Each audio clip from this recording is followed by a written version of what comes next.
Good morning, everybody. Good morning, everybody. Can I persuade you to slowly take your seats?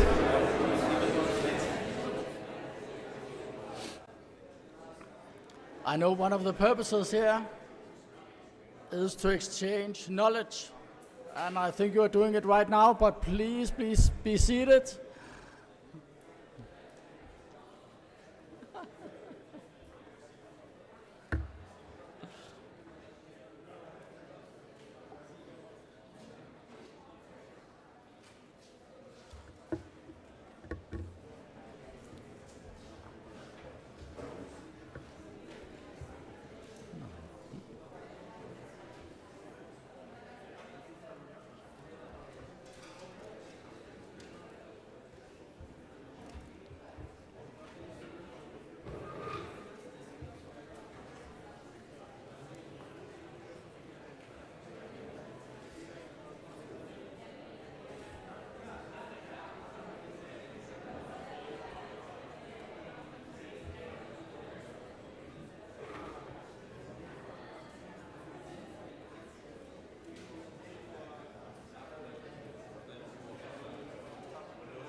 Okay, I think we have developed certain incentives here.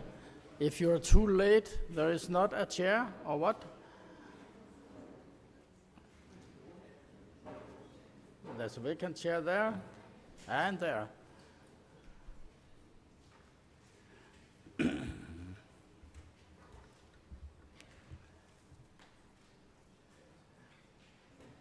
Welcome again to this conference, to European Responsible Housing Finance Summit. At first, I would say thank you to the working group. When we started a couple of years ago, it was in Paris. We had a finance summit, and there was a broad interest, and we established there a working group, and the working group has worked, had shared knowledge, of course, during the period, but also have planned this meeting, this summit here today.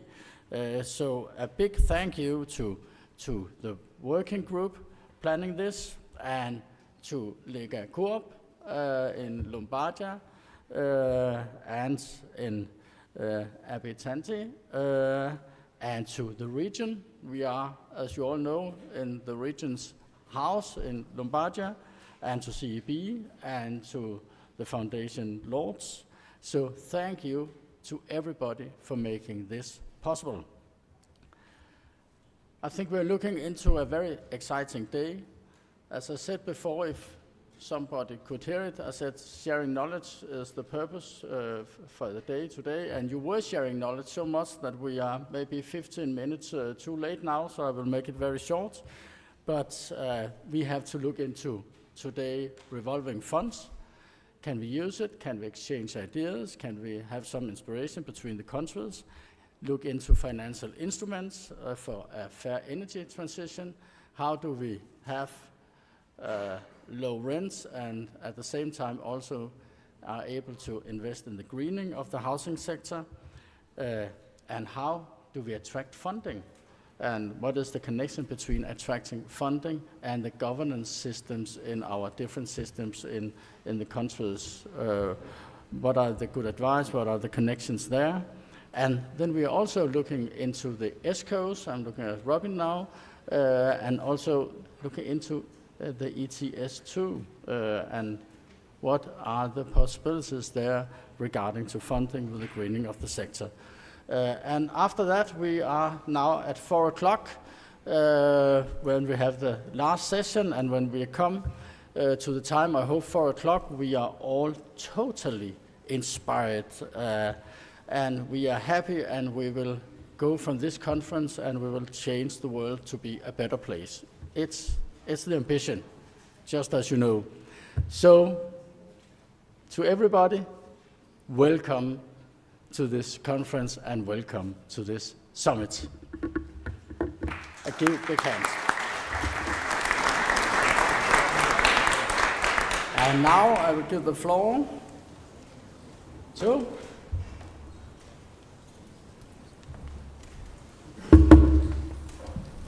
Buongiorno, è un piacere vedervi. Good morning. It's really a pleasure to see you all.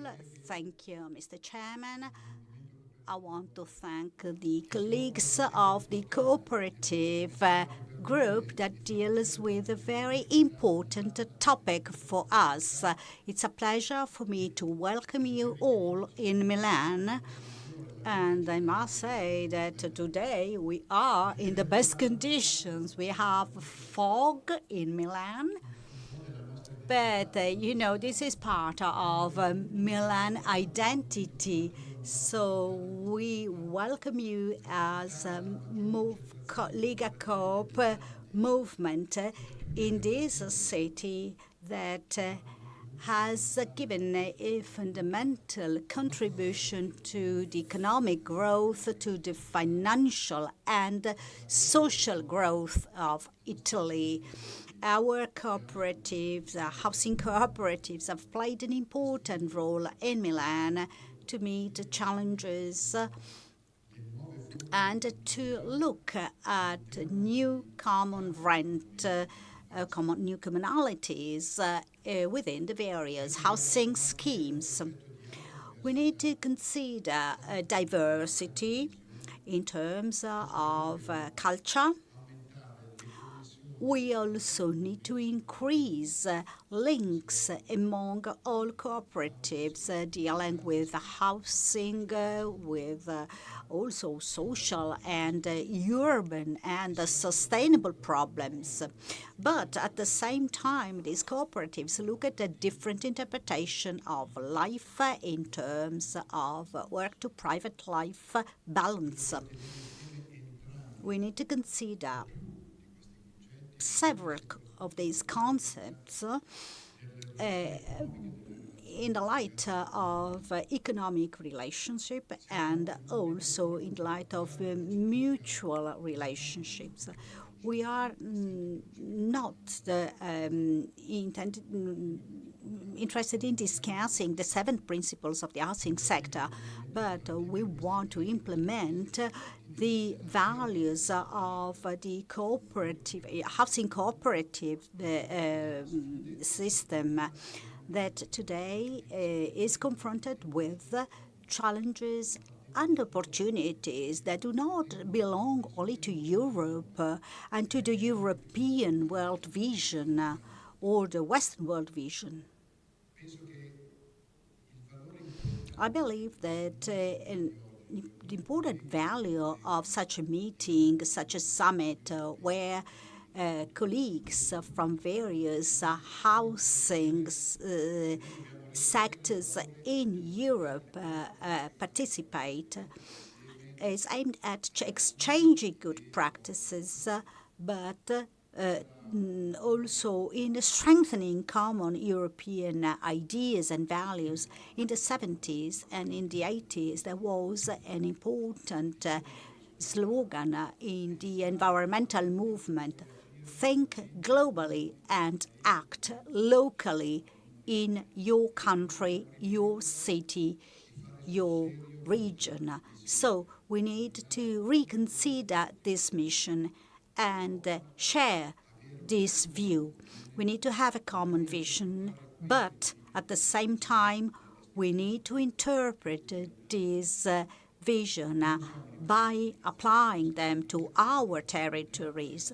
We are a cooperative linked to our region, to our traditions, and therefore we must interpret our values in the light of our local needs. We have more than 17,000 houses that are a common value handed from generation to generations. More than an important part of these houses moved from a single ownership to common ownership. We look at a financial sector that should take into account the problems of all people who live in our houses, in our districts, and people that create an added value in the development of Milan, but also in the vision of the cooperative movement. In a few days, we'll go to India because 2025 will be the International Year of Cooperative Organizations. We think that we must do something to improve the present generation among energy crises, among wars, but I'm not going to discuss now the financial issue. So we need to reconsider all these aspects by looking at a wider geopolitical setting, because a strong cooperative movement can be confronted with the challenges of our world, environmental challenges, political challenges, and if we do so, we can be useful for our communities. To strengthen our position in such a specific moment. Milan has had an important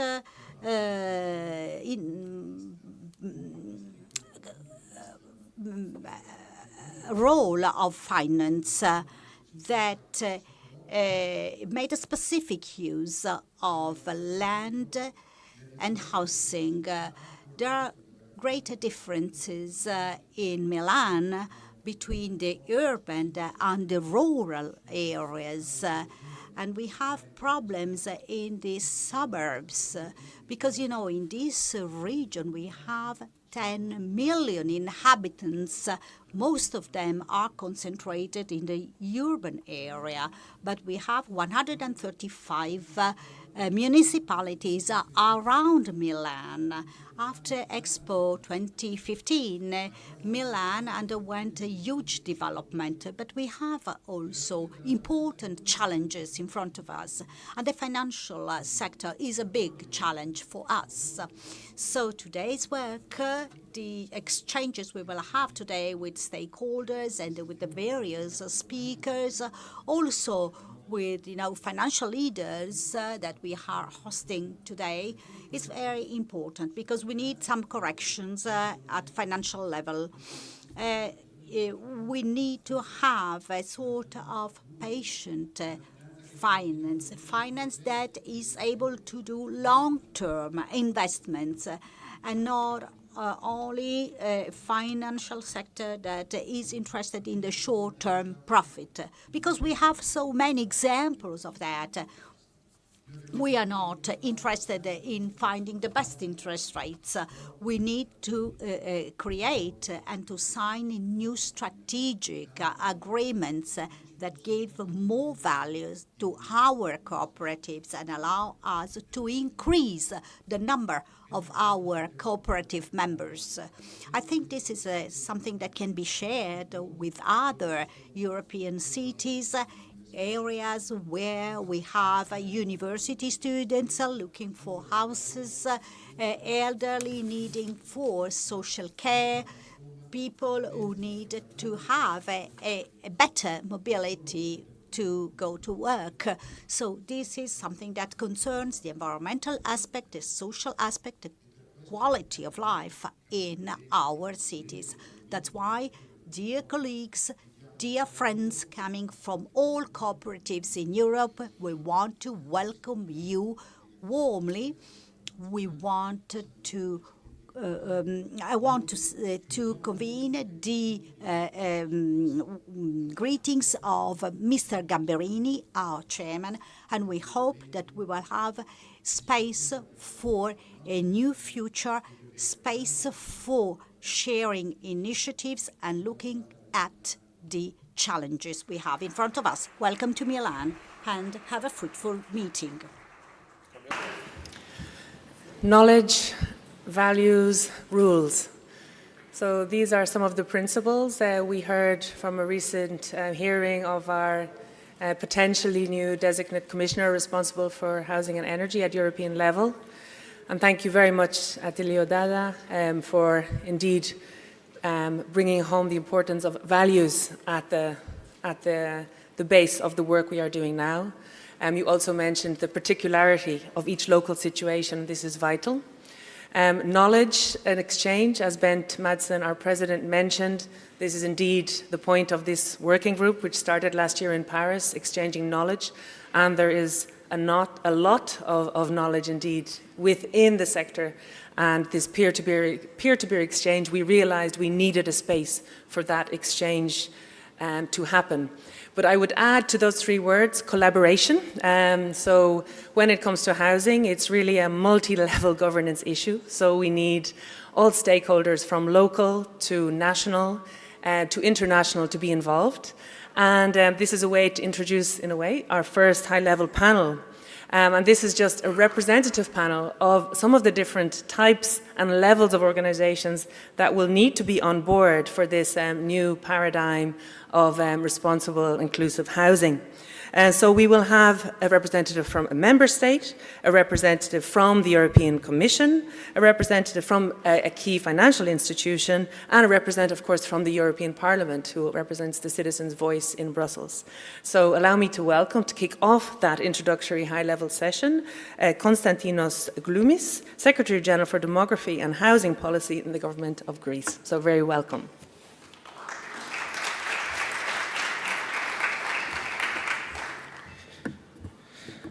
Distinguished guests, esteemed colleagues and honored participants, good morning. It is a privilege to join you in this significant financial summit, and I'm grateful for the opportunity to share insights at an event with a diverse group of experts as this one. The urgency of today's crisis, housing crisis, requires coordinated, innovative responses, and I'm confident that our discussion and the views that will be expressed today will provide valuable contributions to this collective effort. Across Europe, housing crisis has become a shared and complex challenge, revealing the urgent need for social, affordable, and sustainable housing solutions that address the diverse needs of our communities. In Greece, the issue is particularly pressing.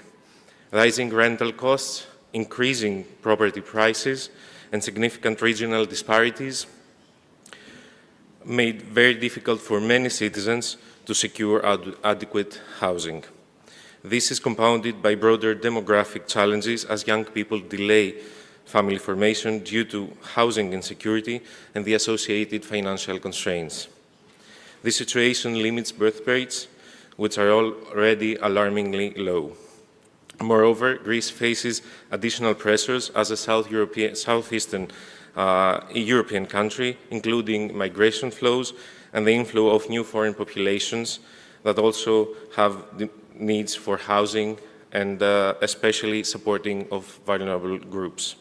I would also like to highlight the unique geographical characteristics of Greece, with the mainland that has remote and mountainous regions and also the numerous islands.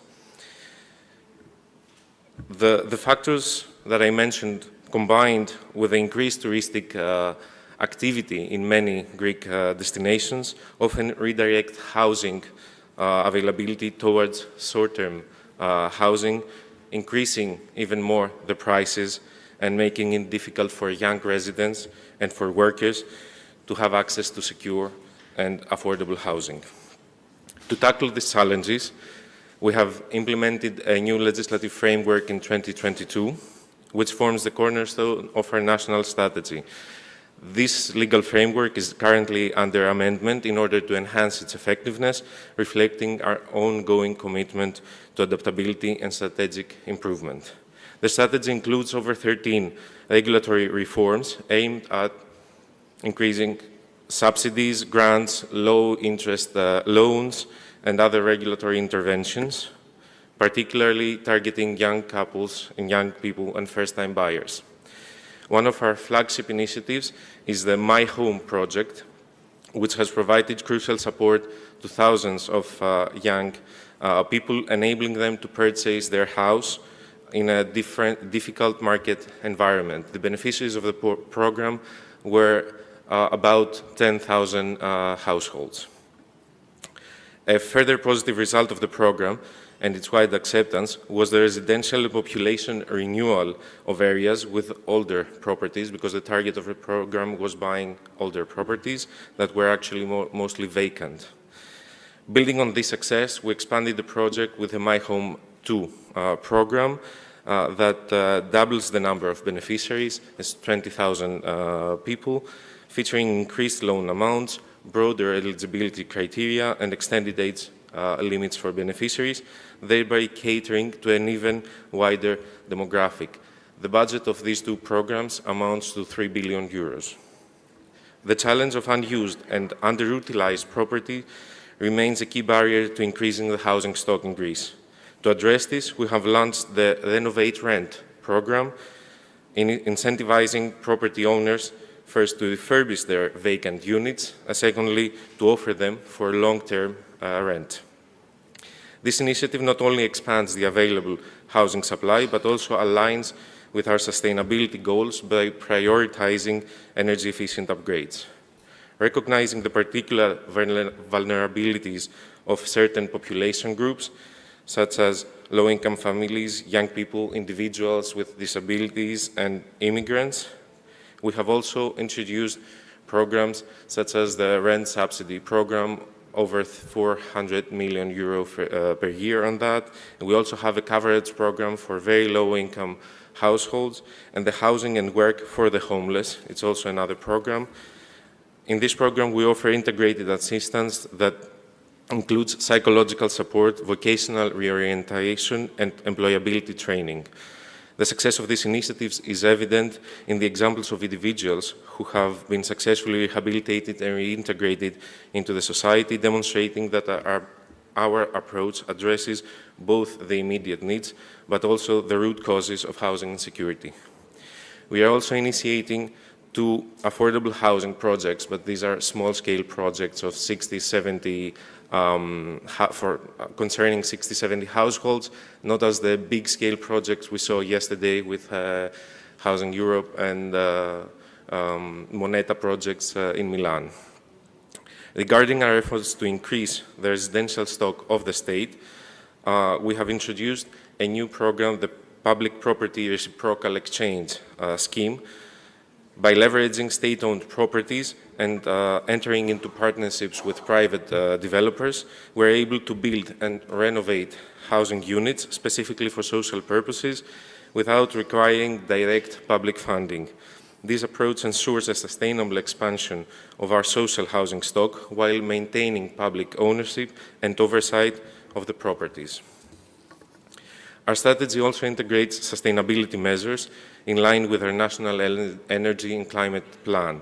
Initiatives like upgrading my home, a 400 million euro project in home efficiency and upgrading, reducing CO2 emissions, enhancing the energy performance of homes, and contributing to our climate resilience goals. These efforts not only make our housing stock more sustainable, but also reduce the energy cost for residents. Looking ahead, we see a significant opportunity to establish new collaborations with key European institutions. Although Greece does not currently have active partnerships with the European Investment Bank or the Council of Europe Development Bank, we are eager to develop strong relationships with these entities in the immediate future.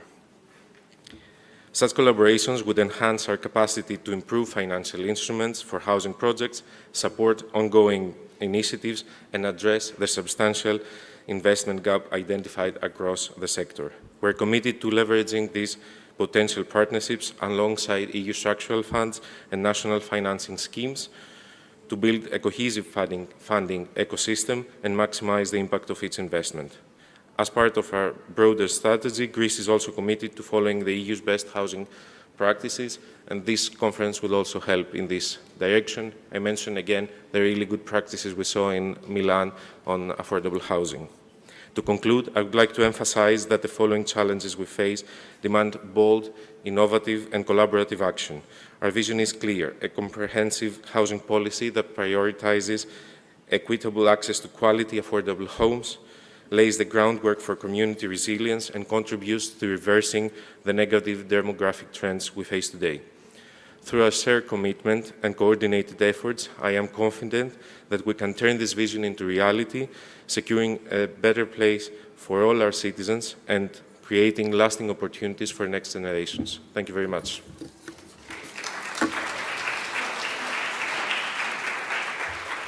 Thank you very much. I think it's great to see Greece active again. We saw a big hit to the system following the great financial crisis, and now we see, because of the real needs, many programs are being activated.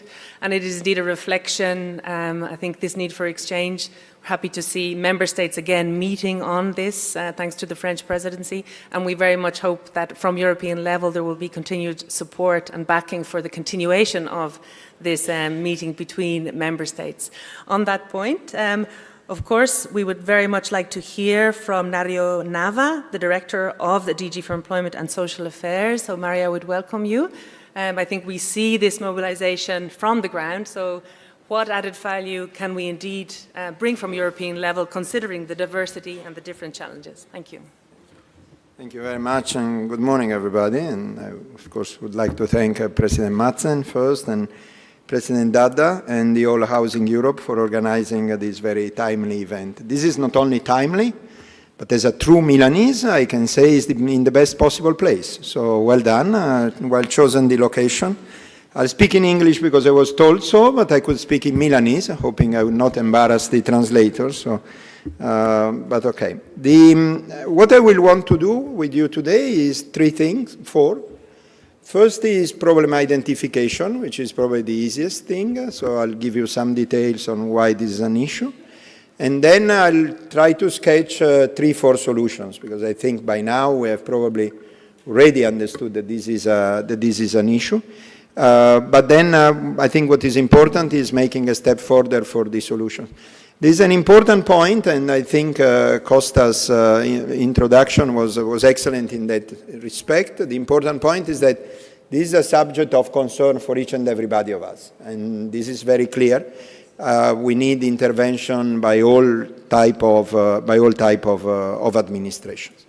Now, the truth of the matter is that the housing prices and rents in particular places have been increasing. The increase of housing prices and rents have even distorted probably demographic trends, in the sense that young people have difficulties to find a house close to where the work is, and if I have difficulties to find a house, they have difficulty to leave their family home, or they leave it far too late, and this, of course, has an impact on demography. Housing unaffordability also has an impact on labor mobility, People cannot move or have difficulties to move to where the job is, and that means they are commuting longer and longer with obvious consequences on the greening issue. That's for housing affordability. We have to be clear that affordability is an issue that has got up till probably the middle class level, if not in some cases, in some towns, like this town, which is, I repeat, the most beautiful town in the world, till the level of upper middle class, probably. The upper middle class level, because the housing prices, the encumbrance of the wage with housing costs, would they be the mortgage or rents, is quite high. But below the affordability issue, there is another issue which is even more pressing from a social point of view, which is, of course, the social housing. The offer of social housing, the supply of social housing is limited. It is limited for the same reason why there is housing unaffordability, because the land costs too much. And therefore, if the supply is limited, the waiting list is longer. That's economics 101. So the waiting list for applicants have become increasingly long, and this obviously exacerbates social exclusion for the most vulnerable groups. Even below social housing, of course, there is the issue of homelessness. This is an issue that, as you know, the Commission has been dedicating lots of attention in its multiple forms. Homelessness is probably the most extreme and unacceptable form of poverty and of social exclusions. It weighs very heavily on social budget, and it gives the range of public support. When you take, today I was told not to use slides, but if you take any slide of benefit, you see very well that the benefit that is given by the housing benefit for the poorest, of course, is a very important chunk of the overall benefit that are given. And on the other hand, you see that the countries where intervention in favor of homelessness has been strong and radical, let me quote one, Finland with the Housing First initiative, then it paid off a lot. It paid off a lot because not having a house means, first of all, not having a house, and if you are in Finland it's cold outside, but even if you are in Milan or if you are in Sicily it's not nice. But also not having a house means not having an Ubicon system, not having a center of your relationship, of your sociality. And very often, as we know very well, poverty is not money poverty. It's not an issue of money. It's an issue of connections. It's an issue of links. Aristotle used to say, "O anthropos politikon zoon estin." The man is a political person. Is someone who lives in this society, and the moment you don't have a house, you don't live anymore in this society. So I believe then homeless is quite fundamental. The good thing is that there has been in the last year or two quite an obvious prise de conscience, quite an obvious awareness raising on this issue. And I would say there are two big points on which the next 5 years will be based. Point number one is the one decided by the member states, so heads of state and government, during the Belgian presidency, which was just the previous presidency, and that was the Liège Declaration in March. You may remember there was a meeting in Liège, nice little town north of Brussels, where there has been a ministerial declaration on the need to work on a European deal on affordable and social housing. And following that, Ursula von der Leyen, the President of the Commission, in her political declaration on the 18th of July in order to be elected, she said very clearly that she wants to do a first ever housing plan for Europe. What is very important to recall are the words of von der Leyen in the Parliament. She used a sentence that may have surprised a few, because the sentence was, if it is a problem of the Europeans, it's a problem of Europe. Now, the lawyers among you may say, I remember Article 5, subsidiarity, if it is a problem of the Europeans, it's not necessarily a problem of Europe, it can be dealt at other levels. Yes, possible if you are a lawyer, but I'm afraid to say that the dealing at other levels till now may not have reached the results we wanted to reach. So I think it's absolutely normal that we step in. Now notice one thing, and I'll get to that in a second, that if this is a supply issue, as for example it was the post-COVID, as for example it was the reaction to the Russian war of aggression and so on, if it is a supply issue, again, economics 101, the higher you go, the easier it is to address it. So I believe that that is the point where we are, and I believe that the European Commission is very committed to play its part. And as you know, we even have a commissioner for energy and housing, the first ever commissioner who has housing in his title. Is Commissioner Jørgensen from Denmark. And I had the pleasure to spend time with him in the preparation to his hearing, which incidentally was very successful, and you can see it on YouTube or wherever you want on the Parliament Media Service. He got very many questions on housing, and I believe we have made a move. He affirmed that the Commission will launch the first ever European Affordable Housing Plan. And I think we have made during the hearing, if I had to explain to, let's say, an 18-year-old high school boy or girl what was the major achievement of the hearing, is that we moved from the why to the how. It's very clear that now the question is not anymore why we should deal with that. It's obvious why we should deal with that and why it is an European Union issue, but the question is rather how and what do we have to do. So let's get to the how, and I think we have at least three type of instruments that can be mobilized. First one is the Pan-European Investment Platform that we will be developed together with the European Investment Bank. As you know, the partnership with the European Investment Bank is rock solid, is something which has taken Europe out of the big crisis in 2015-16 with the so-called Juncker Plan, or the European Fund for Strategic Investment, because it does permit not only to use public money in a Keynesian way for the spending, but it does permit to use public money as a guarantee and therefore have the leverage that it comes. The Juncker Plan, you will remember, the leverage was 1 to 15, which is quite sizable. It means you can do 15 times what you could do without. So that is the first thing, the partnership, the platform with the European Investment Bank, which is reflected very strongly into the InvestEU program, that, as you know, the InvestEU program is the successor of the Juncker Plan and the European Fund for Strategic Investment.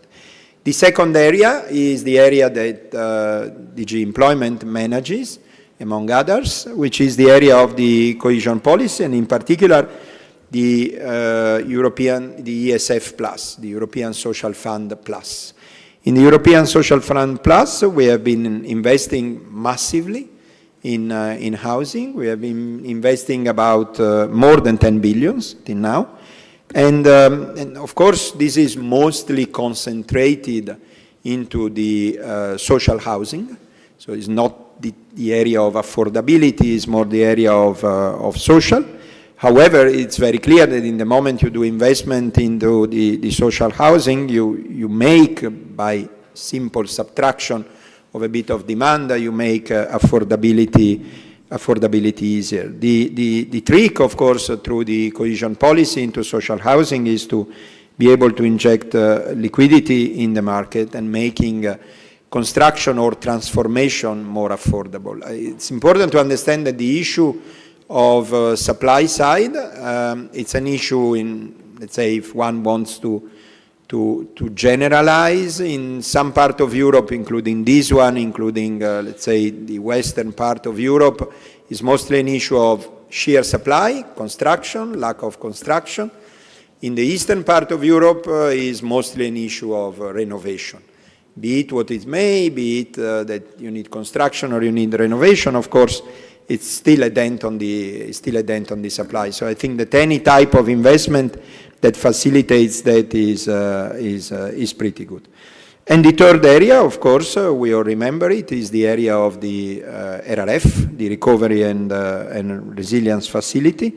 The RRF has invested 21.3 billion to social housing, and of course that has been a major change. As we all know, the RRF was a one-off, so it's good that we spend super well the money now, but then is even better if it remains in a sustainable way.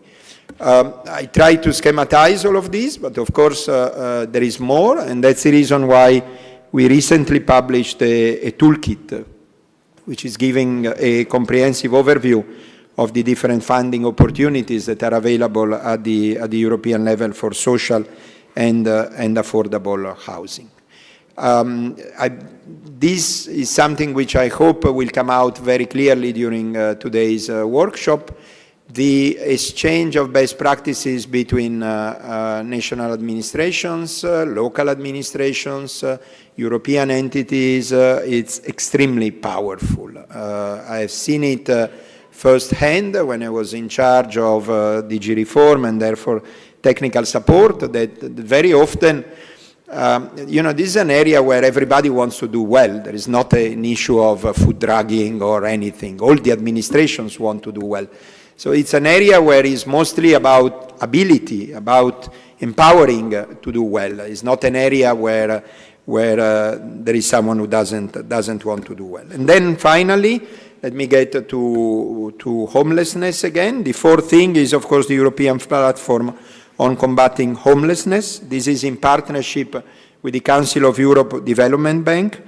We created a working group focusing on access to funding for policy tackling homelessness. So also that, of course, matters a lot. In conclusion, because I see Sophie is anxious and she wants me to conclude, so I'll do it immediately. But in conclusion, I do think we have a problem, so that's clear. I also do think that we have, first of all, a framework to solve the problem at the highest possible level. You have a declaration of the heads of state and government, and you have a commissioner for housing, so this is good. And I think we have at least 4 tools, which are the 4 tools I mentioned, in order to solve it. So we do have a problem, but I believe we are in a good way to try to find some solution. Thank you very much.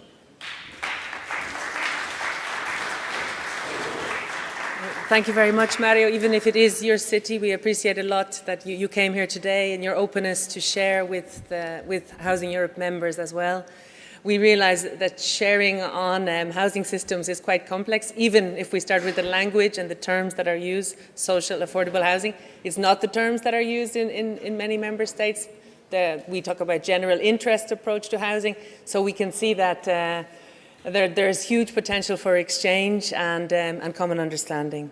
So we're going to hear now, I think Attilio Dada very importantly mentioned earlier the mistakes that have been made in finance over the last decades. There has been a lot of finance that has come in to the housing sector, but unfortunately that's been an extractive finance. And now we heard about some of the good financial investment coming, for example, from structural funds, from European Social Fund, and now we're going to hear from the Council of Europe Development Bank, which again is the right type of finance coming in to the sector. Thank you very much. We welcome Johannes Böhmer.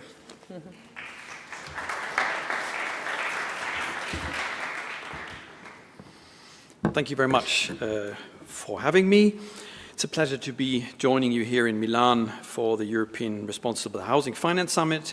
Thank you for Housing Europe for pulling together all these distinguished parties. Thank you for Regione Lombardia for hosting us in this spectacular building. And for those, I think, who regret that the view is a little bit clouded, I think it might help us to get less distracted and focus on the subject at hand and get more focused on the results and what to do next. The summit comes at a time when the need to tackle socioeconomic inequalities is more pressing than ever. Europe is grappling with multiple challenges: a war on our continent, climate change, strong migration flows, and a fragile economic outlook. I would even add fragile political outlook in many countries, many countries in Central Europe and elsewhere. Europe is grappling against this difficult background. We need to overcome today's mounting housing crisis, and that will require our collective experience and resolve. Housing is a human right enshrined in the European Social Charter of the Council of Europe. The Council of Europe, being a value organization, in my view, if I can summarize it, democracy, human rights, and the rule of law. Within the human rights bracket, housing would fall under that human right. And we, the Council of Europe Development Bank, as the financial arm of the Council of Europe, strives to make those values concrete in its social projects. Therefore, access to adequate housing is an integral part of the CEB's mission to forge an inclusive, sustainable, and resilient Europe. For decades already, we, the CEB, are convinced of the why that was mentioned earlier, and we work on the how. Our bank's focus is on vulnerable groups, including low-income earners, single-parent families, the elderly, persons with disabilities, and migrants and refugees, also a vocation that we have since the start of the existence, 1956. And the homeless. Our financing is in the form of loans and grants, with a third of our funding raised on international financial markets through the CEB's trademark social inclusion bonds. We started with issuing social inclusion bonds around 7 years. We just completed the curve last year. And since 2010, the CEB has provided some 8 billion euros, or around 17% of the bank's total lending volume over that period, 2010 to now, for investment in social and affordable housing, ranging from family homes to dwellings for the elderly and student accommodation. Allow me to highlight some examples of our projects that were approved just last year. First, here in Italy, the CEB agreed a 25 million loan to the city of Reggio Emilia to support the transformation of an impoverished central area into an inclusive and affordable urban neighborhood. This will be achieved by constructing social and affordable housing units alongside community facilities, as well as investments in mobility solutions. So always a comprehensive approach rather than only looking at one specific part of the population. Second example, in Spain, the CEB provided a 100 million loan backed by an InvestEU guarantee to the Institut Català de Finances for the development of social housing in Catalonia. This project will benefit more than 4,000 migrants, homeless persons, and victims of domestic and gender-based violence. Last, but definitely not least, let me cite Ukraine. Ukraine, which became the CEB's 43rd member state just last year, June 2023. The CEB has approved 4 projects since accession of Ukraine, of which one is in the housing sector. Known aptly as HOME, the HOME project, this project supports the mechanism for compensation for destroyed residential properties established by the government to target urgent housing needs. Under HOME, priority is given to the most vulnerable individuals and families, including combatants, persons with disabilities, and large families. CEB financing, 70% of which has already been disbursed in August this year, has already provided over 2,000 families with a new home. Very simply put, the project is about finding and helping people to acquire a new home when their old home has been destroyed by the Russian aggression and actually bombing. Beyond these loan projects, more recent ones, I would like to also highlight our successful regional housing program, RHP, a donor-funded program implemented by the CEB. The program closed at the end of last year after over a decade of operation. In that time, the RHP delivered over 11,000 homes to 36,000 vulnerable people who had been displaced by the Balkan War in the 1990s and has been cited as a blueprint for others to follow. The new housing poor is another increasingly fragile group the CB is paying attention to. New housing poor, the concept or the idea has been mentioned by previous speakers. These are people on low or to middle incomes working in essential services such as teachers and healthcare workers, as well as young adults and students who struggle to find decent, affordable accommodation in the expensive housing markets that characterize many European cities. We are actively addressing this challenge and cooperate with the EIB and national promotional banks and institutions to improve our effectiveness. Indeed, partnerships, and this is also a part of the work that we do in spreading our activity across the European geography, to work with partnerships. They are extremely important to the CEB to leverage respective competence, multiply financing resources, and increase impact of operations. In 2020, our bank, along with the Caisse des Dépôts in France and the European Investment Bank, joined forces with the Union Sociale pour l'Habitat to launch the European Alliance for Sustainable and Inclusive Social Housing Partnership in France. The initiative has mobilized more than 3 billion over the last 4 years and as such is a prime example of what successful partnerships can achieve in the housing sector. Homelessness was mentioned as well, is absorbing more of CB's attention and with good reason. There is an estimated 1.2 million homeless people in Europe and their human rights to housing must be upheld. The CEB has been working closely with the Europeans DG Employment, present here today, to tackle this homelessness scourge. Along with the European Federation of National Organizations working with the homeless and others, the CEB is actively supporting DG Employment to implement EPOC, the European Platform for Combating Homelessness. Throughout the cooperation with member states, regions, local authorities, and relevant NGOs and other actors on the ground, EPOC is supporting Europe towards its ambitious target of eliminating homelessness by 2030. We believe that, thanks to EPOC, homelessness can at last be significantly reduced, and we are proud to be part of this effort. We see EPOC as a model for cooperation within the framework of the Affordable Housing Plan being considered by the European Commission.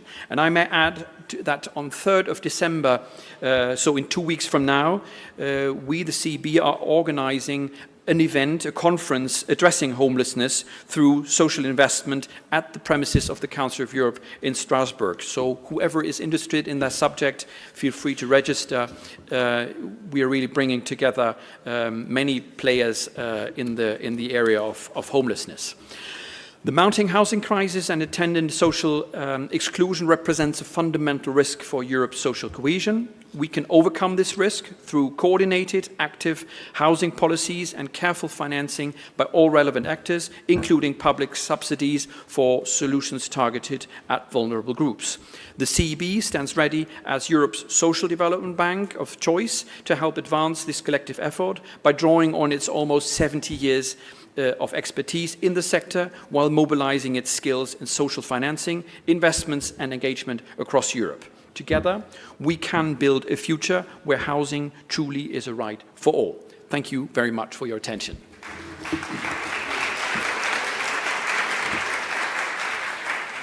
Thank you very much, Johannes Burmer, and indeed for pointing out excellent organization of the local host. So we won't even be tempted to go to the Scala today with this weather. Indeed. Very good partners with. I know you're working with many of the members of Housing Europe, and indeed the focus on homelessness is welcome. But also, of course, as we recognise, if homelessness is a symptom of partly a symptom of failing housing policies, and if we don't turn off the tap, let's say. Homelessness will continue to grow if we don't have a systemic approach and look also to how we can look at the root causes of homelessness. And this is indeed one of the objectives of this group, is to have a systemic approach to addressing not only the most extreme visible symptom of failing housing systems, but also how we can have a systemic approach. So now I turn to Pier Francesco Maran, the only representative here today of the European Parliament, and we welcome you to give us the view of also coming from the S&D group, which was one of the driving forces, the reason we have this focus now at EU level on housing. Please welcome.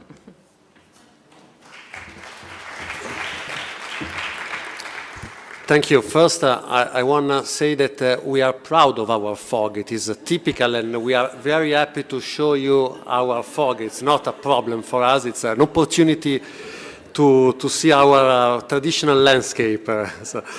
Well, I've been in charge for housing for several years in this city, and then moved to the European Parliament last July. But now I'm happy to be back to talk about housing, even because there are some problems or issues that will follow you wherever you go, and housing is one of them.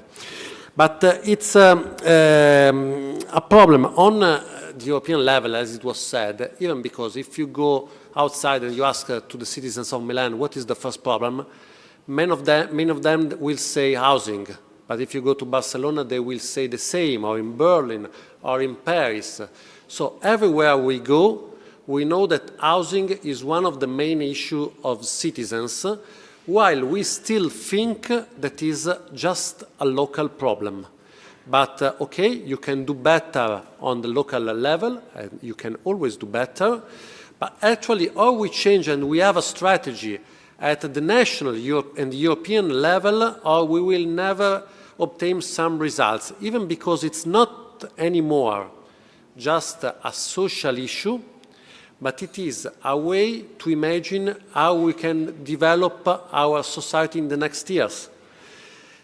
For a European citizen, it will be still possible to buy a house just by his job, or he will just need to count on previous capital from his family, previous properties.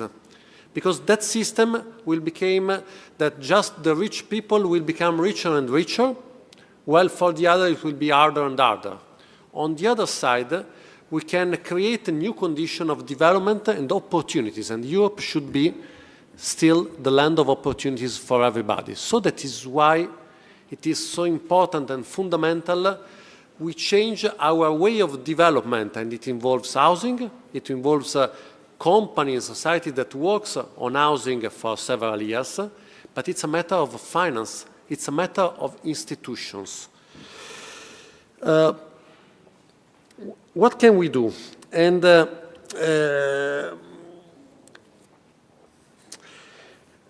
why it's important to be here? What is the role of groups like Housing Europe? As I saw from my experience in the last years, it has been fundamental. We worked together in the last 2 years to create documents, to create the condition in which European Parliament and European Commission should talk about housing. It was not so easy to imagine that it would happen, but the first thing I knew when I was elected in the European Parliament and started to take part to the Socialists and Democrats group was that what we wrote as Housing Europe was integrating part of the documents from Socialists to ask European Commissioner, to President von der Leyen, to have a Commissioner for Housing, to have a plan for housing at the European level. So it is important because many times we have the impression that our meeting doesn't produce anything. In my opinion, what we did for 2 years produced a change on European policies. But it's just a first step. As a European Parliament, we are also talking about creating an housing committee to go deeper in the direction on the fact that we are not just happy because there is an housing commissioner, important, but we need housing policies, that is much important. Some quick consideration on what can we do. And some consideration on the Italian level then, because we are in Italy. What can we do? First, we have to work together. It is a too problematic issue to be solved without cooperation. We need the European level, we need the national level, we need the local tools, we need the companies, and we need banks and capitals. If some of this part is missing, we will not obtain big results, even because we have to move from a nice-to-have and experimental project to a large-scale capability of investment and change the market. That is possible if everybody cooperates, not just to give 100 flats somewhere or 200 in another city. That is anyway important. Some consideration about relationship on what we are doing in Europe and what can be helpful for Italy, being in Italy. First, what's good?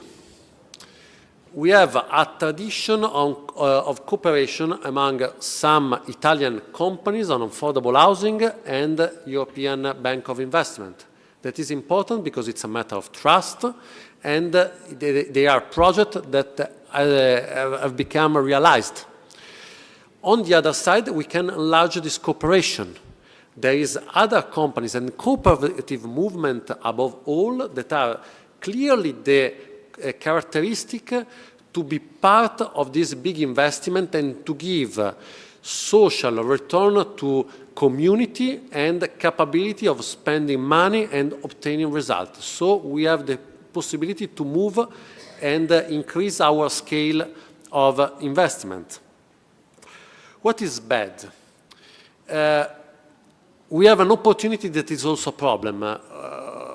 For example, 50,000 families in the city of Milan live in public housing. But public housing in Italy, and especially in Lombardy, is quite different from what is considered public housing in other countries. Most of the people living in public housing in Italy, they don't pay at all a rent, or they pay less than 1,000 euro a year. It is totally different, and it's, of course, quite hard to finance as a capital something that can produce money. But on one side, we should change a part of the Italian system and to imagine that even the public can create conditions to have affordable housing and social housing. That is also part of the housing first strategy for the European Commission, and the idea that we should have no homeless in Europe till 2030. On the other side, we give house, but we give house for old life. That is why it's impossible to have a good budget. So we have to change something on the Italian level to be more adapted to receive investments. On the other side, that is part of the job we have to do in Europe, we should bring together different tools. Banks can finance the affordable housing, and affordable housing can be repayable by citizens and by the system. On the other side, housing first funds, non-refundable funds can be part of the investment needed to give a future to our public companies and public subjects that can help the other strategy that is against homelessness. So it's a very important moment because prices are getting higher and higher now. In Milan, 45% plus in 10 years. In part of the Eastern Europe, more than 100% in 10 years. So it's happening now. And we need some solution now. We need to enlarge our scale of job, to work together, and to know that it's not social, but it is a way on how we imagine the future of middle class in Europe. That has been the big characteristic of the success of Europe at every level. If we work together, I think we can obtain a great result, and I think here we have the competencies to give a push to what we have to do in the next year. Thank you. Thank you very much, and it's great to have allies like Pier Francesco, at the European Parliament to continue this work. I would like to now hand over the job of chairing, and we're honoured to have Michelle Norris, Professor of Social Policy and Director of the Geary Institute for Public Policy from University College Dublin, as chair of the next session. And if the speakers would like to come up to the stage as well, that would be super. Please, Michelle, if you'd like to take a seat. Will I introduce people from here or from the... Yeah.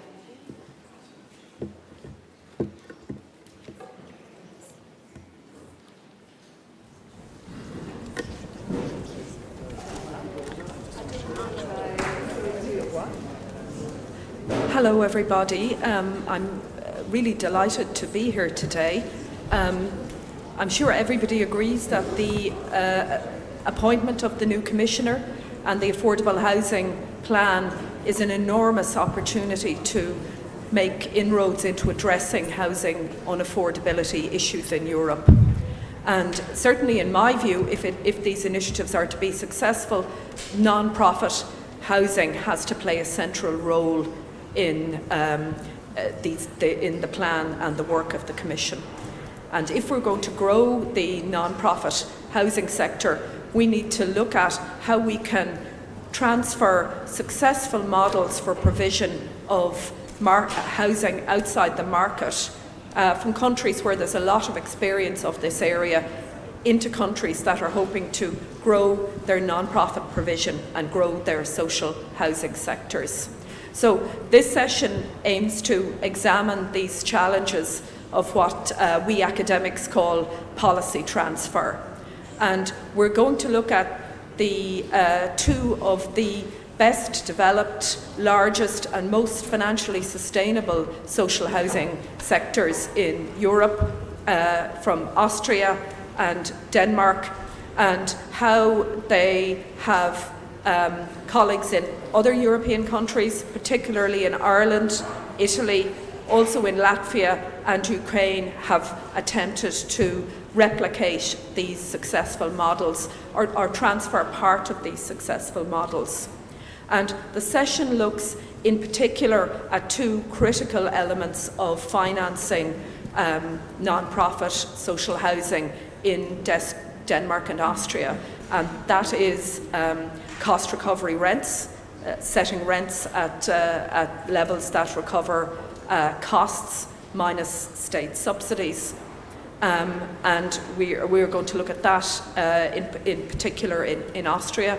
And then in many countries, cost recovery rents repay debt, and then they're used to provide equity to invest in more social housing. So we're also going to look at how these types of revolving funds have operated in Denmark, how the model has been applied elsewhere, and how this and other models of financing social housing has inspired new programs to finance social housing in Italy. So we have a range of speakers, and we then have time for questions and answers among the panel, and hopefully time for questions from all of you here in the audience. So I'd like to introduce the first speaker, who's Baron Riesland, the International Relations Officer with GVB. My German is terrible, which is the representative body for non-profit social housing providers in Austria. So you can speak from there or sit down, it's up to you. Okay. Perhaps you take the seat here. Yes.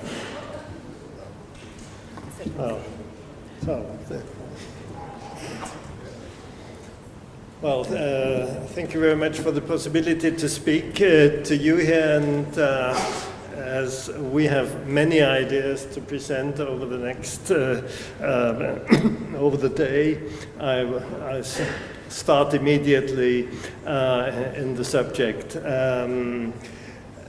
Looking back at what we heard in the last hour, 2 hours, I have, from the Austrian point of view, divide a bit in the nomenclatura. We are speaking of social housing and affordable housing, and in Austria we have nothing like social housing. We have housing for all. That means we have a structure, and if we look at intervention from the public sector, we think of finance, and mostly we are speaking of subsidies and low-interest finance. And what we think from the Austrian point of view, we have two steps in housing politics. One is legal structuring, and the second is finance, and that might be public finance and private finance. And what I will show is that the legal structuring in Austria, which could be a model for discussion and perhaps something to learn for other countries, how this works and how this brings down prices before you start with financial instruments, subsidies or other private financial instruments. Well, just a short look on our market and then to the system. We have a market like in other parts perhaps, but there's a bit of a difference. We divide in home ownership, of course. We have rental profit housing, of course, we have in all countries, and we have a limited profit housing sector. It's not non-profit, it's limited profit, and this is not a fault in language. This is the important thing to change this sector from a social intervention to an economic intervention. What does it mean? I will come to the difference looking at the slide. But what is important, this limited profit sector in Austria, this is not only a public sector. We have all groups of owners of these companies, banks, insurance companies, the public sector, even private persons, churches, unions. There are a big variety of different owners, and those are set under a certain legal system, which I will describe in short. To give an idea what that means on the market, you see here on the right side the structure in total. We have 17–18% of the market, but this is not the important question. The question is what is happening in rural areas and what is happening in cities. Cities, you can look at London, you can look at New York, cities, and you can look at Vienna. For Milano, I didn't find statistics without knowing Italian. I wasn't capable. But in all these big cities, you have a dominant rental sector. New York, everybody thinks that this is the center of market. You have far more than 60% rental housing in cities like New York. And so, and in urban regions, we have the problem of housing, not in rural areas. So what is the way to shape an urban market where you don't have sufficient housing? And if you look at cities in Austria, the market share of this limited profit sector is 38%, and 33% is for-profit rental housing, and the rest is home ownership. So this is a real relation, and that's what we mean housing for all. This is this part of limited profit sector provides from the very poor up to the middle class, and the for-profit sector comes from the very rich to the middle class, and we have interaction in the middle class, and this has results in price dampening. Well, just to describe the logic of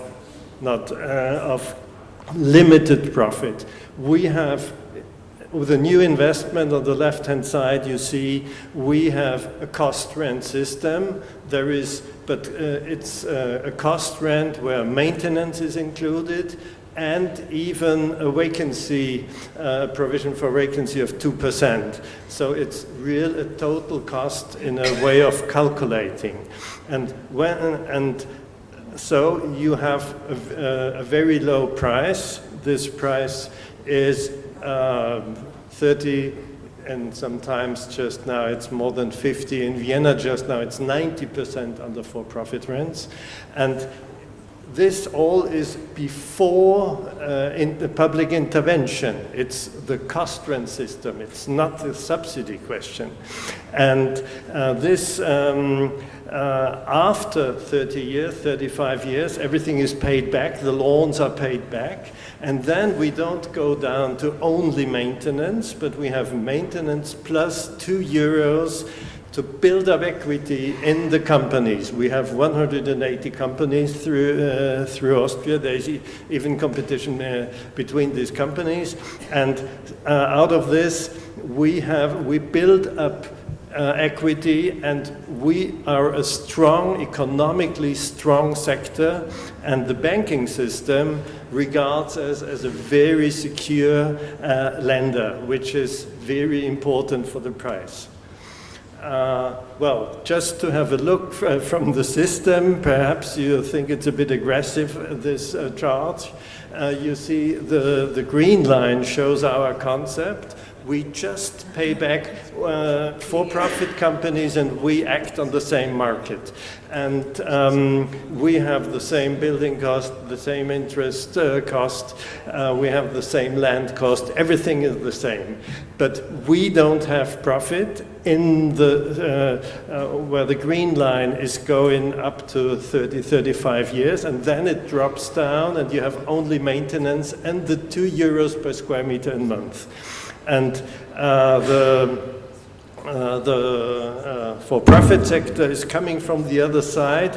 He doesn't ask what costs housing. They say, what can the household afford to house himself?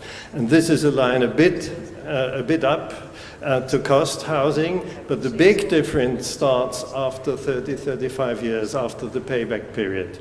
And so we are speaking of this lack of this taking out profit in the sector. Well, at the end of the presentation, I will show how the results are on the market.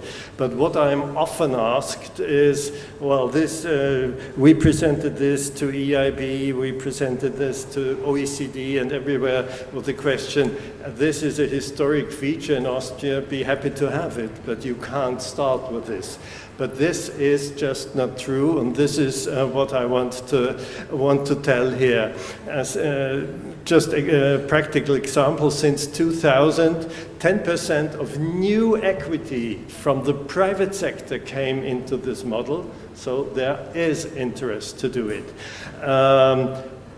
In Austria, we started with appropriate zoning regulations, which more or less dictate for a certain share of development that they have to go into this sector. And so new companies can be founded. I myself, in the last, over my working time, founded already 2 additional companies in the system. So it's not a story, it's reality. And now, why should a private sector go into the system? If you make development, in Vienna, for instance, in an example, you have a brownfield in Vienna, old railway stations and so on. Here's just an example. I'm not going through in detail. You can look at the slides. The starting, or from industries as well, the starting value of the land is 3 million. Because it is a zoning for industrial development. And these are market prices from Vienna, transformed by zoning to housing, and in a much denser using, The same, just by a decision of the public sector, it goes up to 20 million. So you give, with this decision, 17 million to the private sector. If you say, and this is the important thing, you change on the 10,000 square meters of the example, you make possible 30,000 and say 10,000 you may use at market conditions, means in Vienna between 1,000 and 2,000 euros per square meter built area, depending on the location in the city. I took 1,500, and 20,000 you have to put on at 250 euros per square meter. So you give money to the private owner, but you ask for a response. And and then he can sell it, or he can invest himself.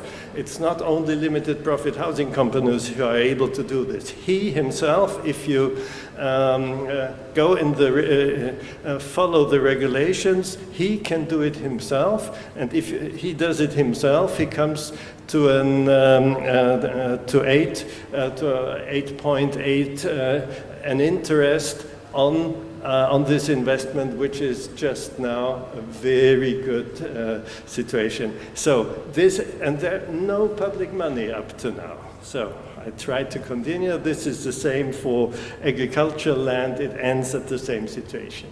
So what is the good thing for the public sector? You can reduce land cost, a raising off of affordable housing.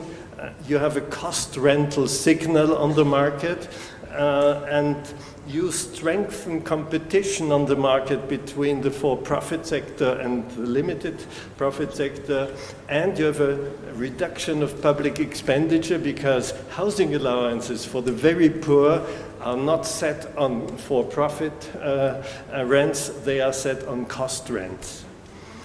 So, perhaps it's of interest, I know time is running out, but if there is additional public intervention needed, the Maastricht criteria give quite a bit of room to intervene without touching Maastricht criteria. Public loans don't count as expenditure. If the public sector gives a loan to which is repaid, this is the criteria. If it's secure to be repaid, it doesn't count as debt in the Maastricht criteria. Not everybody knows. There is no limit for guarantees. So if the banking sector or EIB or whoever gives money, the public sector can give guarantees, and this is no limits in the Maastricht criteria. And I think these are the most important things, and the allowances, they are public expenditure, of course, and yeah, I jump to the next. The next thing is public intervention and state rating, because many countries have the situation that they have stronger regulations than Maastricht, limits in guarantees, limits in bonds they issue, and there I spent some time in the banking sector. Rating agencies don't know the difference between housing and housing. Housing development is the most risky thing in the view of rating agencies, because for-profit investment wants to have highest answers from the market, highest prices. With the sector of a cost rent, you have the lowest prices on the market, so you have no problems of vacancy, and therefore it's a not risky thing. You have to explain this to your public partners that they are able to explain to the rating agencies. Otherwise, the rating agencies say you are not allowed to give guarantees. I reduce your, you are no longer AA or whatever, you are put down. Ending, put to the test what happened in Vienna.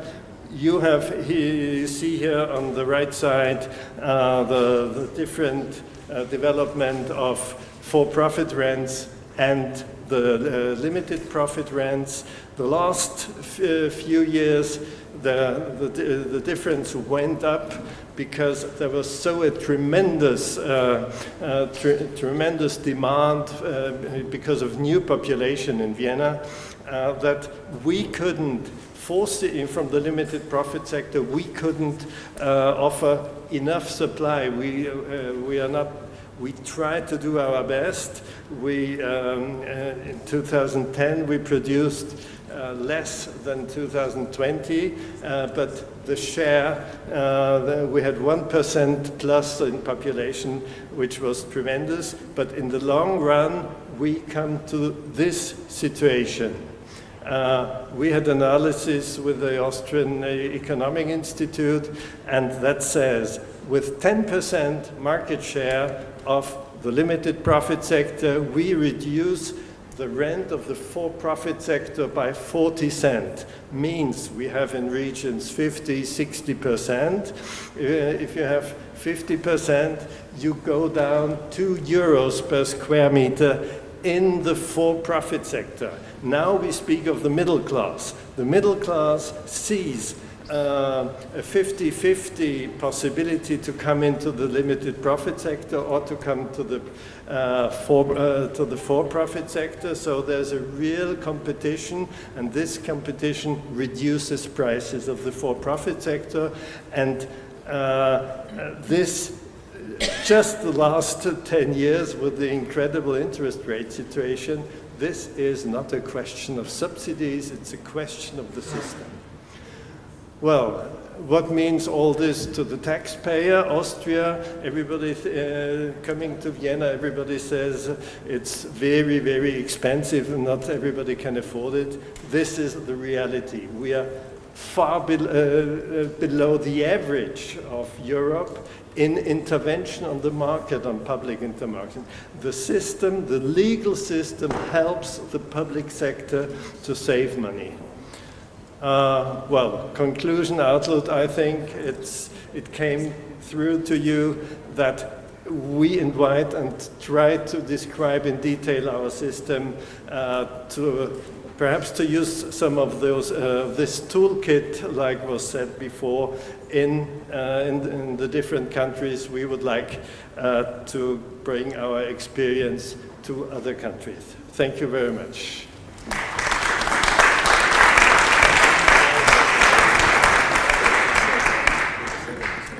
Thank you very much. And the Austrian model, or parts of the Austrian model, have been applied to Ireland in recent years since the Affordable Housing Act 2001. So we have two speakers here today from organisations that have been central to delivering the new cost rental housing in Ireland. Fiona O'Driscoll from the Irish Council for Social Housing, and Enda McGuane, the Head of Asset Management at the Land Development Agency. Thank you. Hello. Is that on? Yeah. Great. Thanks, Michelle. As Michelle mentioned, I'm going to speak first just to give a brief history of how cost rental as a new tenure was introduced to Ireland, and I represent the approved housing body, our social housing sector in Ireland, who played an influential role within that. And then I'll hand over to Enda, who kind of takes the more semi-private sector view and to discuss some of the challenges. As Michelle said, I think Ireland gives a good example of going from policy to actual implementation, which this chart shows. The foundations for cost rental as a new tenure was really set in Ireland through the research undertaken by the likes of Michelle, who's mentioned here as a research piece from 2016, but I guess was first mentioned in 2004 by an organisation called the National and Economic Social Council in Housing. even though that was 2004, the kind of policy push towards cost rental really was accelerated 10 years ago in 2014 by a research piece from the same institution called Social Housing at the Crossroads, where it's proposed 3 solutions, and one of those being a move to cost rental. And that really was kick-off point, I think, to look seriously as cost rental as a new tenure in the Irish market. From that point on, as I said, Michelle published a very influential book in 2016 advocating cost rental. The housing agency, who's an arm of government effectively, that undertakes independent research but also helps government implement housing policy, in 2018 kicked off the first pilot project for cost rental that was tendered on by 2 AHBs together. So an interesting example of collaboration amongst the social housing providers when entering a new area of development. At the time, it was for 50 affordable housing between 2 organisations in a scheme of 150 in total, so very small, but very important to show proof of concept from 2018.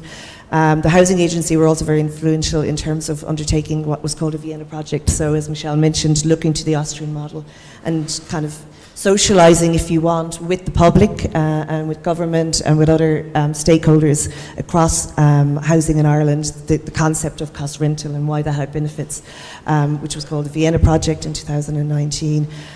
It's a bit later, but an influential piece of research as well, undertaken by the Irish Council for Social Housing, my organisation, in collaboration with the Housing Agency, and a piece of research done by Michelle Norris on her behalf, along with Aidan Hayden, was looking at mixed tenure and how it was kind of the real life delivery of mixed tenure as a concept through social housing. And that research identified quite strongly as well a preference from approved housing bodies to use mixed tenure to deliver true mixed income as opposed to mixed tenure. Mixed tenure kind of sets out, I guess, the philosophy of mixing social housing beside private housing. In many instances, though, it was found that the private housing, even though it was taken up by private sector, ended up rented back into social housing. So the mixed tenure that was aimed for through a mix of private and social or public housing wasn't achieved. And actually, by moving to a cost rental model where you're deliberately targeting based on income, you achieve true income mixing, which was quite important from an AHB perspective. So we moved from the policy setting stage to tenure launch. In 2020-21, we had a new government came in. They launched a policy called Housing for All. It gets very confusing, all the acronyms and the same use of terms, but Housing for All was a government policy that was brought in 2020, and it specifically set out a target to deliver this new tenure of cost rental for about targeting 10,000 homes to be delivered by 2026. So at the time, there was the first launch of the subsidised scheme in Ireland called CREL. Again, sorry for all the acronyms, but CREL really is Cost Rental Equity Loan. This was a 40-year loan that was made available to the approved housing body sector only at very preferential rates at 1% interest rate over 40 years, up to 45% of the cost. Beside that, AHBs raise private finance from a government-owned bank called a Housing Finance Agency. Again, that tends to be at preferential rates that allow them to borrow at 3.75%, up again to 40 years. The expression of interest went out to deliver 350 homes in the first year. That target of 350 wasn't achieved, but it got the larger AHBs, or approved housing bodies, implementing cost rental for the first time. Alongside the financing piece, the legislative piece was also put in place in terms of the Affordable Housing Act 2021, and that set out 2 key pieces. Sorry, I lost my train of thought there. Number one, it set out what costs are allowed to be charged under cost rental. So that sets out the cost of capital, debt financing costs, but also a limited equity return. The ongoing management cost is allowed to be charged, recovery for maintenance, and also importantly, a surplus is allowed, for which is for risk management purposes and also for life cycle or long-term maintenance reserve funding. That's the cost side, but it also limits that cost rental must be delivered at 25% or less below market. So you have these two tensions between obviously being able to deliver and recover your cost for rent setting purposes on one side, but also delivering at below market pricing.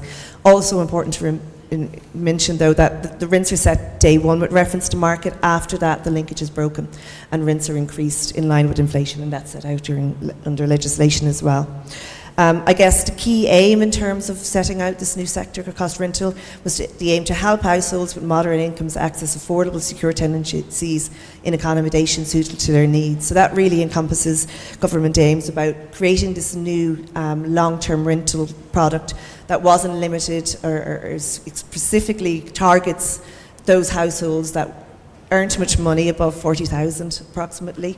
That doesn't qualify for social housing, but are squeezed in the middle, so it's limited to up to 60,000 in terms of what incomes are allowed, and allows them to access long-term rental on a secure basis, which is really important to the tenant side. It creates an alternative to home ownership. Again, it's this new idea of long-term rental. And the idea would be that it's self-financing. Yes, it's subsidised renting or financing in the short term, but over the long term that money will be paid back and there will be self-financing generated through the sector. And it allows government influence on the housing market. As we've heard from our colleague here in Austria, over the long term, cost rental has been shown to dampen down private market rents, and that's a key part of policy for government, and also allows government directly implement increased supply, which is obviously an issue elsewhere, but particularly so in Ireland in terms of increasing supply was really important for government through this new model. So that was kind of the first. We've now kind of moved a few years on, and we're at the scaling up phase really. Again, more acronyms here, as well as an increase in funding towards cost rental equity loans with the aim of getting more approved housing bodies delivering more cost rental across the country. There's now a specific funding scheme for the private sector and local development authority, and my colleague Enda here is going to talk to that, which is called STAR, that's Secure Tenancy Affordable Rental Scheme, and local authorities now have access to funding as well to deliver this cost rental tenure in the form of the Affordable Housing Fund. So to talk to what has been achieved by the approved housing body sector, sorry, I need to move on here. So this gives an example of where we've come from to where we're going to in terms of the approved housing body sector. Inniskerry Road was that pilot project I talked about earlier. As you can see, high density apartment blocks where we had 50 cost rental homes delivered by 2 AHBs to and respond alongside 100 units of social housing. On the bottom of the page, though, is the newest scheme that was launched just last week in 2024 by one of our larger HBs as well, called Clwyd. This is a 230 scheme, all cost rental, which will be available from next year. So that gives an example of the scale, and there's a number of schemes being undertaken by the social housing providers that are of that size of 200 to 300 units. And the map on the right will show you where these are located. Dublin is there on the east coast, is obviously the largest urban centre in Ireland, and you can see that a large part of what's been delivered to date has been centred around Dublin, the areas around Dublin, or the greater urban region as we would call it, and the urban centres of Limerick and Cork as well. But we're seeing in the delivery that's going to come through this year that there's more delivery coming through in areas outside of Dublin, so we're extending into new counties, and we now have 5 approved housing bodies. Again today saw that a 5th approved housing body has announced cost rental available on the market. So the scheme is expanding through HBs. Why were the approved housing sector or social housing providers chosen as the delivery partner for government from the outset? Number one, it's their ethos of not-for-profit housing and providing long-term rentals. So it fit really well with what the approved housing body will also do, and it allows them to target delivery into an area of need that they weren't able to meet through social housing in terms of that squeezed middle we've talked about before. Because they're not for profits and because they've access to long-term preferential finance, there's no leakage. The funding put into the AHB sector comes back and remains within the public sector realm. AHBs already access long-term finance at preferential rates for 30 years, so it was a natural progression that they would also be able to access preferential finance out to 40 years. They already have platforms for managing large-scale social housing, And that was really important, I guess, versus new entrants to the market in terms of having that experience and platform for asset management and tenancy management, which they now just are expanding to a new tenure. They have a history of delivering mixed tenures. And as we said, it allows them to deliver mixed income, not just mixed tenure. And it also, very importantly, moves the approved housing sector here in Ireland towards a cost recovery model, which we don't have available for social housing in a historic basis. And you know, that's very important to the social housing sector in Ireland, that we move closer to our European peers where cost recovery is already implemented. So I'll now move to Enda.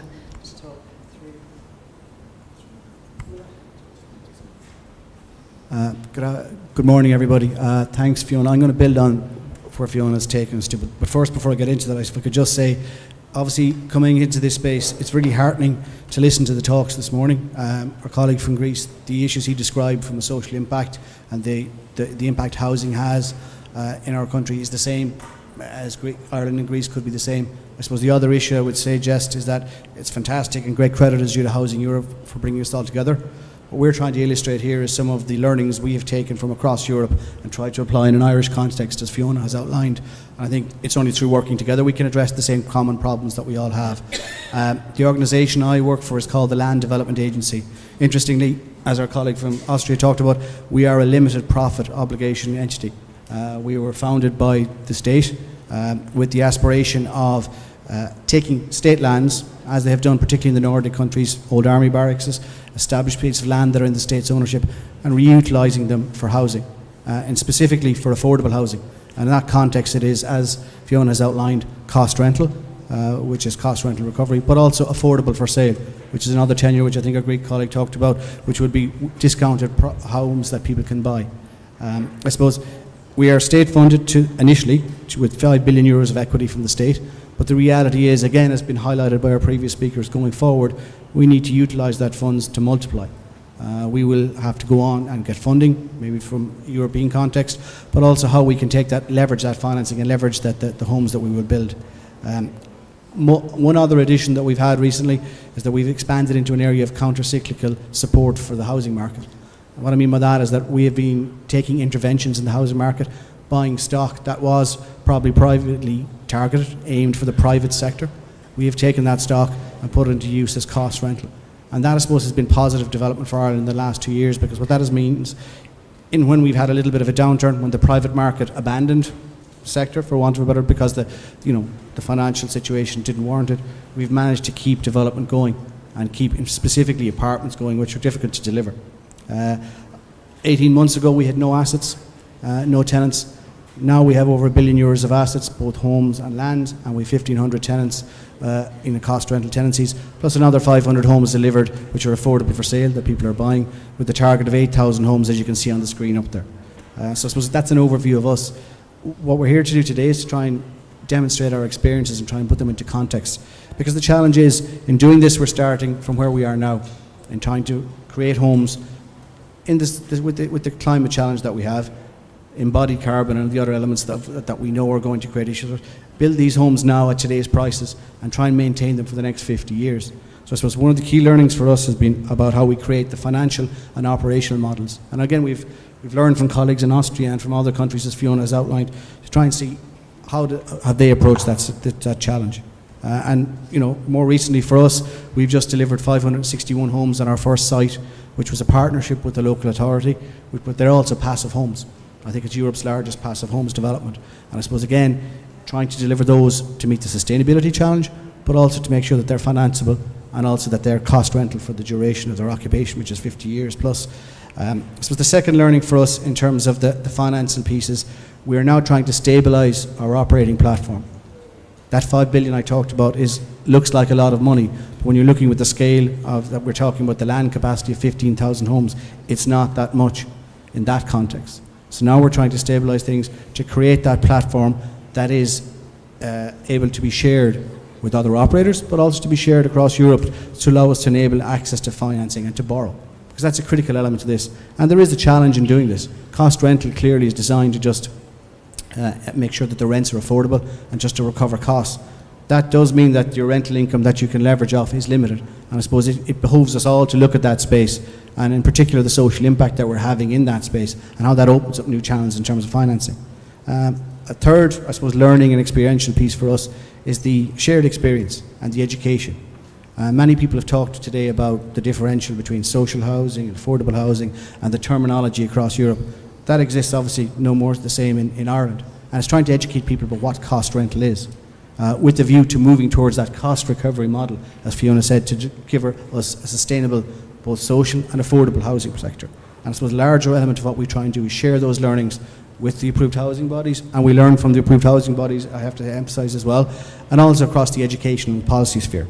And I suppose that's a role that we take. And also there's an information sharing piece with the public, helping people to understand that rental accommodation, particularly in an Irish context where our figures are remarkably low by comparison to Europe, is a sustainable tenure into the future. One of the things we're looking at is how we take the next iterations of cost rental forward. Key workers, critical skills workers in cities. It's wonderful to hear that Milan has 50,000 affordable homes. When you have people who have to work in cities and need to work in cities, teachers, guards, we have shortages of accommodation for those middle income earners. And I suppose cost rental for us can deliver social impact as well.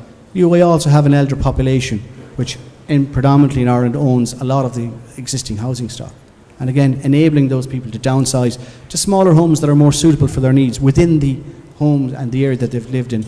Cost rental has potential future in terms of looking at that. I suppose the last point I want to dwell on is that beyond that shared experience is also the approach we're looking at from the sustainability piece. And I can't emphasise the challenge of that places on us enough.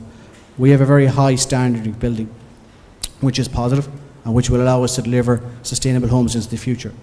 But as we all experience that are in the coalface in terms of delivery, the understanding of sustainable homes and the systems that are required to keep them sustainable is at a very early phase. And in terms of one of the learnings that we have is working with educational establishments to try to explain and explore what are sustainable homes in that context and sustainable operations. What gives people better quality of life? Air quality. What are the things we can do to give health outcomes as well? So I suppose, look, it's very timely, I think, to have this event. We're here to hopefully share and have some questions. I think it's also very timely that our new commissioner is both energy and housing, because the two areas are very much interlinked. And we're happy to discuss some more questions later on. Thank you.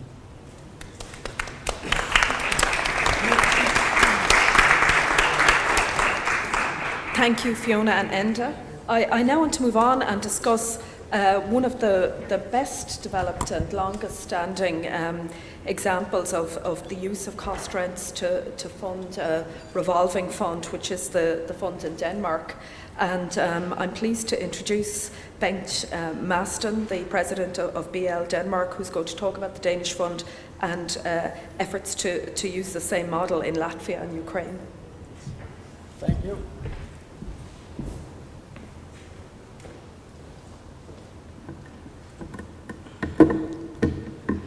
Thank you very much. I will tell you a little bit about the Danish model and the revolving fund, and it's a quite simple system. It takes 5 minutes about that. When you go back 100 years from now and you had the first housing associations, what did they do? We're not talking about public subsidies, we're talking about a group of people taking a loan, establish some dwellings. That's what they did, and in Denmark we have a mortgage market. At that time it was 50 or 60 years, now it's 30 years before you have repaid your loan, but it's a mortgage market, and you have fixed installments there, and they have fixed installments for the first maybe 40 years from they established it, and when they have repaid their loans there, the thing they did was they paid the last installment forever in the single housing association, and thereby they created a revolving fund.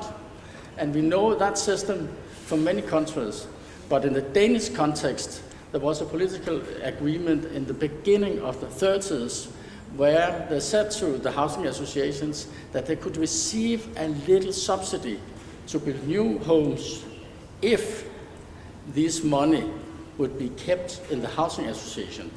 And if you look at it, it started in the 20s. The people there saying yes, they will receive in 40 years from that or 30 years from that time if the installments come in again. So the incentives was right, because the housing association said, yes, it's okay. We will keep them. We cannot take any money out of our housing associations, but we will be long time dead when it happens. So everybody agreed on that, and then we have a system where it's impossible to take money out of the housing associations, and it's a non-profit system. So now you have the revolving funds in the single housing association. And what was done in the mid-60s was to establish in Danish Landsbyggefonden, which is a national revolving fund. When you look at the housing associations, you could see that depending on when the housing associations were started and the financing system and the installments, some of the housing associations would receive a lot of money in their revolving fund, but you could see in other areas in Denmark there was more need for the money to make transformation of big housing areas. And to make this solidarity, the housing associations created together with the government Landsbyggefonden, and took 2/3 of the money coming in this revolving funds in the single housing associations and put it in a national fund. And it's a national fund with every family home, almene boliger is it called in Denmark, every family home, every home for young people, every home for elderly people, and nursing homes. It's the same law, and it's the same system, and it's the same revolving national fund. And that's how it was created. So it's quite simple. It has nothing to do with different kind of subsidies in the 50s and 60s and less subsidies nowadays. It's the revolving fund was created long before anybody talked about subsidies. And what about subsidies in the Danish system? Right now, the Minister of Finance last year was asked how costly is our sector. 1 million people is living in it in Denmark for the central government. And in fact, it was a minus because we are paying also social master plans and things like that, because the money revolving in the fund, we pay all the refurbishments when they are deep in the sector, we contribute to new production, and we develop social master plans in areas where there are 200,000 people, and as I said before, there are 1 million, it's about 20% of the Danish population living in the housing associations. So that's quite simple. You take a loan, it's fixed installment, and when you have repaid your loan, you pay the installment forever and keep it in the system. That's the basic thing, and you have, as I said before, zero net subsidies from the central government. The local governments right now, they give a loan when you start, up a housing area, and we repay the loan after 50 years, and they have the disposal of 25% of the homes. Every time a home becomes vacant, it goes to the local municipality and say, will you use it? And if they say no, we can use it on our waiting list. And in some areas with pressure on the housing market, for instance, the area around Copenhagen, it's a greater share going to the local municipality. And in the outskirts, it's the municipality don't want such a large share. And if you go to nursing homes, for instance, it's 100% visited by, of course, the local municipality. So it's the Danish model in a nutshell. Quite simple. And some of you will say, okay, how do we create it? Because you have to wait 30 years before the money pulls in the system. So it has to be a very mature system. And what did they do when they start? When you started, as we have tried 2 other places together with OECD, what you can do is to have a little fee on the rents in the whole sector. Just a little fee, like Bernd told you have in Austria, a little fee there just to create some capital in the mutual fund. The same was done actually in Landsbyggefonden back in the 60s, just this little fee. Nowadays it's nothing, it's the installments, which is the big chunk, but then it was the big thing in the 60s. That was it. Quite simple.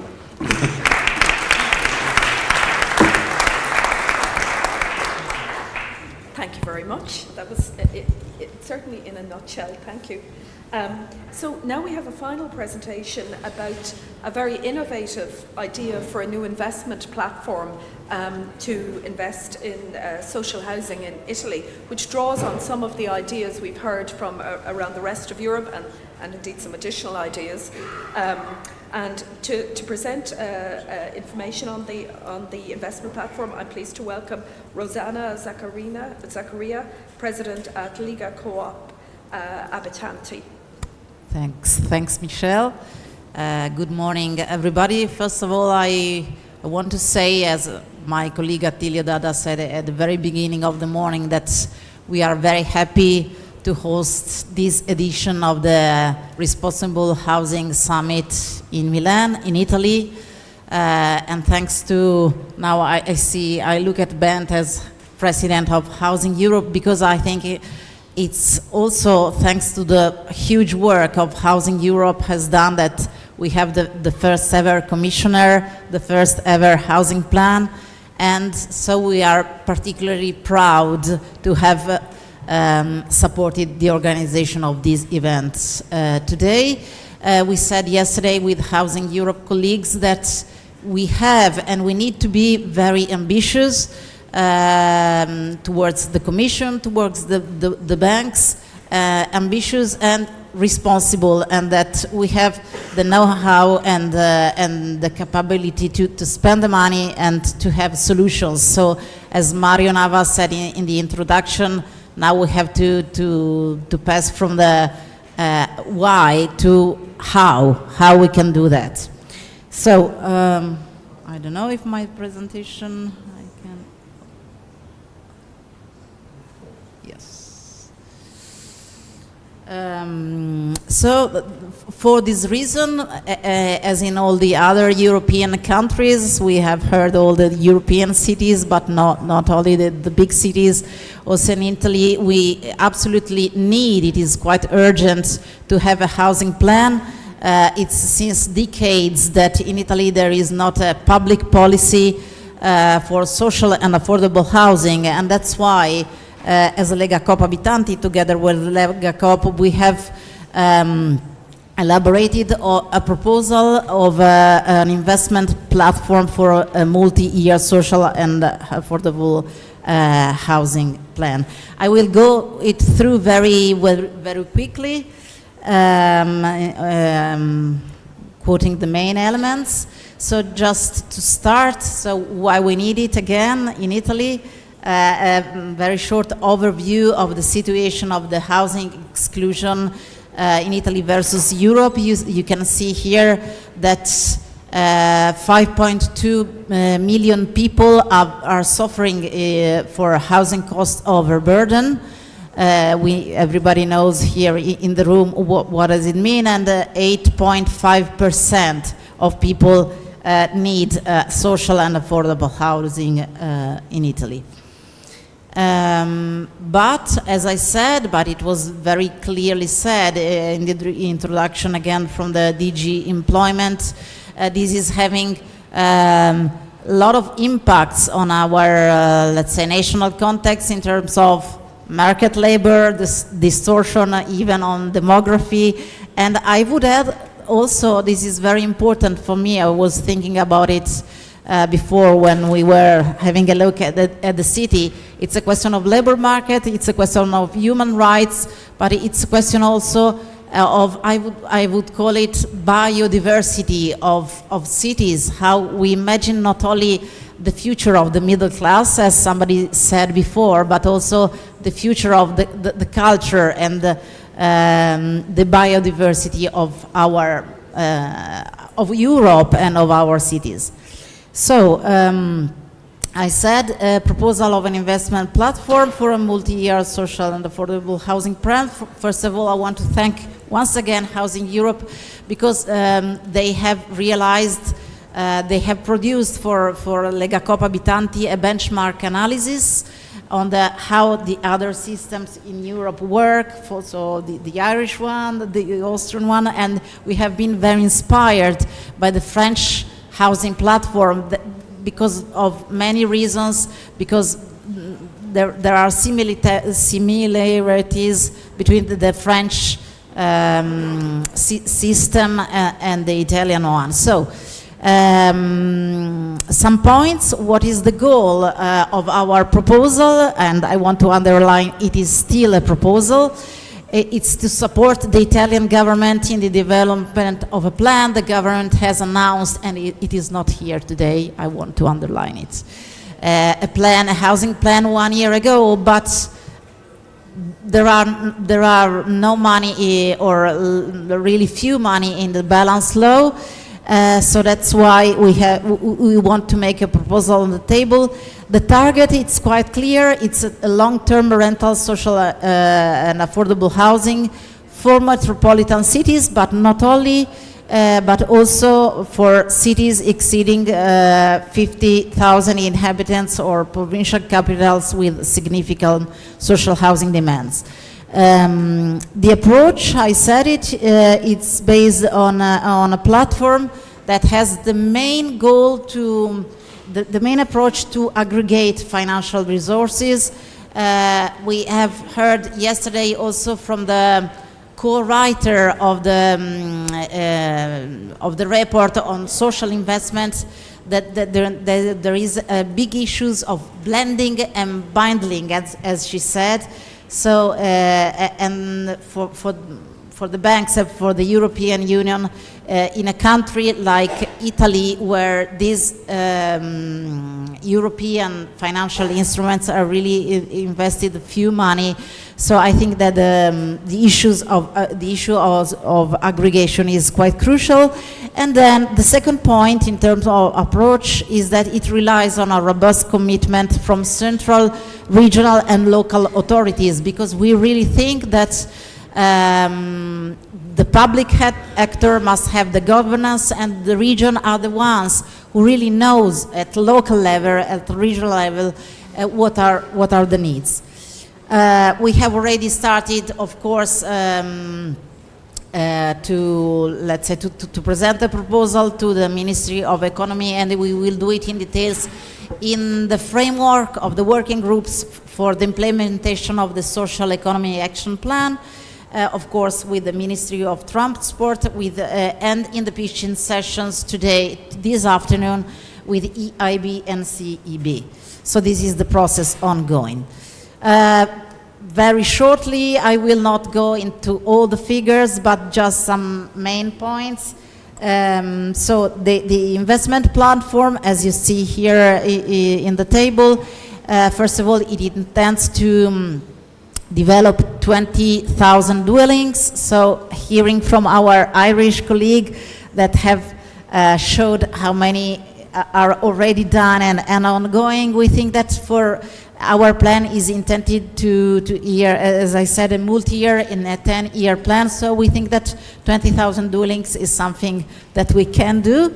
And the overall amount of investment would be, we have calculated for this amount of dwellings, 4.9 billion, supported by 3.4 in debt, and 1.4 billion of public contribution, because we still think that in the Italian context, and you will see what we expect in terms of affordability to have a supply of really social and affordable housing, we need a public investment, and then we will see how.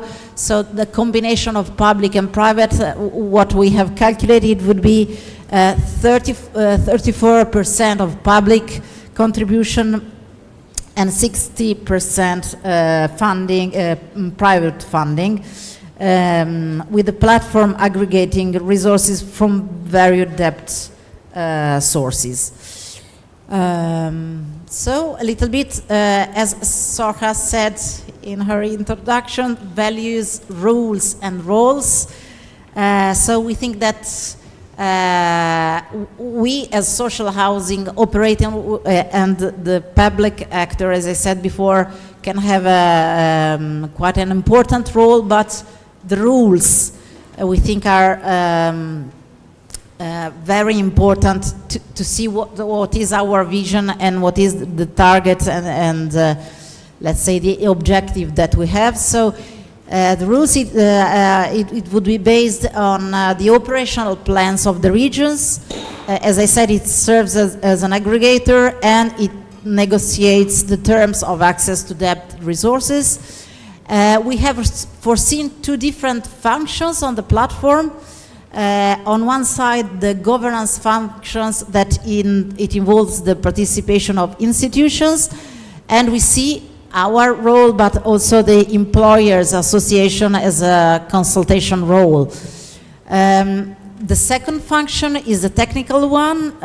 We imagine, and we have already started this, let's say, to make the proposal also to Cassa Depositi e Prestiti, that as in the case of InvestEU for Italy, Cassa Depositi e Prestiti could be the financial intermediary of the platform. So rules are important just really to, let's say, to be sure that the social impact is assured. So the public contribution that we expect, I said 36%, first of all, must be defined and verifiable and based on objective criteria. I underline objective criteria so that we ensure that there is an alignment with the Service of General Economic Interest regulations at European level. We think that our Italian proposal to be in the framework of a European policy should use a European legislative framework, and we think that the SGEI is quite appropriate in terms of approach and regulations and goals. And then the second point, we think that it must be monitored by the state and the region in terms of, so again, objectives and results. As far as the public contribution, I said it's not only grants or subsidies, but we imagine if there is still something, it's under discussion in Italy, from what was not spent from a historic housing plan, ex-GESCAL. And then what we imagine and we are proposing to the government is that the government has put in the balance law for the next 2 years, 2026 and 2027, 50-60 million per year. Our idea, okay, this amount can be replicated for the next 10 years and it can has the role of having some grants in the platform. It is very important, we have already discussed with EIB, the possibility of having state guarantee for these long-term mortgages. Last but not least, the idea of, as in the case of the other examples we have seen from colleagues, a policy in terms of land, so having ground leases, and then long-term bonds, and then another possibility is tax and fiscal benefits. And as we know, we are discussing in this housing plan at European level that there will not only be a financial pan-European platform, but probably we will double the funds, the ERDF funds or the cohesion funds for housing policies, so we could use those and put it in a unique platform.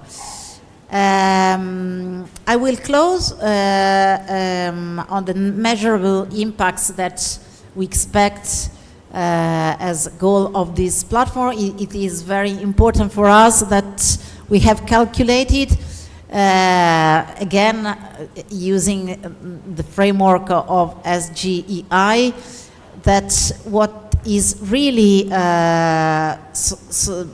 economically and sustainable and really social and affordable would be to have a monthly rental fee for using it as a parameter, 70 square meters dwelling, a rental fee between 350 and 450 euros.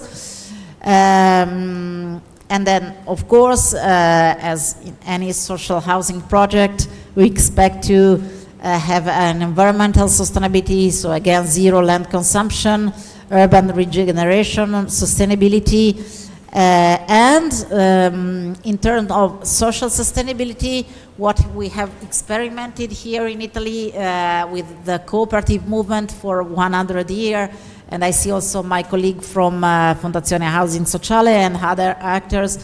We have already a lot of projects. Some people have visited them yesterday afternoon in Milan, where housing services are really at the center of the project, where we are able to work as a value chain on social services, cultural services, and other aspects where we are really able to have a high track record in terms of capacity of community building and intergenerational mix. And of course, the cooperative model is something, as my Austrian colleague said, but also the Irish, non-speculative, we have seen in the green line of Bert what we are able to do. So managing with a high efficiency, for example, we have in our 40,000 undivided ownership in Italy, the occupancy level is 100%. We have only 3% of arrears, and I could, but I don't have enough time to say it here.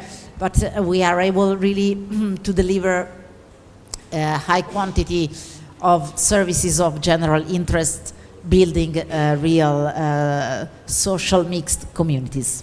Thanks.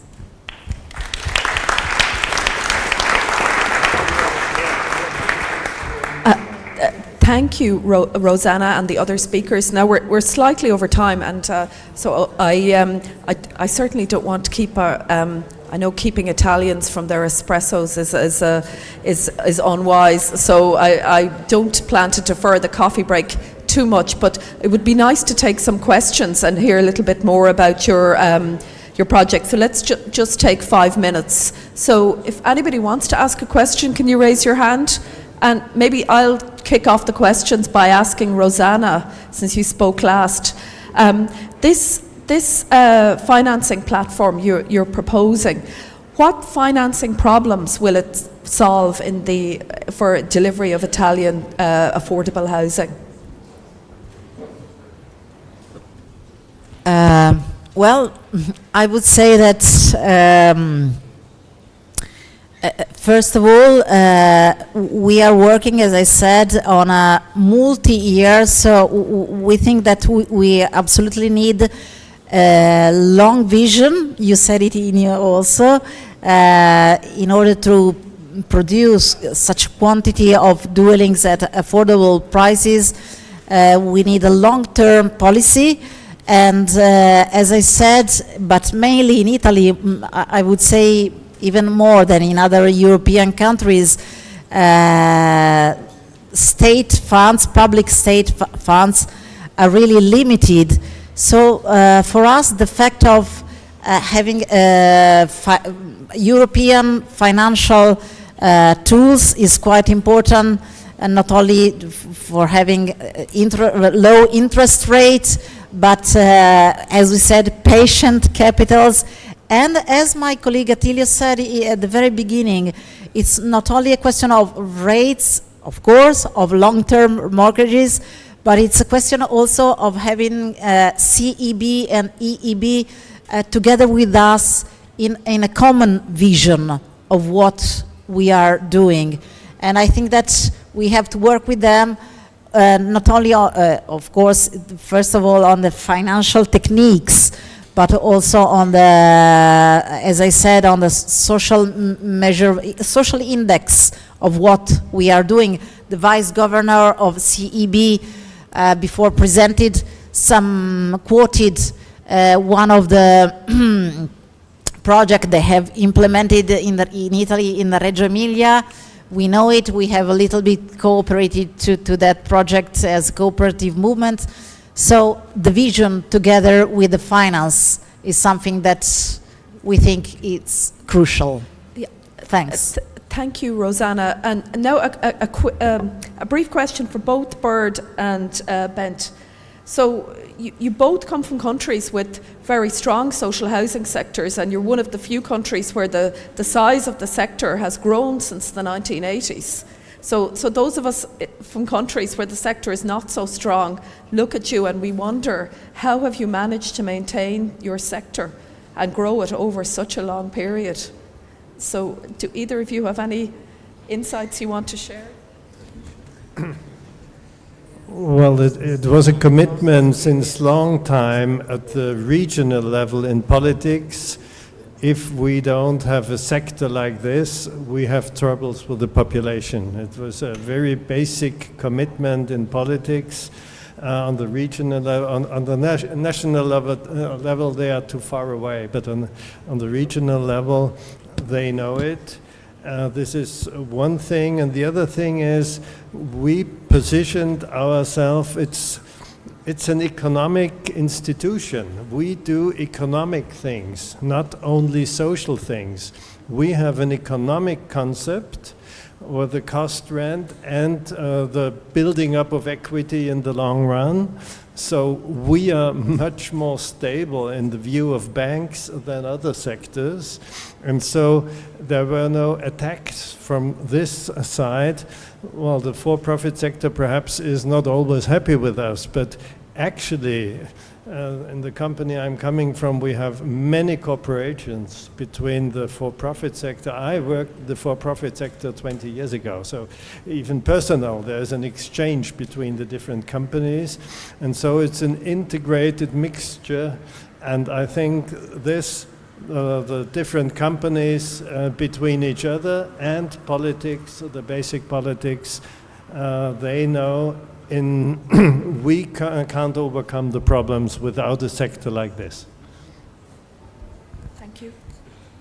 Yes, and about the same in the Danish case, we are not arguing for more of our housing type, but what we are arguing for, if there is some problems in, and what can we bring to the table of solutions to the local municipalities and also to the government, and then have this kind of consensus also with the private sector, work closely together with the private sector, common education, things like that. So we are very, very close to each other, and so there is a kind of division of labor that we are doing one thing and the other sector is doing another thing. And if we are not doing the one thing, then maybe in the long run you can impose certain restrictions on the other sector, the free market sector, and then you will have an efficient system, because then you have a partly regulated and a partly regulated system. It's much more efficient to have a regulated system and have a much more unregulated system. Thank you. And then I have one final question for Enda and Fiona. So you have established a new cost rental system at quite a challenging time in terms of housing, because interest rates were going up. We saw cost of materials rising following the start of the war in Ukraine. So what were the key financing challenges you faced, and how did you overcome them? Very briefly, and then coffee. Yeah, I'll start initially. I think the first one was, okay, we were in the fortunate position in my organisation, we have equity funding at this point in time, but I suppose we have a view to the future, which is that idea that the revolving fund and creation of that point in time. So it was very much about driving the operational costs and the life cycle costing of homes, looking to that 50 years and modelling them very efficiently. It was also about the other points that Austria mentioned, taking that initial profit, as a very small profit, but looking to the future to try and reinvest. And it's with small, there's a phrase, little acorns, big oak trees grows, and it was starting at that basis and trying to work our way up. We're not starting from where Denmark started from the 60s, but we are learning from their experience and trying to build that into now. So that was our experience direct, but from a policy perspective, Fiona would know. Yeah, and from the AHB or approved housing body's perspective, it was extremely challenging in terms of you had rising construction costs, rising interest rates, and rising costs of management that have to be passed through in terms of the cost rents being charged, and very limited ability to put any equity in because they are not-for-profit providers and therefore don't have large reserves available to them. So really that response that came through was really from the government side in terms of increasing the level of support. Now there was a counter-cyclical effect in terms of because the loans are coming from the Housing Finance Agency who have fixed rates, they were very powerful forces mentioned in the market in terms of continuing to lend into the approved housing body sector for both social and cost rental, which meant the housing bodies were able to access good quality stock and fill up a gap that would have been left by the private sector investor leaving, but also the level of government support, recognising, this is a new tenure, it needs support, meant that we've been able to sustain delivery and scale up. Michelle, if I could just add one point to that, and it's just it's that combined approach as well at scale. I think the opportunities of all the enterprises working together, as the Italian proposes there, once you get to scale, you have an opportunity to drive down costs. Okay, so thank you very much. I think we need to finish now for the coffee break. So thank you to all our speakers, and I look forward to sharing more learning and discussions over coffee.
Testing, prova 1, prova 2.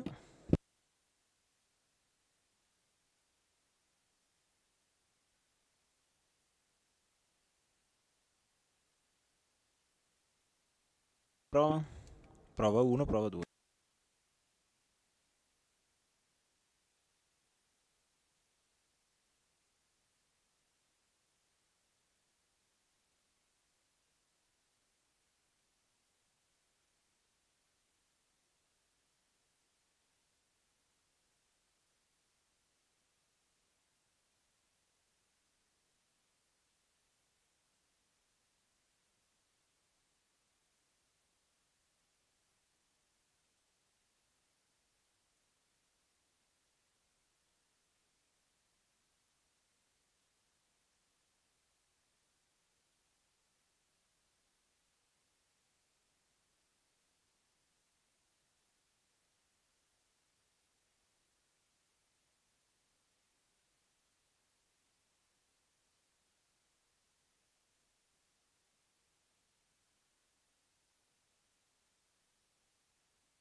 Yes, thank you.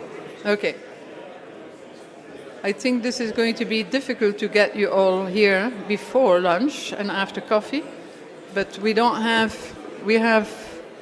very little time for very important discussions. So I would like to ask my panelists, Tim Segbur is already there, Daniel Risavka is there, Giancarlo Scotti from CDP, Giancarlo Scotti, Helmut van Glazenhap, you're there, Andrea Colantonio is there. Okay, so we're still missing one person.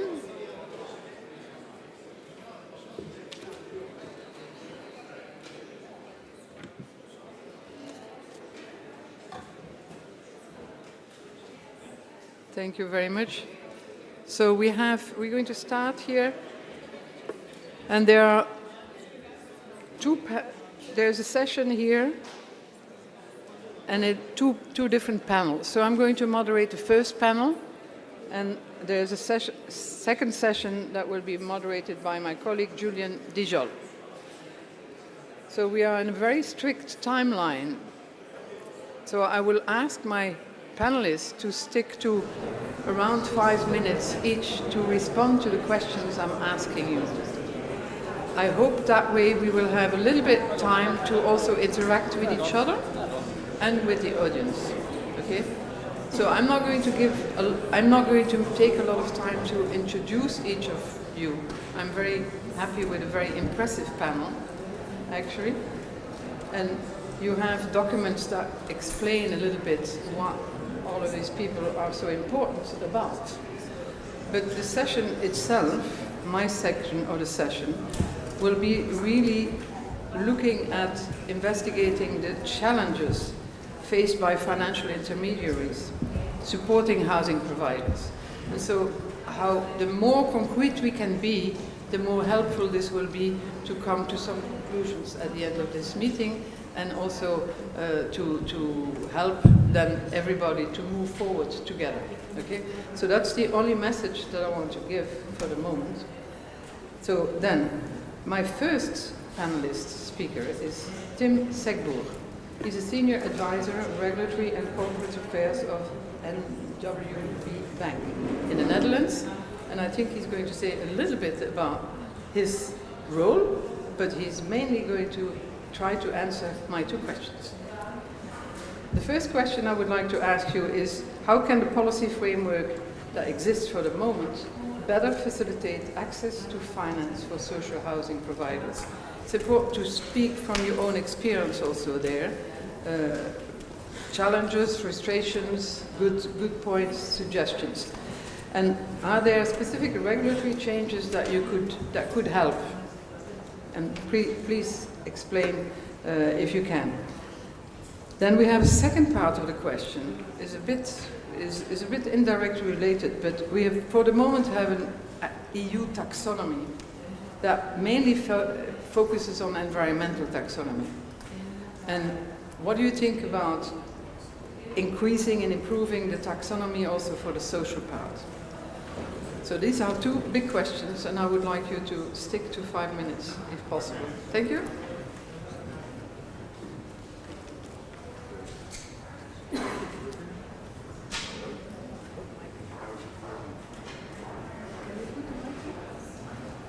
Hello? Okay. So that's part of my 5 minutes lost, so I will speed up even more. But maybe to start off with NWB Bank as a small introduction, because there's always a possibility that people are not familiar with the bank. NWB Bank is a Dutch promotional bank. It was founded in 1954, and it is owned by water authorities and the Dutch state. We're AAA rated by Moody's and Standard & Poor's, and we are the 5th bank of the Netherlands, and we have a balance sheet of around 90 billion. So that's a bit about NWB Bank. Then if I zoom in on social housing, social housing is a very important part of the financing we do. About 2/3 of our lending is going to social housing. That is also, and I'll briefly touch upon that, on the Dutch system. How is it organized? If you look at social housing, there is a guarantee fund. So loans for social housing, with housing associations being responsible for building and for establishing the social housing, the lending to the social housing is being guaranteed by a fund which is ultimately backed by the state. So if we come to the role then of the promotional banks, well, we have access to very beneficial ratings due to our credit standing. We provide the funding under a guarantee for social housing, so that's how the system works, more or less. Then to come to the questions, okay, so what are the problems we are experiencing? Well, first of all, I would like to zoom in on the taxonomy. It's a bit of a technical issue, but I try to keep it high level. People will be aware that under the taxonomy, one part of it is a green asset ratio. How green is your lending? And to determine that as a financial institution, you rely on data which is being published by your counterparts or your customers. Well, and then I come to the problem in the Dutch situation. Well, our clients, social housing, are not subject to CSRD requirements, and as such are not being recognized under the taxonomy, and as such, if I look at the GAR which we have to publish, it's pretty low because they are not recognized. Well, at the same time, they're doing a lot of, well, green things due to arrangements they have and targets they have set with government. So, although they are doing taxonomy eligible activities, they are not recognized. And why is that a problem?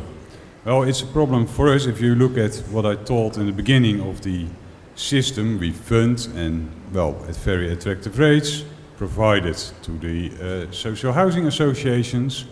But if our GAR is low, we have two problems. It might, well, influence the view of investors about your company and the climate risk you're running. So that's one. And the second is, well, based on the taxonomy, there's also the green bond, which is based on the taxonomy. So we're not able to tap into that market, which, well, nowadays, of course, as we all know, the market is broader than the European Green Bond standard, but you might imagine that things will change over time. So it is detrimental to our access of funding, and as such, will feed through to our clients. So that's one of the problems. The other one, which was already addressed, I think, in this morning, is the limitations due to state aid regulations where, well, let's say social housing is part of the system I described with the guarantee fund, but affordable housing, if I'm, well, using the right definitions here, is not. So it's excluded, so there's no access in that system. So it would be very good to have that also in it. And finally, maybe for the ones who are really into legislation, you have the Anti-Tax Avoidance Directive, as people might be aware. And well, without going into details, the main characteristic of the Anti-Tax Avoidance Directive is that there's a limitation on the deductibility of interest. Well, member states have some flexibility in implementing because it's a directive, but it's a bit of a binary option where they can, well, exclude standalone entities from it. In the Netherlands, housing associations are subject to the deductibility requirement. And as such, well, it influences their capacity to invest, And it also has influence, of course, on their credit standing, which as a lender to them is also important to us. So I hope I address your questions. Wonderful. Thank you very much. And you stayed in 5 minutes. Would you, I'm asking you an extra question because you stayed in time. Would you argue for social bonds? My mic's still, yeah, okay. Oh, the social part, I didn't really go into that, so that's good that you ask another question. Social bonds are already there, as you know. There is a framework for that, but we would strongly advocate, and well, maybe people familiar with taxonomy don't have the same feelings, but we would strongly advocate to have a social investment framework, as we call it, because as we learned this morning, there's a huge demand for funding. There's appetite from investors. But if you look at the current system now, social is not well defined. So there are several definitions for social. And if I look at the current framework, also from the sustainability framework I was referring to, as of now, it is defined in a negative way. So it should avoid certain social goals, so not violating human rights, etc. I think we should go for a positive one. So it should be rewarding to have to invest in social beneficials such as social housing, affordable housing. So that's one of the things we are really advocating for, to come to a social investment framework, learning from what we have seen with the taxonomy. So please be aware, and if I look at 2 points we have learned there is data availability and the administrative burden. But we think, and we are with a group of stakeholders who are advocating for this, that we can build on existing legislation and treaties to come to a social investment framework orienting investors towards social investments. Thank you very much. Very interesting. I hope there are some reactions from the other panelists and from the room later on when we make some time for that. And thanks for very clear support proposals. I would like to ask now the second panelist, Mr. Daniel Rizavka. He is a director from Housing Investment Fund in Czechia. Again, he studied in Czechia and in Strasbourg, in France. But I'm not going to go into the details. I give you the 5 minutes to introduce yourself, but also answer to my questions, possibly. First question is, can you elaborate on how regional expertise centers have impacted municipalities' ability to access funds for affordable housing? Can you share some of your success stories in there? Because the very exceptional experience that you have in a region where we have less experience up till now. So important to share that with the group. And then the second question, not totally related, but maybe is, what challenges have you encountered in balancing grants and loans? Or have you been confronted with challenges there in the financing mix for social housing projects? And how could the RRF funds that you have been using be better utilized, if continued, of course? Thank you. So, good afternoon, ladies and gentlemen. I represent the Czech financial intermediary, which distributes European and national affordable housing finances to end beneficiaries. And just to make a context, in our country we are in the process of redevelopment, I would say, of the whole affordable housing concept, trying to make mainly affordable rental housing the way out of housing crisis.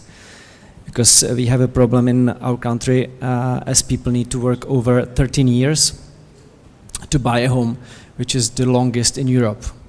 And to add that if you want to rent, you need to know that about a third of renters pay more than 40% of their income. So under the RRF, in cooperation with the Ministry of Regional Development, they set up 2 programs. One for funding, financing the end beneficiaries, which are as well the private entities like private investors, as well as public entities, municipalities, cities. And what we identified was mainly that cities didn't have the expertise to develop public housing to build. They didn't have sufficient resources for project preparation. Public procurement is generally very difficult for them, and they didn't have a concrete long-term financial products to start prepare the project and to see at the end that they will benefit from concrete financial products and they could finance their project at the end.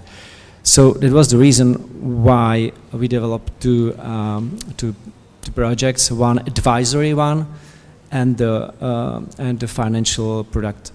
And just to mention, the advisory was about launching regional centers across the whole country, supporting the mayors with experts and delivering them the expertise in terms of financing, of preparation of projects, in terms of technical assistance, in terms of legal assistance as well, in order to de-risk the processes and the cooperation between public and private sector, but also to help them to do the public procurements and to launch the projects. And after 1 year of support, we identified more than 200 projects, around 3,500 apartments. They are applying for our financial product, the financing that we offer into the housing, affordable housing. And this financial product is grants, subsidies, and beneficial loan. And this beneficial loan comes from the RRF, this EU money. And here I will touch the second question, because the problem is that under RRF we couldn't couple the grant part and the loan part, which was really a pity, and we have to negotiate with the state state contribution. Of course, in this period of I would say budgetary restriction wasn't very easy, and also the administrative part of RRF was very comprehensive, I would say, because at the same time we were negotiating with the European Commission the notification to make this affordable housing program possible. We succeed with the European Commission, but only after 1 year and a half, so it was quite long.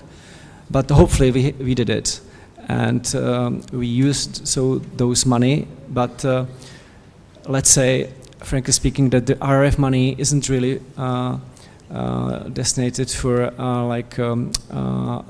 long-term investment. It's rather for short-term investment of the state, where the state have a project, they invest the money, but if you want to use it for the construction project, it's rather difficult, because the end of the investment has to be like normally in first half of 26.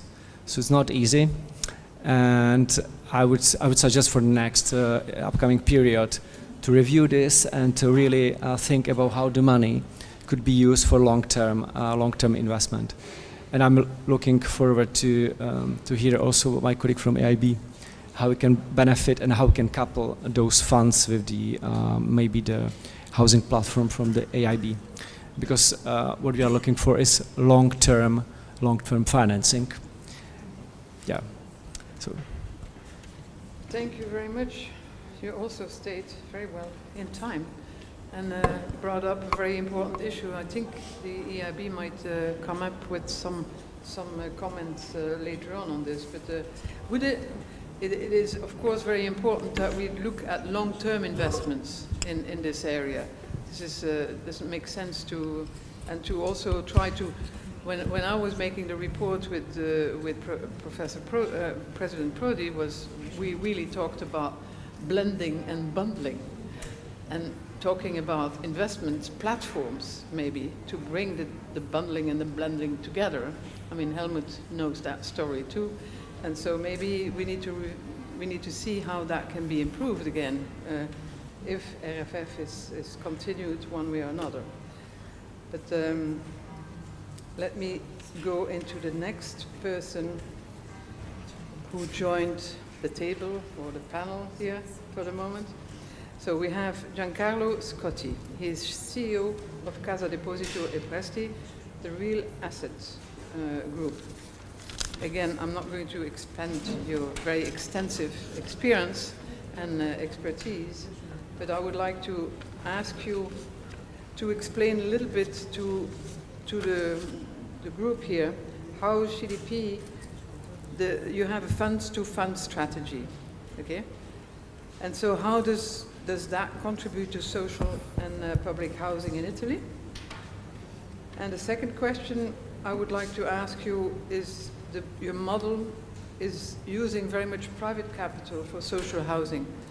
That is something that is under discussion in a lot of other places. Could you explain to us a little bit the ideas on how that approach helps to maintain long-term sustainability? Okay? So, thank you very much. Thank you very much for having invited us. I mean, I don't think I need to introduce Cassa Depositi e Prestiti, which is the Italian promotional bank that has been investing in infrastructure since its foundations. I currently manage the company that invests in the real estate sector, and we have been investing in the social housing business for the last 15 years. I mean, first of all, I understood from, the first comments that there were, at the European level, we do have some work to do to define what is social housing. I mean, in our country, in this country, we have a very clear distinction between what is the public housing and the social housing. Considering that public housing is the housing in which you need state-owned subsidies, where you need some sort of grants from the state in order to support this kind of product. While the social housing, it's a product that has to be totally funded by private capital and has to give a return to the private investors. Who do we refer to in the social housing business? We do refer to that kind of market that we call the gray market, meaning that we refer to the market that is, in a certain sense, too wealthy to apply to the public market, to the subsidized market, but is a market which has some difficulties to approach what is the common market point of view. So this is a market that has been increasing dramatically in the last 15 years.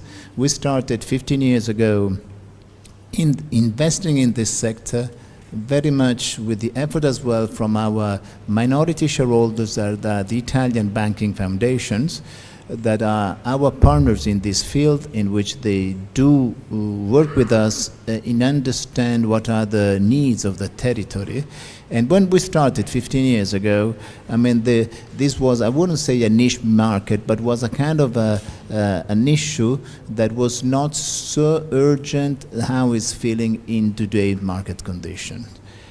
And the way we decided to approach the market, it was exactly through the funds of funds, meaning that, as Cassa Depositi, we wanted to establish a fund in which Cassa Depositi could have been and should have been the cornerstone investor, but through the money that Cassa was putting in place, was the object was to take more funds from the private sector, from the let's say insurance companies, pension funds, and to attract equity to invest in funds that will be managed and has to be managed by third parties asset management companies. So the idea that is behind the scheme that we have developed was an idea to try to multiply resources, to multiply financial resources, but to give to these financial resources an economic return. We did establish, therefore, a family of funders funds. We are active, let's say, in the what we call the 3S that define the social housing business, meaning social housing, student housing, meaning giving a product for university students that are studying not in their homes but in the university cities. And furthermore important, that will become one of the pillar of our activity, is senior housing, meaning giving a residence for people that are totally autosufficient but are 65 years old. Through the demographic of this country, this is getting furthermore important, and is a sector in which we will focus. We started working in the last few years, and that will be for sure one of the pillars of our activity in the future. The point important for us that the way we consider, social housing is clearly that there is, let's say, what we call a hardware, that is the real estate product, but what we like to do, we have with this hardware also, let's say, a kind of a software that are all the kind of services that are offered in this product, in the schemes we do develop. Meaning, education, we offer services of educational area, urban gardens, common areas. So it's not just a real estate product, but through a kind of partners in which we work with, we take care very much about the financial aspect and the real estate aspects, while we do work with some partners to take care also about all the, say, the software side that are a fundamental component of the product that we do offer. Talking more financially about our product, clearly we need some, we'll have some requirements. First of all, we establish real estate funds with a quite long perspective. On average, we speak about funds which have an average of 30-year maturity. We give our goal is to give a return of 2% over CPI, over inflation. So our funds are instruments which are very much focused to be suitable for investors that have long-term liabilities, and that has to cover these long-term liabilities with some actives that are that give returns that are over inflation. And let's say, as a fund level, the way we try to build our products are giving a component between subsidized rents and subsidized sales. So the idea is to give a constant return to investors in order to grant the return that are the basis of the goal of our investors.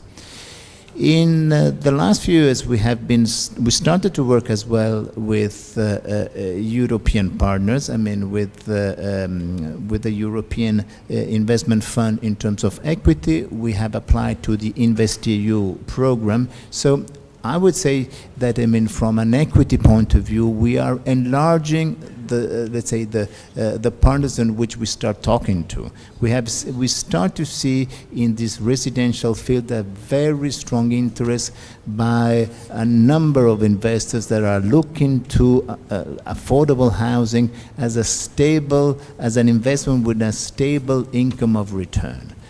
What we definitely need to explore more, it's more on the funding side.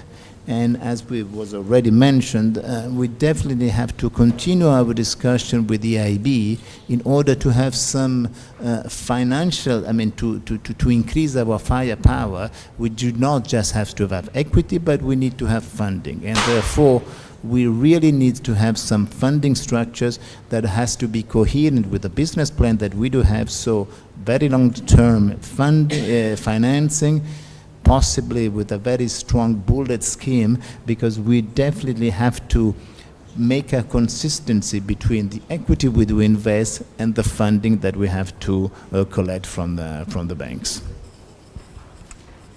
Wonderful, thank you very much. But that last point is really still an issue, a challenge for you. Definitely it is. So, do you propose any kind of solution towards the EIB on this? Well, I mean, the point is that the way we need to finance our project, I would say it is more at a fund level. It's not as let's say at the fund of fund at a higher level. It's more at the project level. And the way I think we have to discuss with our funding partners is that we need to find solution in which the maturity of the loan has to be consistent on the business plan that we are developing. We are talking about a business plan that are, as I said, quite long-term view. We are talking about business plan in which the return is from 2/3 given by rent and by 1/3 given by sales. So we really have to have an amortization scheme that has to be coherent with the business plan that we are developing, because otherwise, without, let's say, a practical financial, support by the banks, will be very, very difficult to be able to deploy the equity that we put in on stake. Okay, thanks. And so that's not the case for the moment. So that's another issue for the EIB, maybe to pick up if Definitely. we have some time for that. The next speaker is Helmut van Glazenhap, Secretary General of the European Long-Term Investors Association, LT.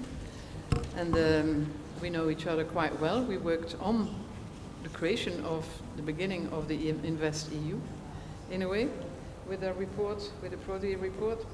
So you have, in the meantime, experience across the board in Europe. And there's a lot of varied, we already heard, a lot of varied approaches for social housing or affordable housing. Could you provide some examples where the solutions have really been successful for the moment? And can you also say how the members, the LT members, adapt their products for increased housing needs, for the increased housing need? Since we made the report in 2017-18, movements have happened in the right direction, but not fast enough, not large enough, and not long enough. So please give us some good hope with examples. Yeah, Lieve, thank you very much. My name is Helmut van Glazenhap. It was said the European Long-Term Investors Association is the association of public, national, promotional banks and institutions all over Europe. We have now 33 members, of which CASA is one. And we try to bring together our opinions, our expertise, not only in housing, but housing is a very prominent field of activity. Let me start what was partly said by the speakers before. Housing is a difficult topic, since we speak about social housing, responsible housing, affordable housing, energy efficiency in housing, which is partly linked to energy poverty. So I'm speaking here from housing in general, because nearly everything is going or has links to social or affordable housing. Some general challenges which we see all over Europe in each member state. We see, and it was said as well, we have huge funding needs, and this is the case for every EU member state, but we have a huge number of cases with a relatively small amount per project. Think about the single dwelling, then you come down to, I don't know, 30, 50, 100,000 euros, and we don't speak about, for the single project, about millions. This could be the case as well, but this is a challenge to have this high number of cases. We have, in most of the cases, different approaches, and the answer you asked for, Lieve, was given partly by the other speakers, so we heard about examples in the Netherlands, in Czechia, in Italy.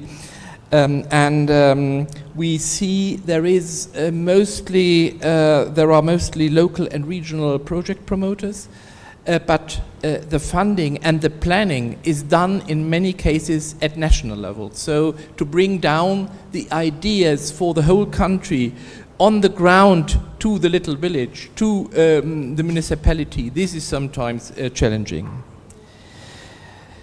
The challenge as such is really how to best allocate the funds which are available. Think about the funding department of Cassa in Rome, and then you need to bring it to Sicily, to northern Italy, so everywhere. And here we need to find good solutions. And to give you the answer, I think in many cases this is done because the situation in many countries is different. We heard 3 examples. I will briefly touch a few more. In France, we have a central government approach. The number of social dwellings is defined at central level, and then the département needs to look how it the new activities are implemented. France was looking or is using regional distribution via guarantees, regional guarantees, and they are working with specific project providers, housing providers, and the funding is coming from the French Cassa Depositi, which is called Caisse de dépôt et consignation, and some central subsidies, and as I said, local guarantees. This example, I think it's, I looked on the Housing Europe webpage, and somewhere was written it's one of the most successful solutions. I can't say, but I would definitely say this is not the one and only solution for 27 EU member states. We heard different situations, and you need to address it. And this is, I think, the task of national providers to find the best situation. We have the private market approach in Italy. We have the investment fund in Czechia with public money. So it's tailored to the situation in the country, and this is my main message. We need to find solutions tailored to the specific situation. For Poland, we have as well a central approach, but, and this I heard in the interventions as well, some additional policy goals are included in the plans. It is not only to create social housing, it's to improve the condition of poor quality dwellings, which in Eastern Europe you can find a lot, to increase the percentage of ownership, notably for low-income families. Or in Poland you have also conversion of former military buildings into housing units. So here it is not only the social approach, there is more in this, and I heard it from the other speakers as well. So you can't focus only, and you should not focus only to social social housing alone. Poland has created also a national housing program. The Polish National Promotional Bank, BGK, they provide loans, and municipalities provide in-kind contribution.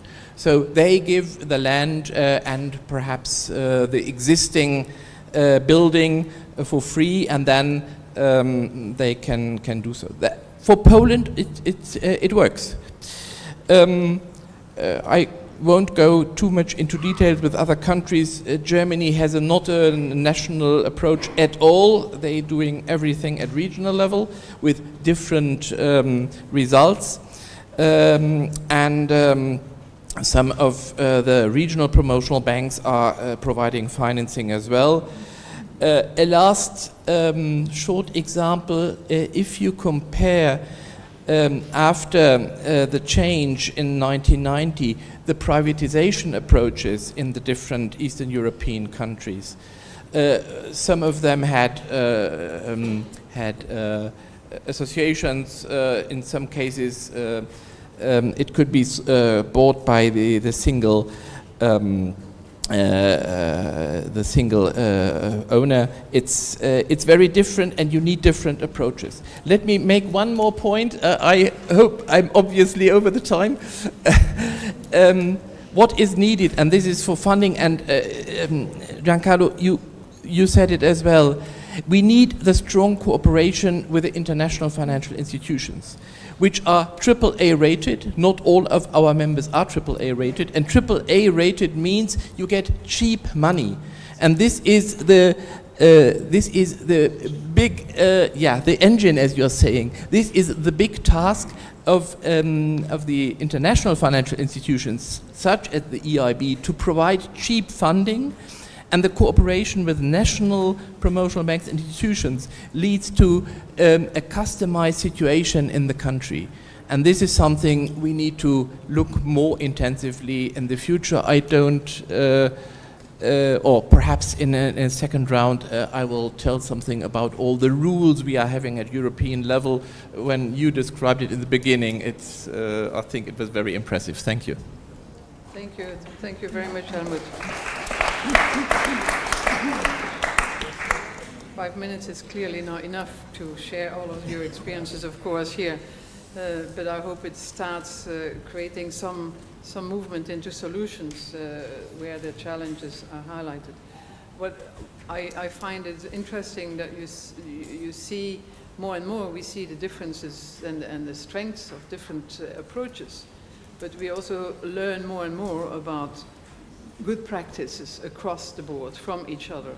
I mean, I learned very well things about recently about the revolving fund in Denmark, for example, but also the fact to bring social and affordable housing together has been beneficial for the people themselves and for the sustainability of the project and the programs very often. So I think we're learning lessons more and more that can be applied across the board. But I want to not go further with you, Helmut, because really a lot of the issues have been moved into the direction of the EIB. So I really want to give the time for the 5 minutes and a little bit more maybe, but we see to Andrea Colantino, who is the lead economist of the Urban Development Division in the European Investment Bank. We have prepared for you 2 questions, but I think you've also heard some of the other challenges, questions that maybe you can pick up in the meantime. So can you explain a little bit how the cooperation between the EIB and the national promotional banks or other national financing intermediaries could be strengthened to deliver more effective, faster and large-scale housing solutions? And then what kind of financial instruments, new financial instruments are you thinking about for the moment for the diverse needs across the different regions in the EU? And you remember the issue on the social bonds could be maybe picked up, the funding, the CDP issue on the timeline of the project level, maybe could be picked up. Maybe something on taxonomy if that's in your domain. Okay, please. Good morning, everyone. There's a lot going on, and nice to have a lot of interesting questions. I can tell you what we're doing at the EIB. So my name is Andrea Colantoni, and I'm based in the Housing, Cities and Regions Department. I'm also part of the EIB task force. Housing support for sustainable and affordable housing is a key priority, one of the 8 key priorities of the EIB going forward, and we set up a housing task force which includes several departments and also even the EIF, the European Investment Fund. And we've been discussing over the last few months on solutions, which we plan to present in full tomorrow at an event which we are organizing. I think here I will respond to your questions and the comments of the panelists, maybe limit myself to financial intermediaries, which for us is one of the key solutions. It is essential, our collaboration with national promotional banks, regional promotional banks, but also commercial banks is essential. And it's essential for three main reasons, because they have an unparalleled knowledge of the investment needs and the funding model at local level.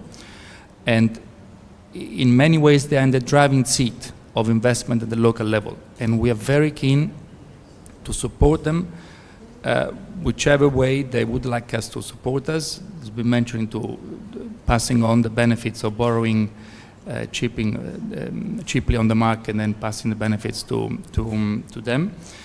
Secondly, they are important because they are embedded in local legislation, so they know the rules of the different housing markets, but also the definitions, what it counts as affordable, what it counts as sustainable and social. And thirdly, we're all familiar with the size of housing providers, which is often quite small. So financial intermediaries, including especially national promotional banks, allow us to reach the smaller providers at the local level. We're looking at several solutions to work together with the national promotional banks. And one model is clearly the French model, the French alliance, which was mentioned a number of times this morning, but which has also been kind of has provided inspiration for the model, for the proposal by Legacoop in Italy. This is a model in which the EIB, the Council of Europe Development Bank, with the Banque de Terroir and the Union Sociale pour l'Habitat, got together and financed local housing providers. There is a different way of working together with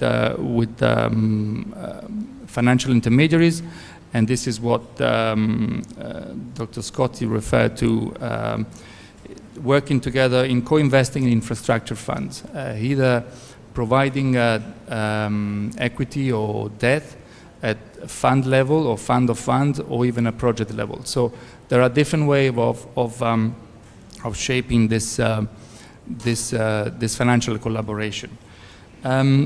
We're also exploring solutions with the Commission and the involvement of financial intermediaries, because at one of the events we organized in July, the director of DG Regio mentioned that the intention of doubling the EU funds, cohesion funds for housing, from 7 billion to 14 billion. So we're now exploring how this additional funding could be deployed on the ground through structuring financial instruments or financing structures which can take different shapes or forms. It can leverage private capital, and they can be blended with forms of repayable finance. The answer, I want to build on what Helmut was saying, that there is no answer, there's no silver bullet. There's not one size fits all across Europe. And whichever collaboration prevails, whichever models prevails, depends on a number of factors. We need to take into account the level of development of the financial sector, which is not homogeneous across the EU. The desire of the managing authorities and member states to use EU grants to set up financial instruments, which is not a given. There is also the financing models through which housing providers support themselves. In Italy, for example, here it's for housing, public housing authorities, it's difficult to borrow on the money market. So establishing a collaboration with them has to take this into account.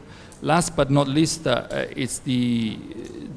lot depends on the administrative capacity of the promoters, which is not, we cannot take it for granted. There is some administration level, how to manage the funds, how to set up a funds, and so on. But I would like to conclude also on a word on not of what can be done with existing structures, but what should be done when these structures do not exist, because some member states have well-developed national promotional banks, regional promotional banks, but a lot of member states don't. Or they have them, but they don't work a lot on housing. So the issue for me is not just about how can we strengthen the collaboration with existing financial intermediaries, but also how to build capacity and share knowledge in contexts in which they do not exist or they're not too active in the housing market.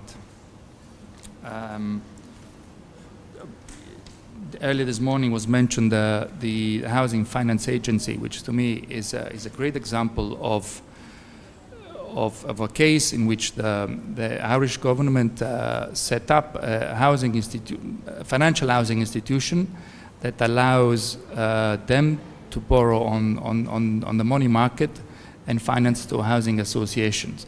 There are discussions also to set up, not in Ireland, proposals. There were in the past as well ad hoc banks just to finance, at national level, just to finance housing, the housing sector. And to me, this is something that perhaps member states and constituencies which do not have these organizations, financial organization or financial governance for the sector, is something that should perhaps reflect on and be inspired by cases which are already working across the EU.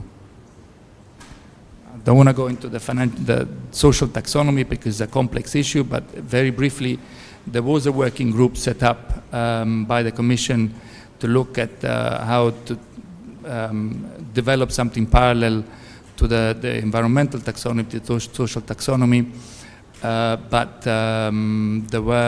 there was a report prepared, but there are multiple issues with the social dimension, and my understanding is that there will not be a social taxonomy developed by in the near future, but I might be completely wrong. Thanks a lot.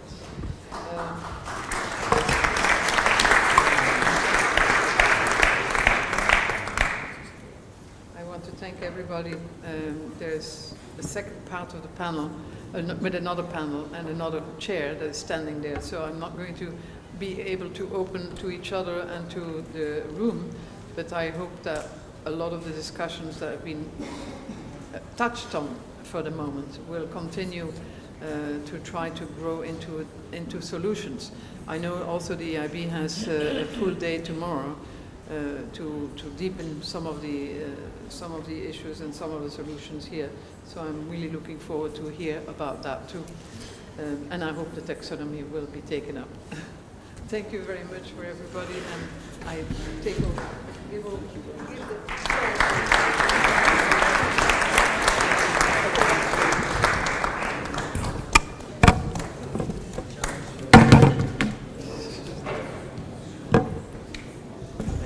Thank you very much, Lieve. That was indeed a challenge. And I mean, we are aware that we literally are the last obstacle between you and the lunch, which is served behind. So we'd better go quickly. So I will call people from the panel here. So Jonas, Philippe Mosley, and Virginie and Pierre-François.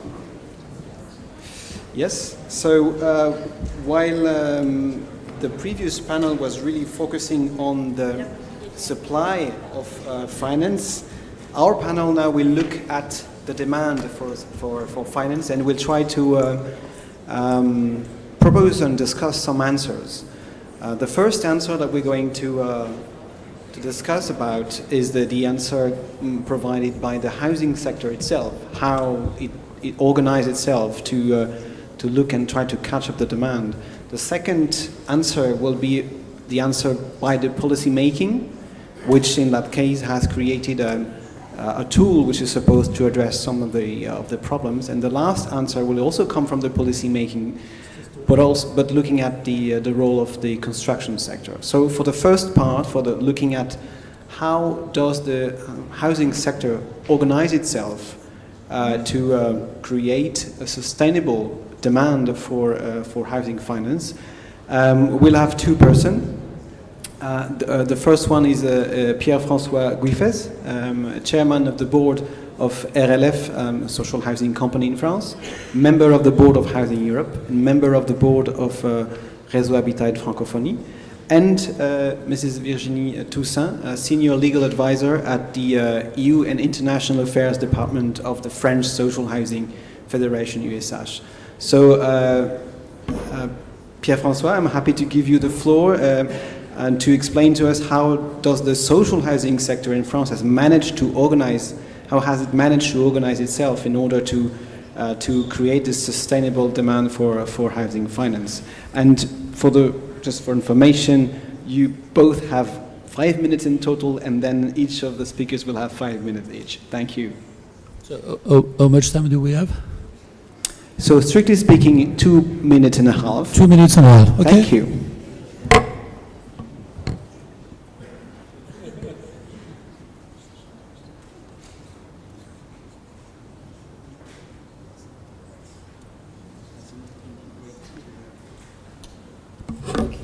So, yes, the French social housing sector is of the equivalent size of what it is in Austria, in the Netherlands, in the Scandinavian countries. But in France, we do love state, so we have a very much state-oriented system, on a very peculiar system regarding the financing of new constructions in the social housing sector. The situation for rehabilitation is somewhat different.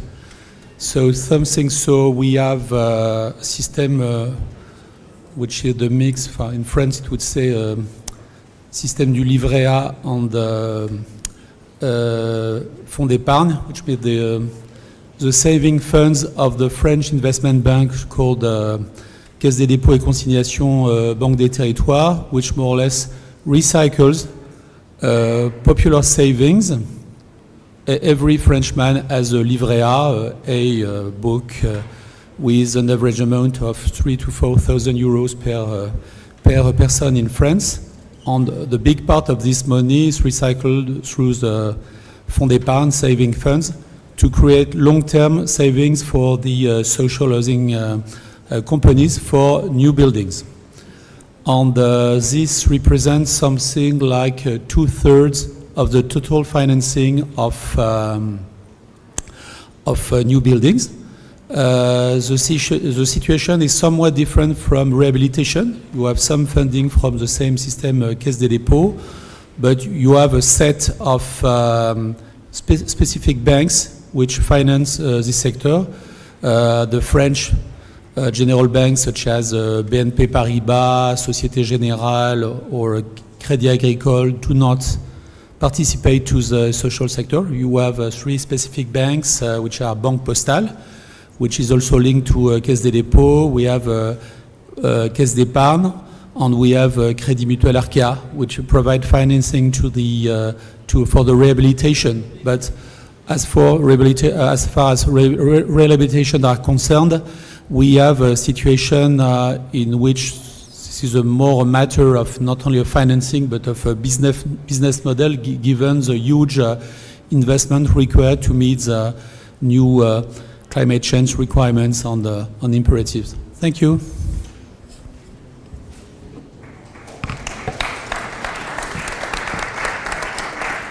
So I will try to keep it 2 minutes also myself. So thank you very much for asking the French example. Maybe to let you know about a little bit figures, even if I am a legal person. We are representing 4.8 million of dwellings in 3 kind of offer, cooperative, public and non-for-profit one. Here you have a mapping of what is the way how Europe can help the social housing sector in France. There is one part on your left side, which is the grant with a regional policy fund, how to help since the opening of the eligibility European funds to finance refurbishment of social housing, what could be done with grants. And the other side, you have what you heard already sometimes this morning, the French alliance with EIB and the Bank of Council of Europe, how kind of loans can also help the sector to achieve their mission. So the idea here is to tackle what you expressed before coming from IRB, is the scale issue. As a social housing provider locally, some of us, according to the size of their stock, were not able to go directly to IRB to try to attract some finance coming from other banks. Of course, as you mentioned before, we have a Banque des Territoires dedicated to this offer, but as far as there is some EU loans existing, the idea it was for Union Sociale pour l'Habitat to try to connect all the actors of the system to make our members easier to access to these grants. So it's a kind of partnership between the three bank actors to be able, in the same loans, in the same place at Banque des Territoires locally, to deliver this amount of money on long-term loans, like 30 or 40 years, on fixed rate, directly for the social housing provider itself, to be able to achieve his mission defined by states and law, but not per project. So it gives the opportunity also for social housing provider to manage, of course, the development of this policy to achieve his goal. Just to give you an idea what are the amount of money we need, and we are calculating about it, in terms of energy refurbishment, per year to achieve the goal, we need 10 billion. And to maintain the level of a new offer we are supposed to deliver, according to the state agreement, we need 16 billion per year. So you already see that there is 26 billion per year requested. So that's why, of course, these amounts are really interested for our social housing members to be able to contribute to deliver. But it's true that even with a dedicated way to finance, even with this high alliance, the needs are really huge. So maybe to keep in mind this. Thank you. Thank you very much, Virginie. Well, I think this is a great example of bundling and blending, as Lieve was saying earlier, and it makes a perfect transition towards the second type of answer that we want to discuss today. So the answer provided by the policy making, in particular, looking at tools that are created to address some of the problems in the housing finance. And I'm happy to give the floor to Jonas Sebatu, Deputy Head of Unit for the implementation of the InvestEU at DG ECFIN at the European Commission. So Jonas, thank you very much. And what can you tell us about the state of play of the InvestEU program and how it can manage to indeed sustain the demand for housing finance in Europe? Thank you. Is it? Yeah. You hear me, right? Yeah. Okay. Well, thanks a lot. Thanks a lot also for the invitation, first of all, to Housing Europe. I think this is really a very welcome opportunity to discuss these items, and I think it is very important also that indeed that there's a collection of stakeholders all around from the policy side, but also from the implementation side, that can exchange their views on this. And thanks also for the floor on this. So, to start, maybe InvestEU has been mentioned several times, and it's nice that I see it 4 times on the slide here in front of me. That's really perfect. Nonetheless, even if I see a couple of also known faces around, maybe it makes sense to still recall what InvestEU actually is. InvestEU is a budgetary guarantee. The fund is a 26.2 billion budgetary guarantee by the Union, which we provide to our implementing partners, chiefly the European Investment Bank Group, including the European Investment Fund, but also, it has been mentioned before, to national promotional banks and institutions, and for them to bring, let's say, the protective power of this guarantee into the marketplace. That's the model. So, in contrast to other programs, of course, in this case, the Commission is not the one that is offering financing directly, but rather we are providing this guarantee to our implementing partners, and our implementing partners are bringing this into the marketplace. very successfully, I have to say. I mean, the program is now relatively young still, but we have signed the first guarantee agreement with the EIB group in 2022. But already we see a lot of things happening. It has been mentioned several times also here, and also including in the social area. Now, 2.8 billion of this 26.2 billion guarantee is for social, and the social window, including housing. We have so far seen roughly, well, in the past and upcoming, round about 1 and a bit billion of a guarantee for financial products, as we call them, that also would include housing. So things are developing and they're going forward. So I think also when I hear the big themes that are being discussed in this context, which means an important role for the private sector, really like a partnership with also private actors. The necessity for long-term debt, but also equity to some extent. These are all things that we, through our implementing partners, by means of the support of InvestEU and the guarantee, are providing into the marketplace. Also, very importantly, I think, is the availability of technical assistance. I mean, a lot of the financing that is available also from the private sector goes into projects, but these projects, of course, they have to be such that they can be invested in. The problem of small projects has been mentioned before, but also just very pedestrian, one could say, questions of how do I structure a project, how do I bring this actually, how do I make it bankable, how can I go to a commercial bank in order to have it financed. So this I think is very important, and InvestEU, not only the fund, but also the technical assistance that is provided alongside in forms of the InvestEU Advisory Hub is, I think, very important in this respect. Now, why? It has been said before, the needs are huge. They're not huge only when it comes to housing, but certainly also when it comes to housing. It has been mentioned several times before, and it's very clear that the public sector will not be available through grant financing to tackle these issues. I think that is very clear, and this possibility of providing a guarantee, bringing on board the expertise and the financing of the European Investment Bank Group, national promotional banks and institutions, bringing all of these together, bringing also alongside financial intermediaries have been mentioned, private ones, commercial banks, equity investors. That is really creating a powerful partnership that will help us, at least to some extent, to address some of these needs now and going forward. I think as far as InvestEU is concerned, that is what I would like to say. We are very much listening to what our stakeholders have to say.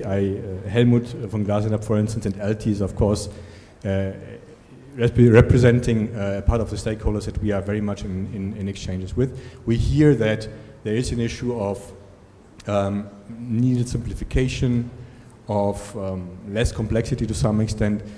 Of course, InvestEU has consolidated everything that we have been doing in this area.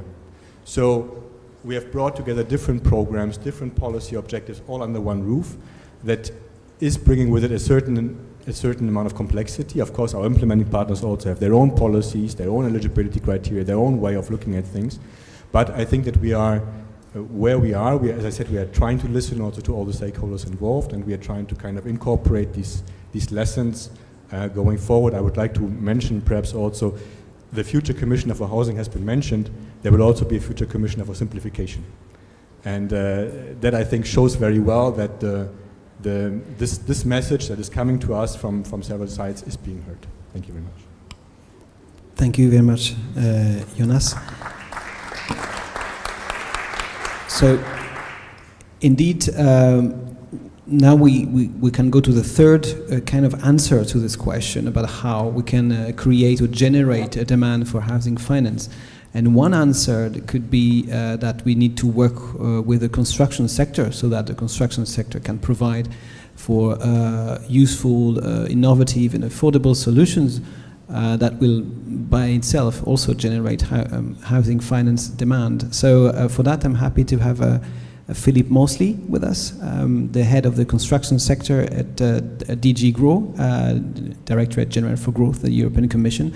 So Philippe, how can you tell us about the role of the European Commission in working with the construction sector in order to sustain this housing finance demand? Yes, thank you very much. Yes, so I work in the construction unit in DG GROW, and we're responsible for construction industry policy. DG GROW is the Director General for the single market and industry. And indeed, you know, we've heard a lot today about money and the importance of getting money to the right people, to you know, the promoters of social housing and affordable housing. But also, we really depend on the construction industry to actually do the work, to do all these renovations and new buildings.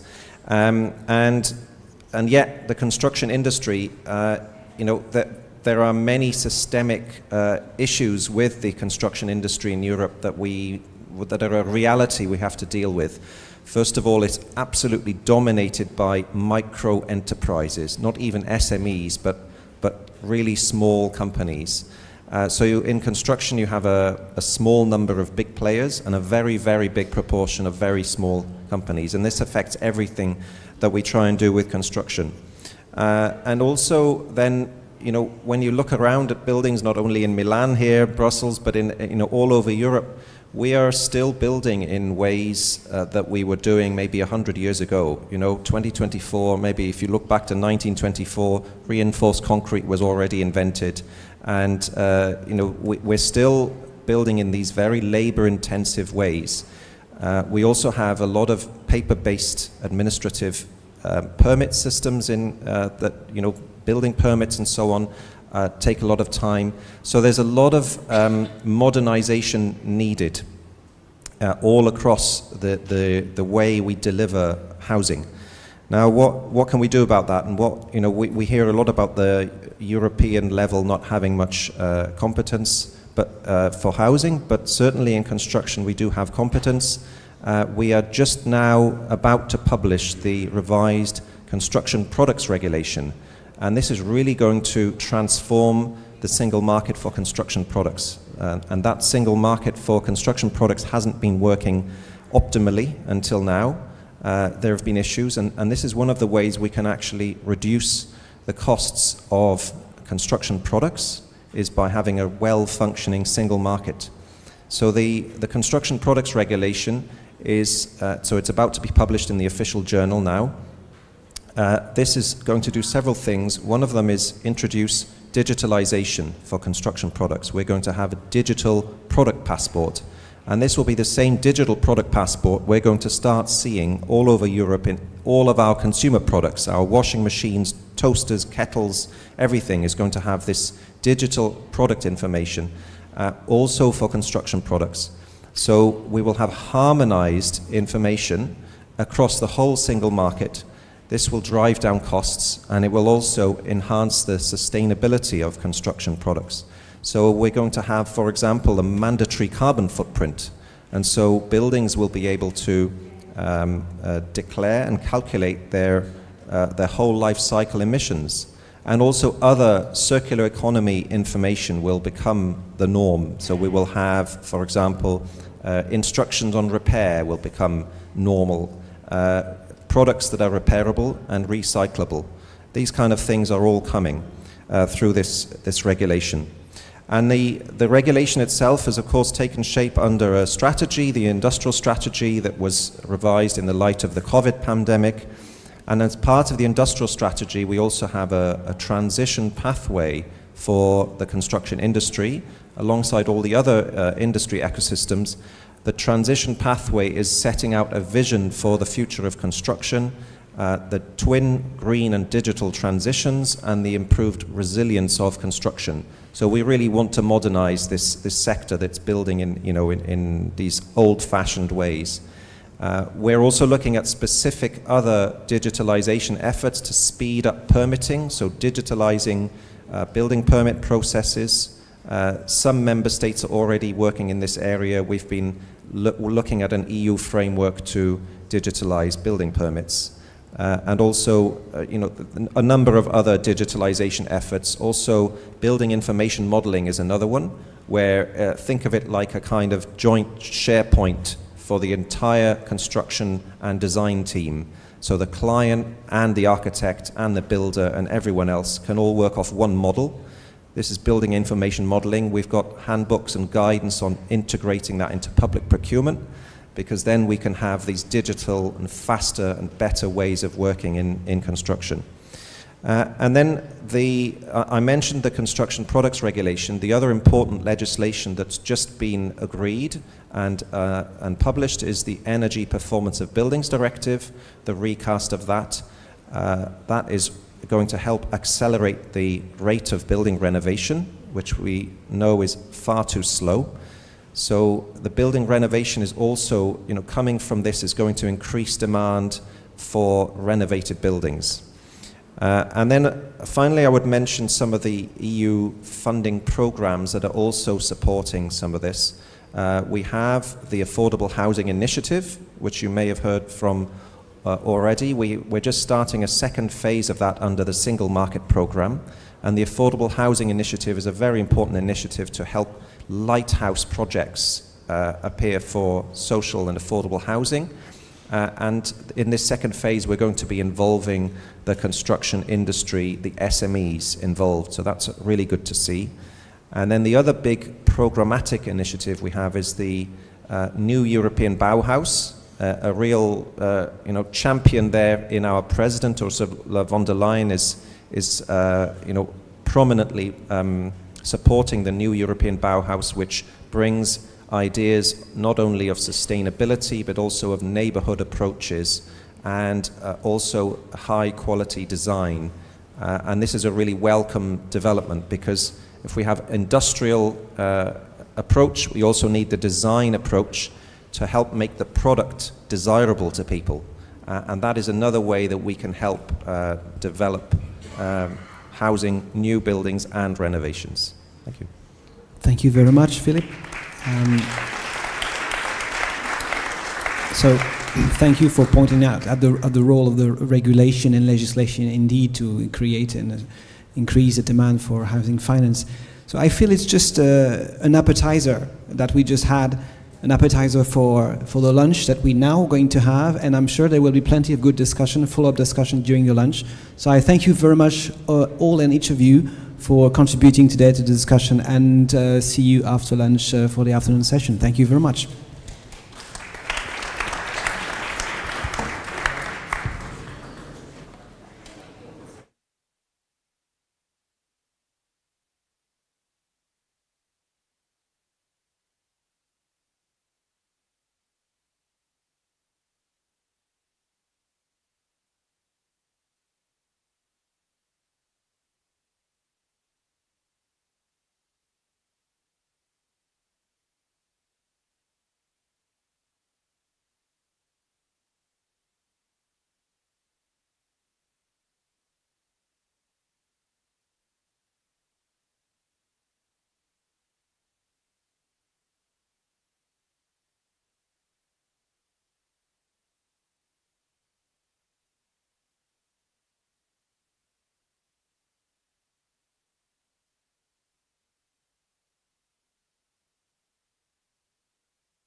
see.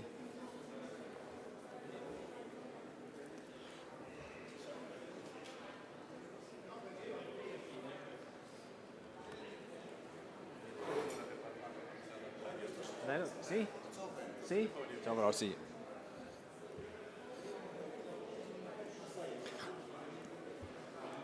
Okay, can I ask people to take their seats, please? Okay. Bene. Michelle, you as well.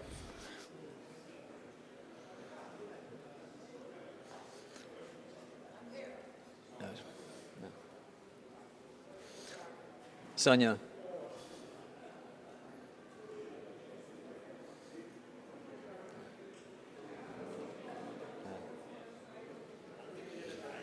Sì. Oh no. Sì. Grazie. Grazie. Sì.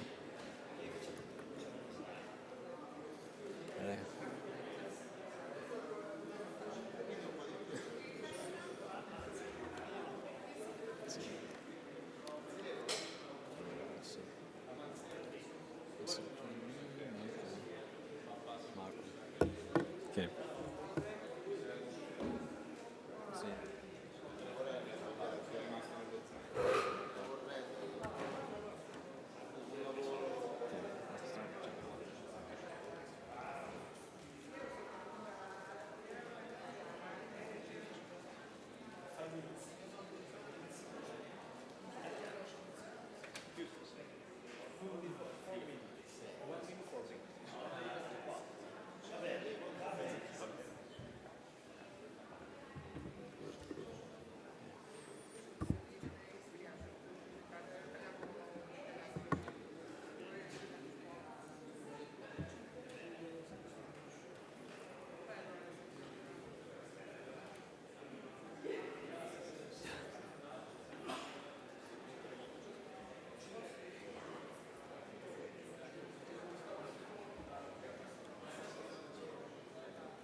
Oh, okay, good afternoon, everybody. Get everyone to take their seats. We're a bit behind time, but I think we should make a start. This session this afternoon is basically two teams. The first team is from Southern Europe, along the Mediterranean and the Adriatic, in the case of Sonia. This session this afternoon will look at really the focus on the governance models that member states need to adopt their systems to allow finance to come into the housing system for social and affordable housing. It's done through different regional contexts, as I mentioned, both for Southern Europe and for Eastern Europe as well. My name is Donald McManus. I'm the chair of Housing Europe's working group on finance, economics and internal market. It's a very useful platform for Housing Europe members to exchange views, ideas on everything from economics, finance, internal market, state aid, service of general economic interest, and credit to Housing Europe in the work they've done since our meeting in Paris last year to move the agenda on housing more centrally into the European Commission and European Union. So the theme of the conference was about European responsible finance.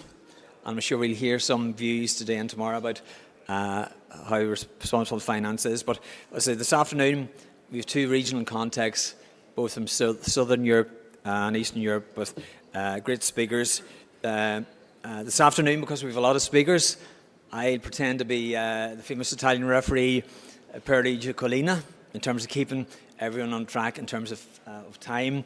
I'd like to thank the hosts as well as Housing Europe. We're coming to Milan and Lombardy. It's been a great few days in the region.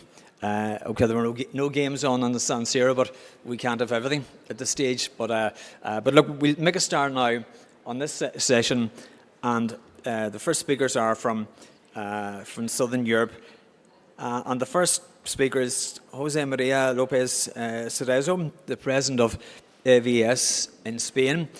Jose, for the interpreters, will speak in Spanish, and obviously there'll be simultaneous translation into English and Italian. So everybody, 5 minutes, and then we can have 7 or 8 minutes after for some discussion questions. The first batch are the 4 speakers, and then we'll have the questions then after. Okay, so the floor is yours, Jose Maria, and let's see what's happened in Spain. Obviously, we give all our solidarity and support to all what happened in Spain and Valencia, and obviously it affected some of your members as well, so we're always thinking about you on that. So it's you to start, Jose.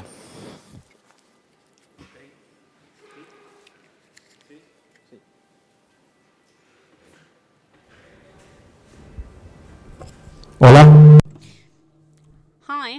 Hi everyone. Well, good afternoon everybody. I don't really speak Italian.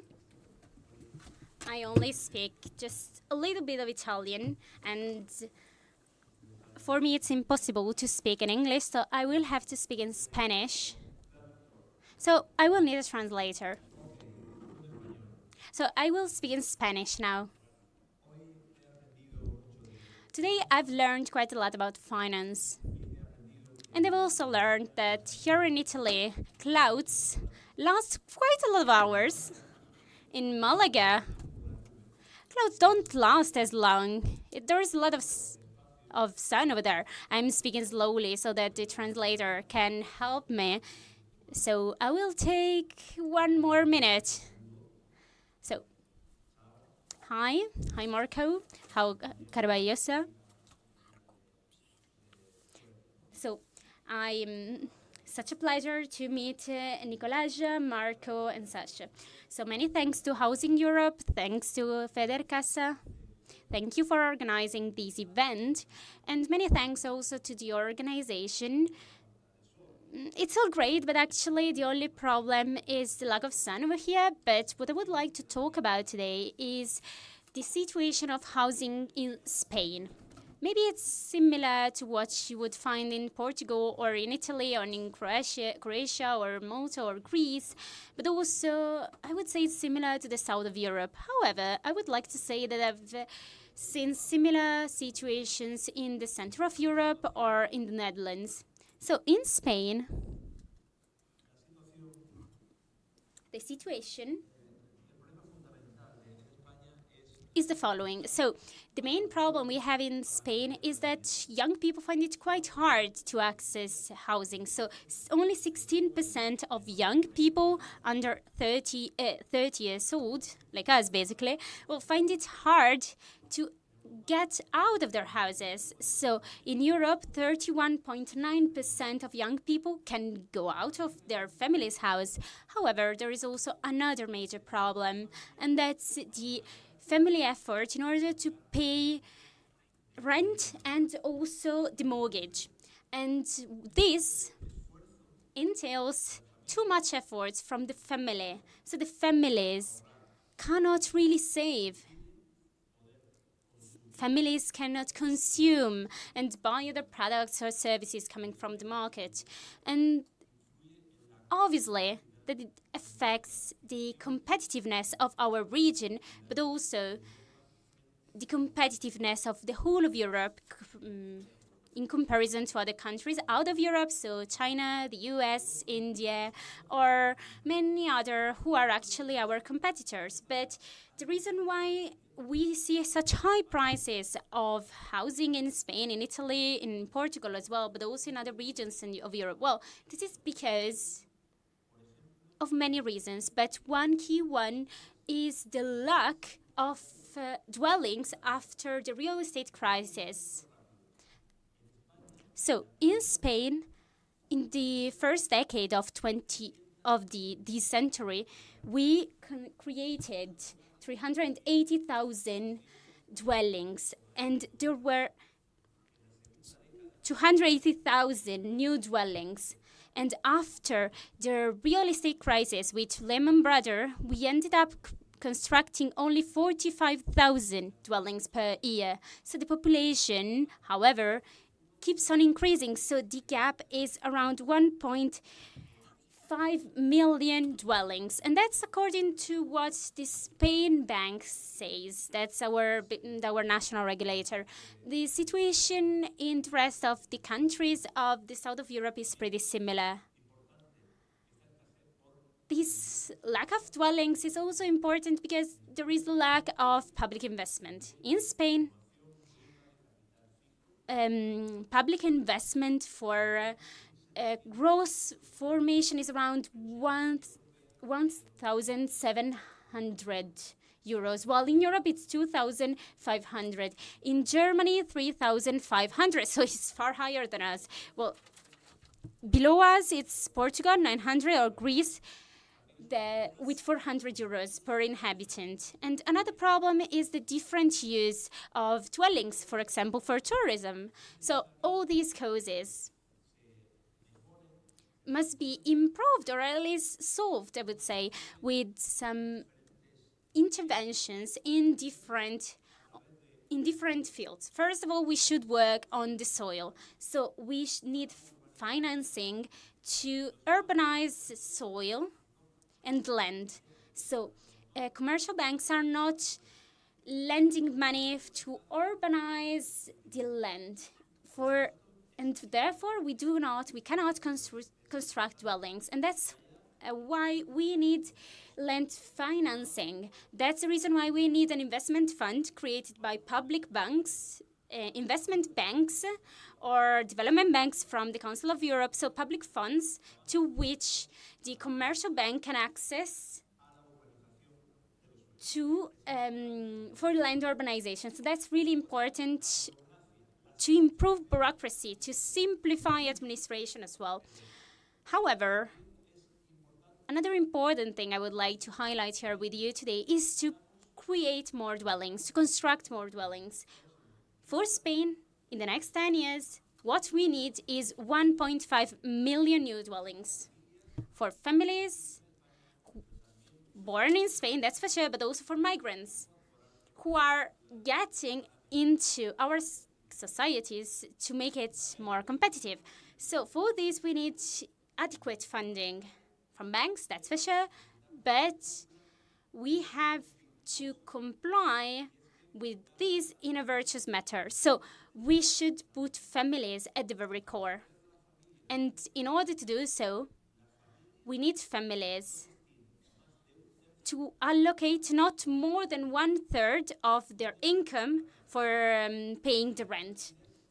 And with that, they should be able to give back the land, what they borrowed, and we should also promote all the investment funds that favor dwelling. So we need enough financing and support from the nation, public support. And also we need a covenant, an alliance from all the public agents.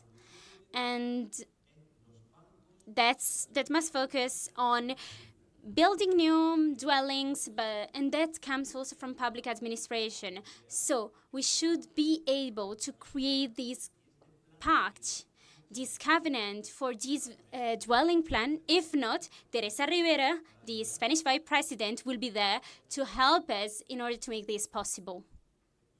Many thanks. Yes, yes, of course, and thanks for that. We'll have some of the questions later on. You mentioned some of the governance and financial frameworks, so we can talk more about that. Moving on now across the Mediterranean to Italy, Marco Bittiera, President of Federcasa from Italy. Marco, you have the floor for 5 minutes, okay? No. Funziona? Perfetto. Is it working? Of course, I speak Italian because my English is not so fluent.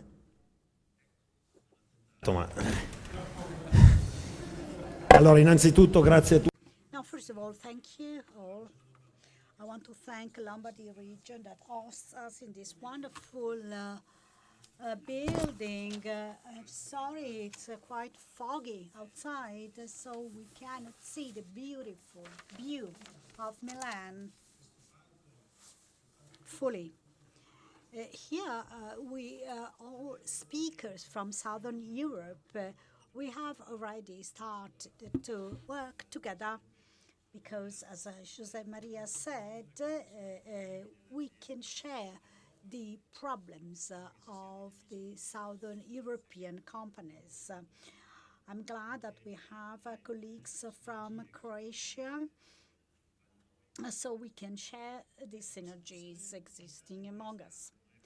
Well, the Italian situation has been perfectly described this morning by cooperatives and social housing representatives.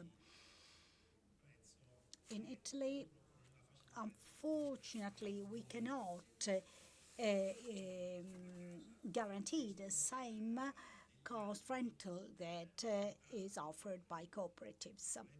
So over the years, the average revenue has decreased in Italy, and therefore the number of people who can only afford a cost of rental housing is increasing. Federcasa manages 7,500 dwellings that if you add the affordable housing together with commercial dwellings, we reach 1,000 units.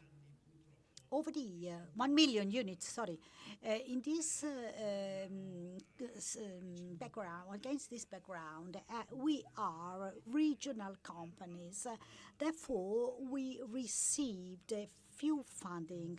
In the past, we had a specific fund called GESCAL that allowed us to make structural funding, structural investments.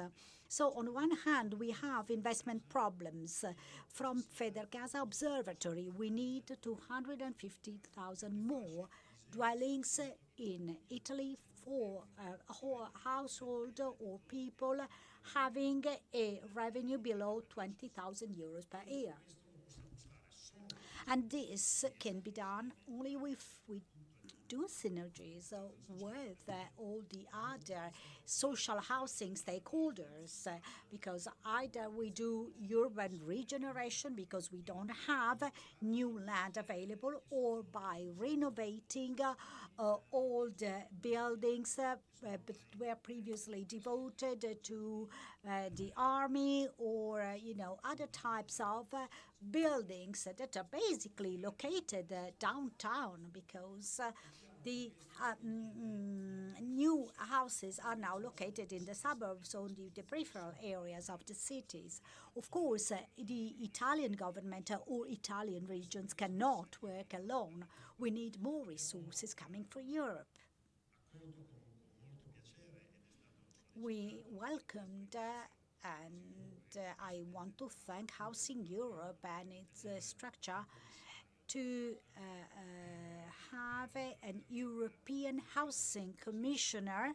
This is a very important goal. We also have the Mediterranean Area Commissioner, because if Europe doesn't provide direct structural funds, we cannot fulfill the requirements of new houses that are more and more demanded also because we have migrants.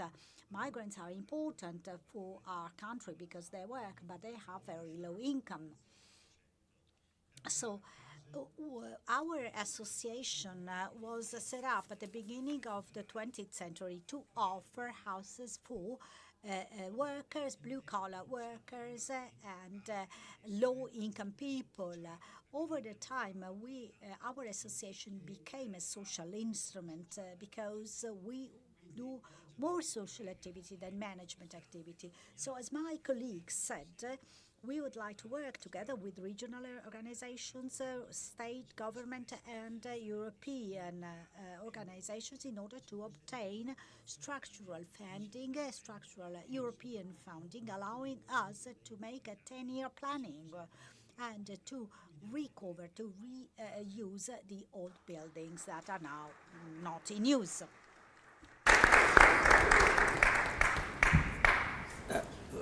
Thanks, Marco, for that. We'll go back to some of the issues you mentioned about the governance frameworks required for the next 10 years. I want to move on now to Portugal, and João Carvalhosa is well known in Housing Europe, long-term member. João, a lot of things are happening in Portugal at the moment, so give us a flavour of that, and we'll come back and sort of look at some of the issues about governance frameworks and financial needs at the same time. So you have 5 minutes to make your case. Oh, thank you, Donald, and good afternoon to everybody. So thank you for the invitation to speak at this panel. Well, I think that Jose Maria has already made the picture of housing in the Southern Europe. So we are too much depending on the state. I work in a council, so I work for the state. And you will not find any private landlords in Portugal and in Spain also, and also in Italy, I think, dealing with social housing. So social housing in our countries is only produced, managed by the state. And this gives us, of course, a problem. It's a problem of sustainability. Why? 2 reasons. Because our states think that we should govern our house, we should manage our houses at a very, very low rent. The average rent, social rent in my company is 80 euros per month, 80 euros. So of course this is not manageable. And I know it's not that different in the other countries, but this is for the social rent, and for the affordable rent is 320 euros. But of course the main rents are social, so 80 euros is not enough. So we really have a problem, which is a sustainability problem. And because our culture and our governments think that we can manage this on a deficit basis, and this is not possible, of course.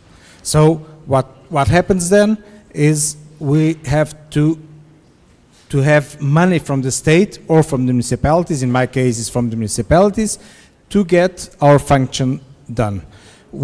At my company we manage 22,000 units in the city of Lisbon.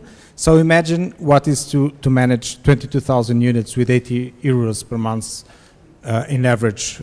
It's nothing. So what happens is that the municipality has to give us money for making the renovations, the big requalifications, and of course we don't build, it's the municipality who builds. So we are we are obliged to these financial cycles. So if the municipality or the state has money, then we have more money. If the municipality don't have money, we don't have money. So we don't fulfill our obligations. So this is something that maybe the new commissioner, or not the new commissioner, but this new idea of housing as a EU subject may help us, I would hope so, to convince our governments that the systems need to be changed. And the system needs to be affordable, it needs to be self-sustained, as for example we see in Austria or in other European countries. Nevertheless, we are doing, we are changing some of the laws of the country in the housing issues. And we are investing a lot because now there was some money from the Resilience Fund that went to Portugal, and we were the country that in our plans asked for more new homes. So we plan to build up to 26,000 new units until 2026 with the Resilience Fund's money. And we are doing that. We are doing that in Lisbon, for example. But now, recently, the new government has added another target to build up to 59,000 new units in the next 8 years. So it's a big challenge, especially when the construction sector is in bad condition after the housing crisis. But it's a big challenge. So we are talking about investing more than 5.5 billion euros in Portugal in the next years for housing, social housing. But again, the problem is we are building all these buildings in a deficit system. And when I ask to other municipalities, do you have the capacity for the next 100 years to have money to pay for the houses that you are building now with the free money? And nobody answers the questions. Thank you very much. Thank you, Joe. We'll probably come back to the issue about rents and finance, and I think it was very strong this morning with cost rental, cost recovery. We'll focus a bit on that in your own country. But moving on to along the Adriatic now, to Croatia, and Sanja Jokovic is Head of Housing and the Communal Sector, Minister of Physical Planning, Construction and State Assets in Croatia. That's a title and a half. So Sanja, next 5 minutes, you give us an overview. We'll come back to some of the issues you may flag then after. Okay? The floor is yours. Thank you, Donald. You put me a little bit under pressure by repeating that I have only 5 minutes at disposition, so I made some notes. From everything I heard today, we can only conclude one thing, like something similar to what Tolstoy used to say, that all happy families are much alike, and those unhappy ones are each one unhappy in its own special way. When it comes to housing, we have a lot in common, but each country represents its own singularities. In Croatia, we are facing strong depopulation. We are one of the, let's say, rarestly with the less density of occupancy per square kilometer in Europe, and the numbers are decreasing, but that's not our only problem. From the existing housing stock that we have, almost all the apartments, I mean 1/3 is overcrowded. If we look at how many square meters belong per person in Croatia, that's one problem. Then another problem is that we are at I think the highest position when it comes to young people and their age when they leave the house. They leave the house at approximately 33 in Croatia, not because they don't want to, because they simply can't. And what the latest 2 earthquakes have proven, we also live in quite old and unsafe buildings. So that's one part of the problem. Another part is that 40% of our housing buildings stock is not used for housing. It's being used for offices, for short-term leases, for tourism, and 1/3 out of this 40%. When I'm talking about 40%, I'm talking about 1 million units. 1/3 is completely empty, and we realize that from the electricity bills.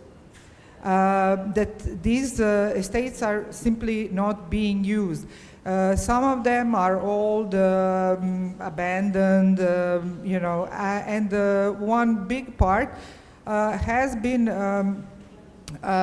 seen as a sort of investment for people who have, let's say, a surplus of money, and they are seeing this as a good way of saving their money, and not only saving money, but as the prices of real estate are increasing year per year, it's a good way of making even more money.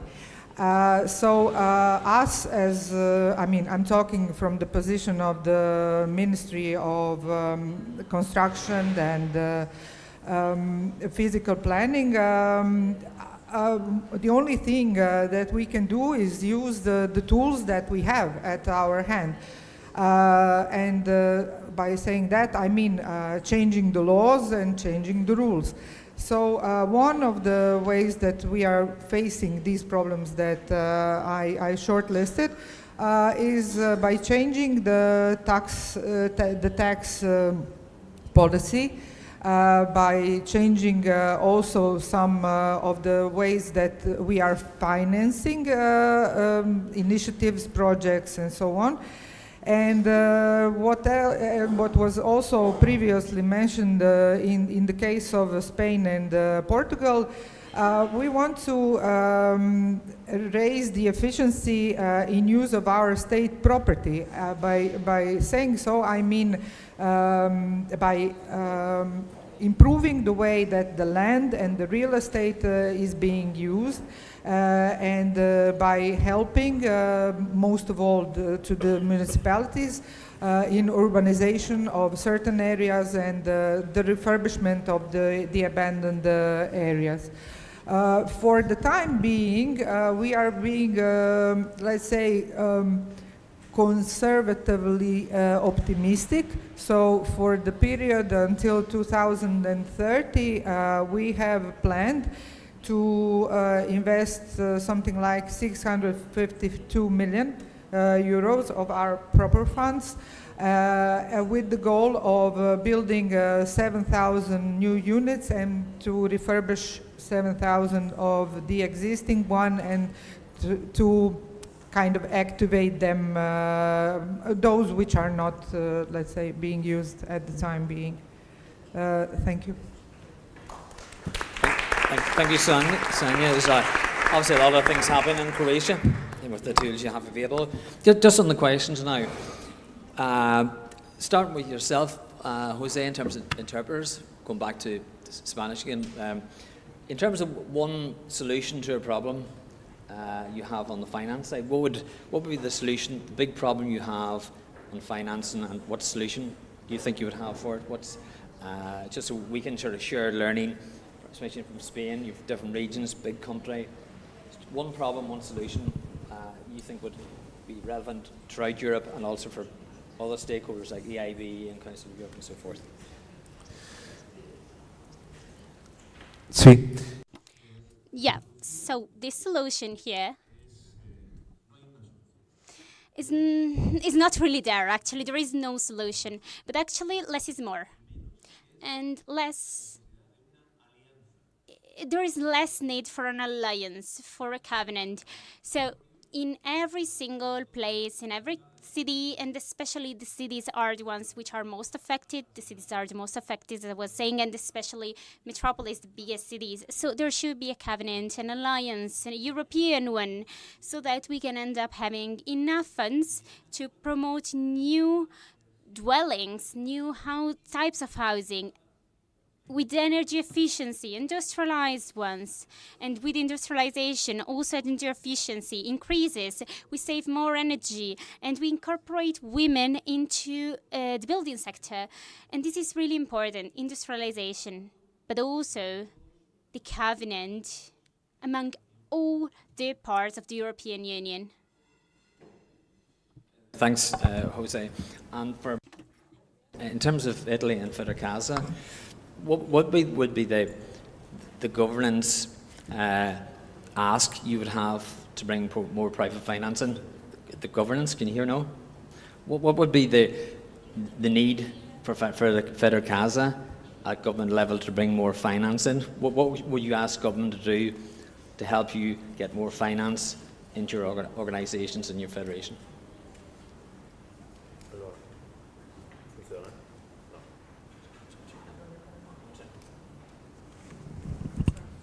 Sì, no, adesso funziona. No, scusate. Sorry, I had no translation, so I'll try to answer the question. The problem of finance and how to obtain funds, as I said before,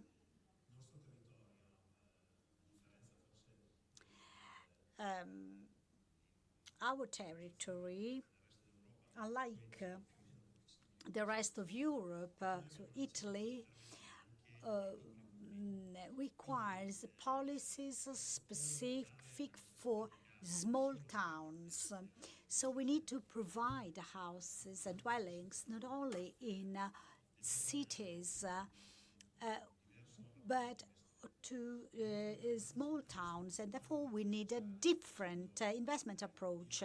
In the cities, we can rely on social housing through a private public partnership, because the quantity, the amount of population allows us to do so, while in small towns, private stakeholders are not interested in investing.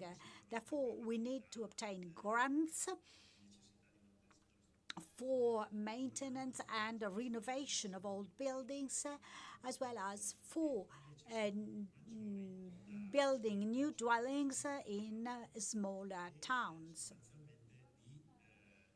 And therefore, we need to achieve this social mix in order to provide dwellings with average rent of 80-100 euros, and to have investments that guarantee us a return on the investment.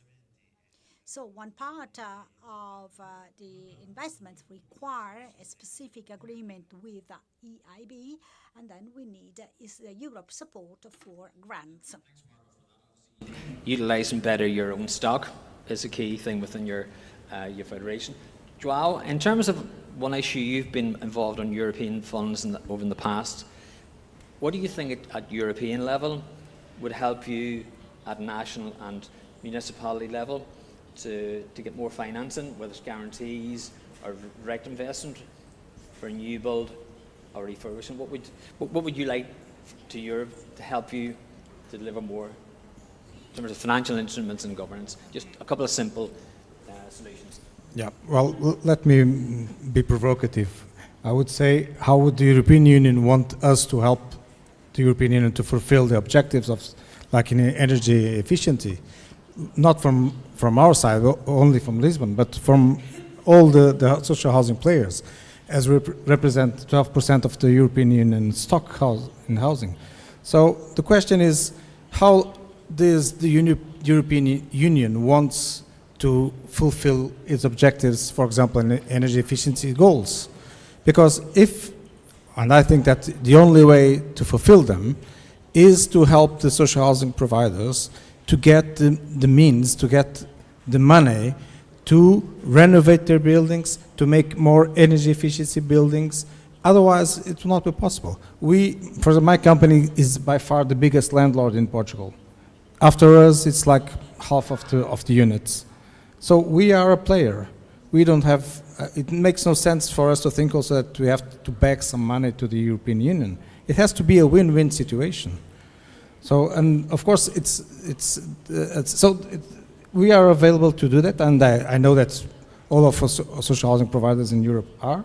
So the question is, how can we manage the two interests, and so to make it a win-win situation, and not only to think that they are giving some money for these poor bastards. Okay, so it's a win-win on that side. Sanja, from your point of view, your government, you're involved in the government, so obviously we've all made mistakes and things, so what have you learned from mistakes? Not that I'm saying you made mistakes, but what have you learned, say in Croatia, you wouldn't do again in terms of financial and governance. A lot of sharing throughout this event and other events. So what would you not repeat that you've done before? I'll try to resume in short something that I've been thinking about for a while. You know, Croatia as well as Slovenia come from this socialist state that we used to live in. And with the newborn state, Croatia, I mean, there was a sort of a refusal of everything that belonged to the past. You could see it as a phase of cleaning of purgatory, so to say. How that reflected in in housing in general. It resulted with the belief that the market will assess itself and that everything will be okay. So us as state, we took care of only of those which were really below the let's say level of any kind of social, you know, acceptance. Basically those who could take care of themselves, who could afford themselves a house, they took care of themselves. And the private entrepreneurs were building the houses. And those in Croatia, we have 1 to 2% per year of new houses. Those are all private investments, almost everything. Even though we have an agency which is founded by the state, whose mission is to build affordable housing. But it has proven itself to be insufficient. So that's why what we realized that standing by the side, you know, and observing as a state, you know, that things are changing is simply not good enough.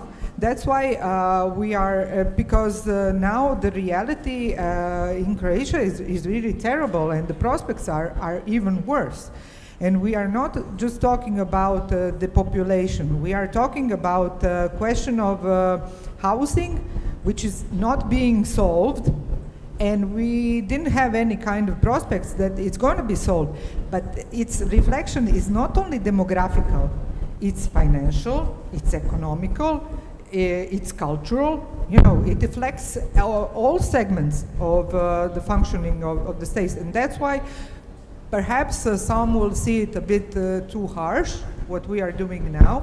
We realize that we don't have any time left to wait that things solve themselves. No? Okay, thanks, Sonia. I think that's typical. Many European member states not to sit by. Governments are more intervening more in the last number of years, whether it's in Western Europe, Eastern and Southern Europe, there is a necessity to intervene and not be a passive observer what's happened in the last couple of years in the finances. So thanks for that, and thanks to the panel here. Good solutions, what you would like to do in your own respective countries to support people in social affordable housing. So give them thanks, and we'll put the next team up. We have our next team coming up now on the stage. So thanks very much for your input from Southern Europe. We're now moving east to Eastern Europe.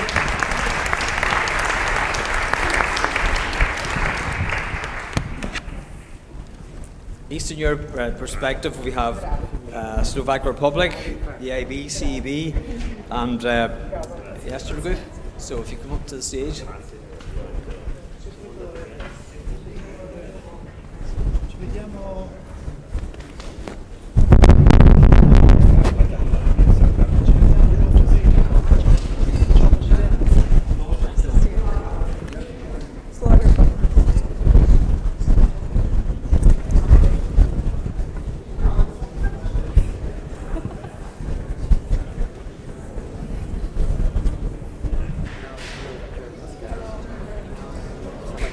Okay, as I said, we move on to Eastern Europe and get people to take their seats.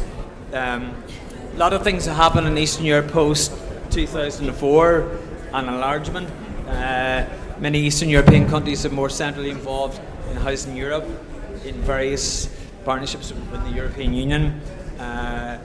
We have a mixture of speakers here from the public and private sector. Our first speaker is from the Slovak Republic, Veronika Rekova, Director of Housing Policy, Construction and Urban Development, Minister of Transport of the Slovak Republic. So can people take their seats and listen to the speakers now?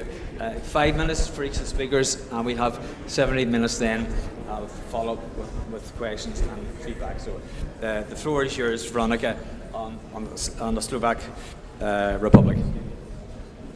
It's working, yeah. Hello everyone. So I'm representing Slovakia. So I will be speaking from the national point of view. Many things already has been said, which I will sign immediately. So Slovakia, as was said in the previous blog, I think after the mashup in 90s, we go for the privatization of the housing fund. So the reality of Slovakia is that we are the country of homeowners. That means that 92% of our housing stock is home-owned. That means that almost that we have no rental stock at all. In our case, it means that we had 3% of the public, and right now we have 3%, which you would consider as a private rental market, but it's mostly people renting to other people, so it's not really institutional rental housing stock. After the fall of the communism, of course, there was this change in the political view, as the colleague from Croatia said, that the market would take care of everything, but very soon, I would say very soon, I was lucky that my procedures said that it's not feasible for state not to step into the housing policy, and we very soon developed our housing policy in the Slovakia. It was in 95. So right now we have the housing policy, we have also housing policy plan, we have housing instruments, they are working. But even if you have those and everything, it doesn't mean that everything goes the way you wanted in the beginning. So it's always the 2-step ahead and 3-step back. So right now, the Slovak housing policy, of course, has 2 main priorities, which is the refurbishment of the existing housing fund, of course. And the second one, but not in this meaning, is the developing of the rental housing, and it means all form of rental housing that covers affordable, private, and public rental housing, which also covers all social housing. In some ways, we were successful. For example, in the renovation, I think we are quite good. 70% of our housing stock is already renovated because we are doing it almost 20 years. But right now we have other problems because in some countries they are starting with the renovation, but we have to think about something different, which is the second wave of renovation, which is quite complicated because you have the homeowners which owns, and they have to want to renovate, and now they have to renovate something that already has been renovated. So, and this new renovation doesn't bring them so much savings in the form of money. So it's not really economically reasonable for them to start another renovation in such a short period, which is 20 years.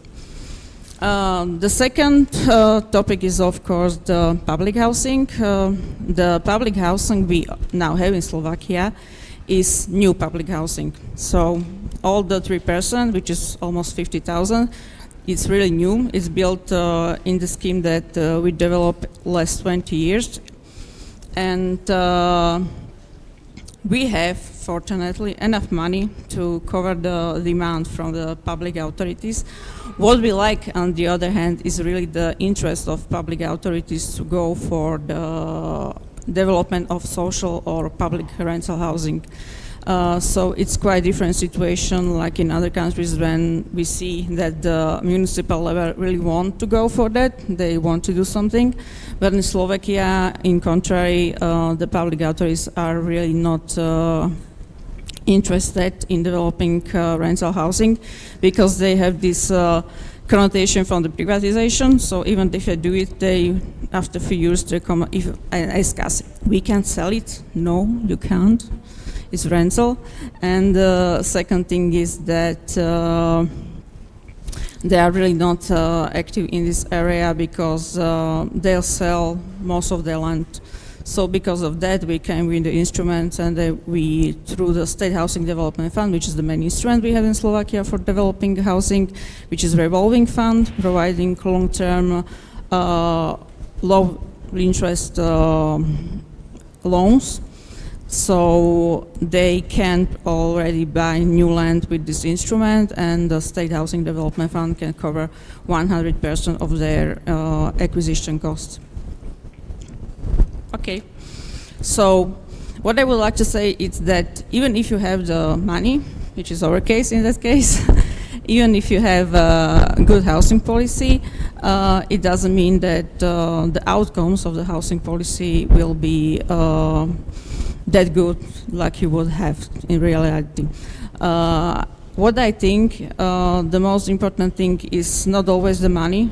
I think the most important thing for the state is to develop suitable legislative framework. So that means that even if you have money, it doesn't have to work if you don't have the appropriate legislation. And if you don't have the money, the appropriate legislative framework could help you to put in money that are not public, they may be from the private sector, and that is maybe sometimes more important than the money itself. But in the end, of course, the outcomes, you need to have money.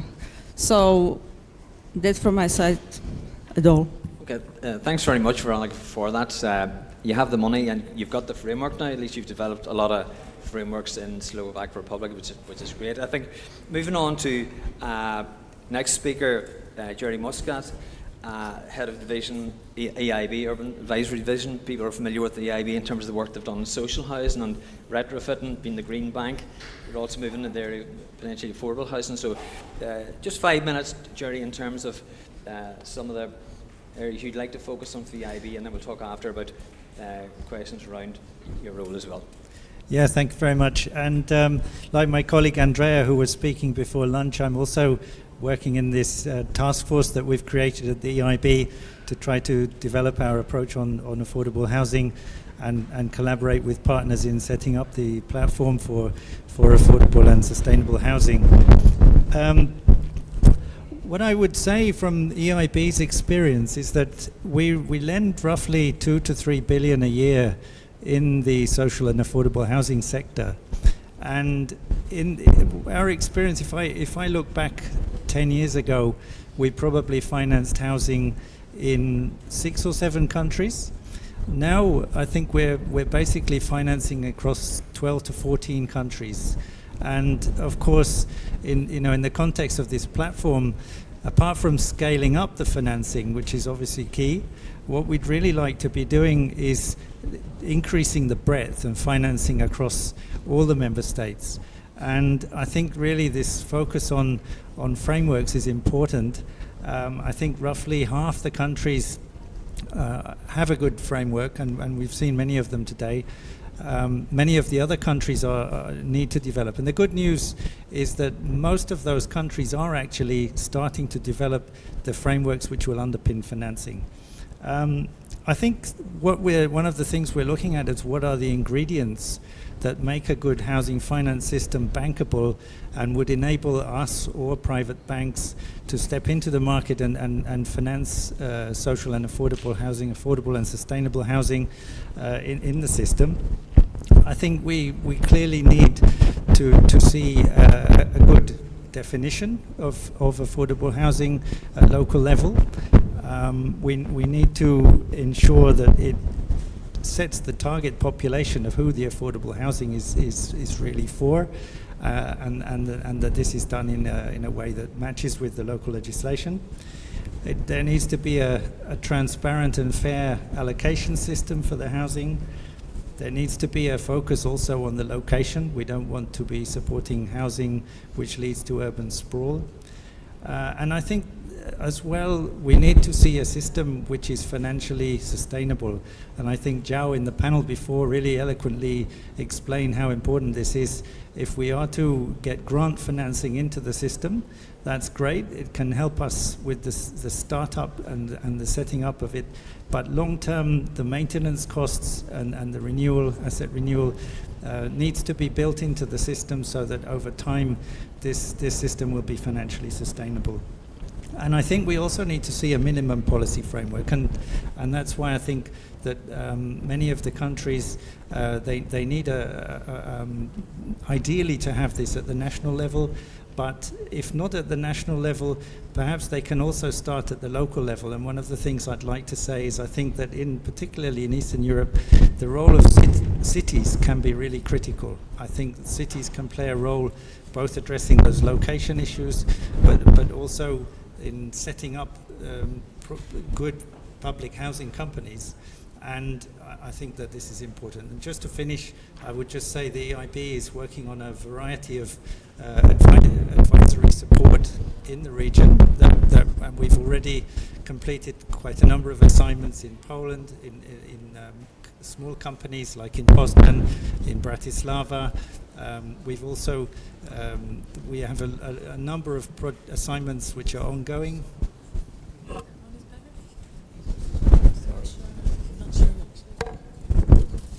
Hello? Yeah. We have a number of assignments that are now ongoing in, for example, in Croatia, in Ukraine, and we have quite a number of countries which have approached us to develop assignments moving forward. So hopefully we'll have a chance to speak about some of those tomorrow to those of you who are attending the EIB event tomorrow. Thank you very much. Okay, Jerry, thanks very much. And even your thoughts and frameworks in Eastern Europe is very clear what is needed. Moving on now to Council of Europe Development Bank. Samir Konlovic is probably well known on the social side. Council of Europe Development Bank had a very strong social mandate and supported organisations in many countries, meeting target groups. So, Samir, in terms of your work and your progression with the Council of Europe Development Bank, you target certain areas. So, if you have any further thoughts on the governance and financial needs from your experience that's required for emerging member states, which many countries are emerging in terms of new financial structures? Thank you, Donna. So I think we've heard a lot about financing and so on, so perhaps it's, I'll take a minute that we go to History Channel and maybe we try to learn from the history and we hope for the better. So I looked at, I tried to dig out a little bit of history of social housing and also housing crisis. And it appears that we have been having continuous housing crisis since the start of the social housing, which started in 19th century with the industrialization. And in fact, there are peaks. There are shocks, and these shocks are driven by conflicts or wars. We had after First World War, Second World War, economic depression, period of progress. It's very ironic that actually with the industrialization, urbanization, capital flow, IT development, and so on, there is housing crisis attached to it. So, the kind of the bad times are continuous. But there is a hope, I think, and the hope is that Europe has demonstrated that it has a capacity to deal with the peak housing crisis, as it did after Second World War, and this is where actually a Council of Europe was developed to resolve the protracted crisis of housing the refugees. So when we talk about Eastern Europe, I think colleagues already said that the ownership is high. Public housing stock is very limited, and that the system is not as in place, basically, as Jerry mentioned. So we need to bridge over with different means and methods. So from the from the Council of Europe Development Bank perspective, we do put emphasis on vulnerable populations. So for us, it's very important that there is a regulatory framework that would ensure that the vulnerable population are benefiting from the projects that we finance. So we look at the housing legislation, if it exists. If it doesn't exist, as Jerry said, we try to work it out through the municipalities. And we also, in particular, look for criteria how the beneficiaries are selected. We look at that through the vulnerability lens when we evaluate our projects. We also have a monitoring system in place to make sure that what was foreseen that it will be delivered as well.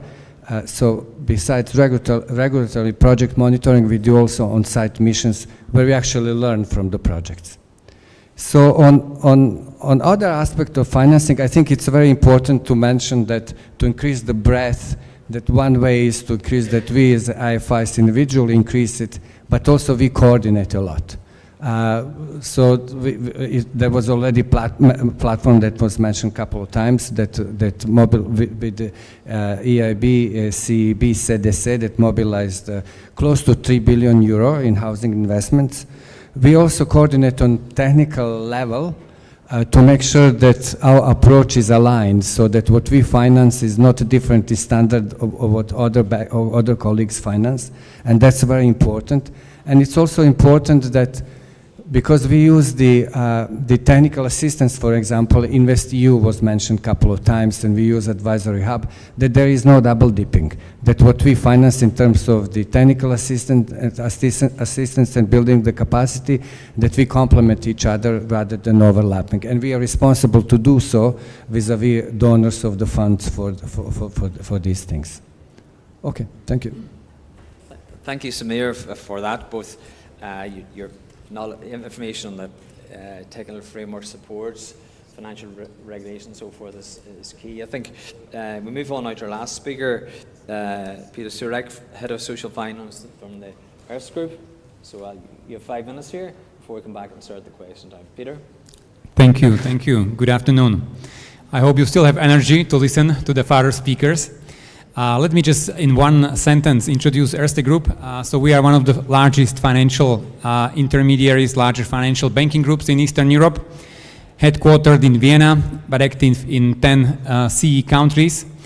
And me personally, being responsible for social banking, we came across housing issue already a couple of years ago. When we started social banking, our main focus actually was the microfinance, job creation, supporting entrepreneurship, and that people have decent work. But we have seen that in the aftermath of financial crisis, the employment became less of an issue, but we have seen that the housing became #1 issue. And we have tried different approaches in different markets based on the partners we had in our projects, based on the local needs. We have projects supporting home ownership for Roma people in Slovakia, also in Romania. It's a joint project with Council of Europe Development Bank, financed by European Commission, where we help Roma people who live in the settlements you would not imagine being existent in Europe to move out of these places, to save a little money, to get rid of the old debts which many of them have, to help them to get official employment, and after that to help them to build a small decent house. So this project we run in Slovakia, we have already approximately 250 houses being built, and this is in one of the most deprived regions, one of the most difficult environments one can imagine. And we are now working on scaling this project to Romania. So that was the one topic where we've seen that the financial solution needs much more than just financial solution. Needs lots of other actors who are helping, working with community, needs of course municipality and other partners. In Austria, for instance, we support refugees who would like to access rental apartments, but the big hurdle actually is the endowment, the prepayment you need to do, which is usually 3 to 4 times monthly salary. So we have a special product, special loan, which helps people to get this funding together and to be able to move from mass accommodation to the private rental market. Now, when the topic of the agenda actually is about adapting models from West European countries to East Europe, what we try to do is we are running one of these low-profit housing association, which was mentioned previously in Austria. We run an organization owning approximately 10,000 flats in Vienna and Lower Austria, and we try to bring the model to Eastern Europe. And we have found it in Slovakia in a co-investment with Slovak Investment Holding, an affordable housing company who is working with municipalities but also NGOs to help people to get access to housing, which normally would be excluded from housing market. And also I found it a company in Czech Republic who is now developing its first 700 apartments, mainly in Prague, to help to tackle the housing crisis in Czech Republic. As was mentioned many times, the important part is the regulation, as all the long-term investors need to have stable environment to be able to deploy capital, and as you all know, the investments are high. So that's basically the need which we see in many CE markets, that the legislation and the regulatory framework is the first step to be done in order to attract long-term private investors, not only from the national promotional banks, but also from the private sector, insurance companies or pension funds. Thanks, Peter, for that. I'll just raise a few questions now before we conclude here. The first is for Veronica. You're in a very exciting area, develop new policy in Slovak Republic. You have the finance. Like in a lot of Western European countries, we've had sort of crowding out by speculation over social and affordable housing. Have you any sort of measures you've been thinking about in Slovak Republic to not have speculation as such in the housing sector? Because we're seeing that as a sort of trend where you have crowding out of social affordable housing by speculation, which is kind of political consequences and social consequences. So have you thought about that there? And if you had, what's your silver bullet for preventing if you can? Well, because it's not existent, there is no speculation at this moment.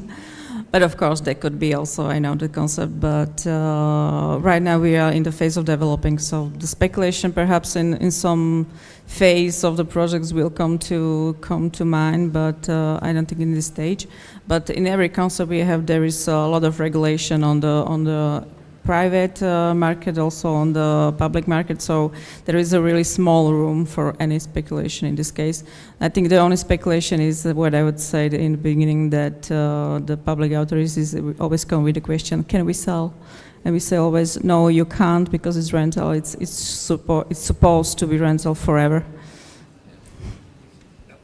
Okay, so that was an issue in many European countries, selling properties, where there wasn't regulation.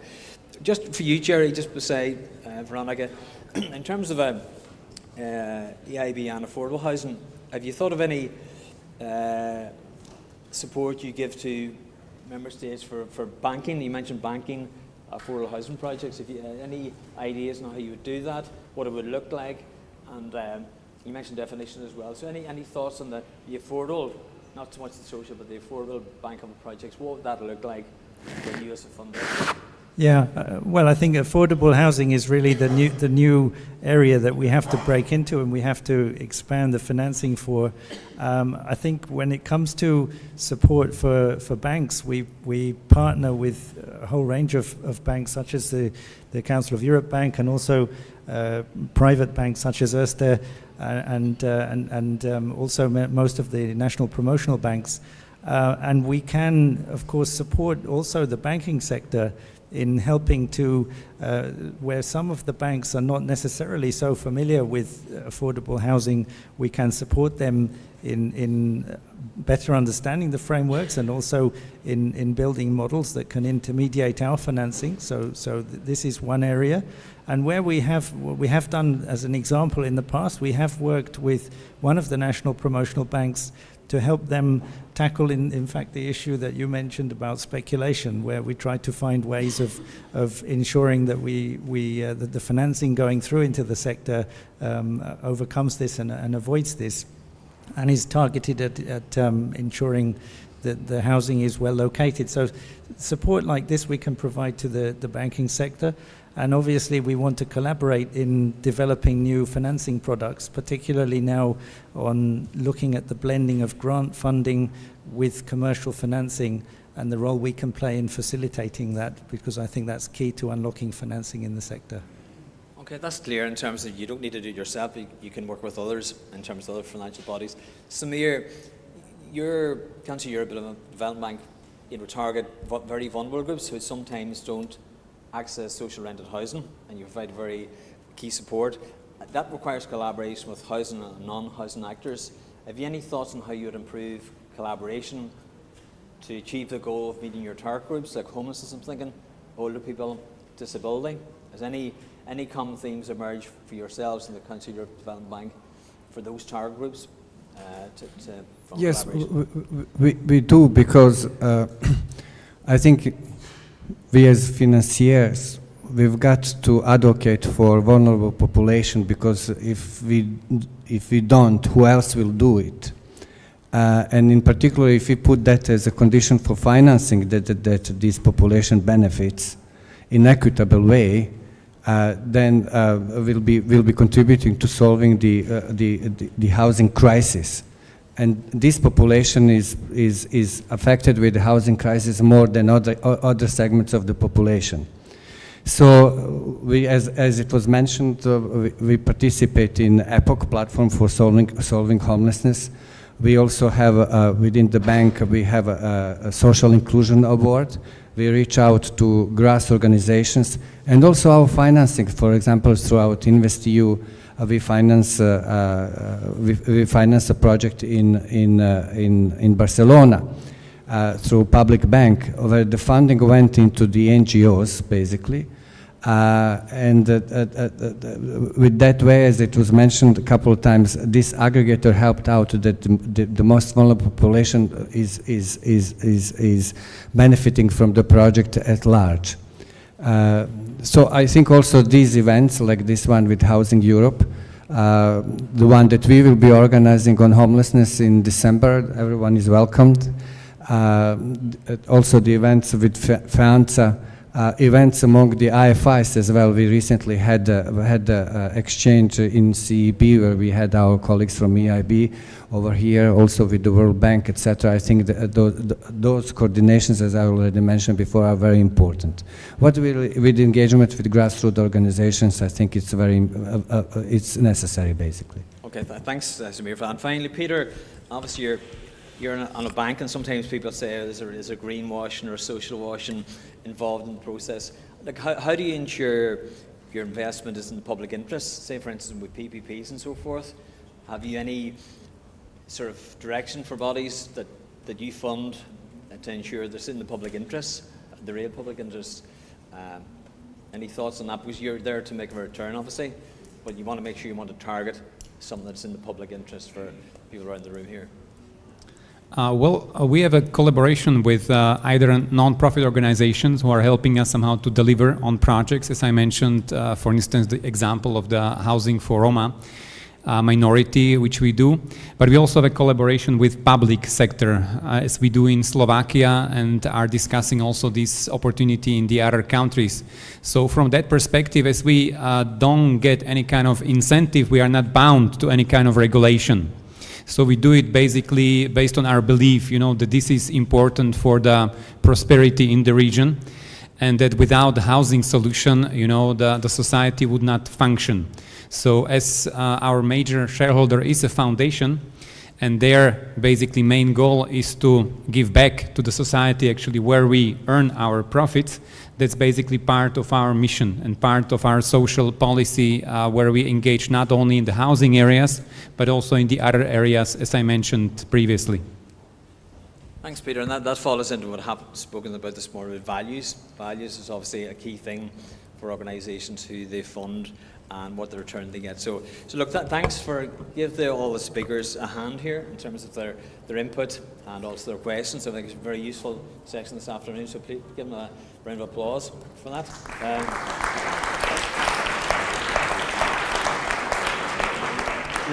There are a lot of emerging issues that come out from today and this session, both in Southern, Eastern Europe and also Western Europe, and there's similarities, aggregators, regulation, policy frameworks, they're all similar, different language, so it'd be very useful to see the common themes, and even for the European Commission to understand that there is a sector, one to meet its objectives in terms of housing and energy. So I just conclude now, just to mention as well, and you mentioned, Samir, the meeting with Fianza in December next year, just to promote this ourselves.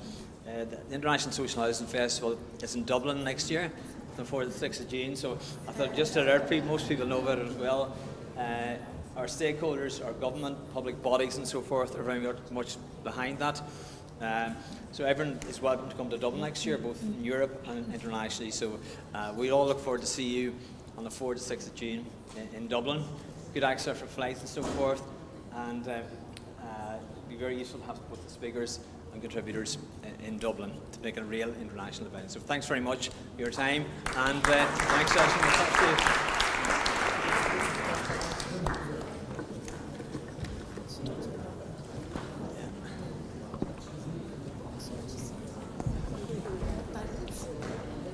Okay.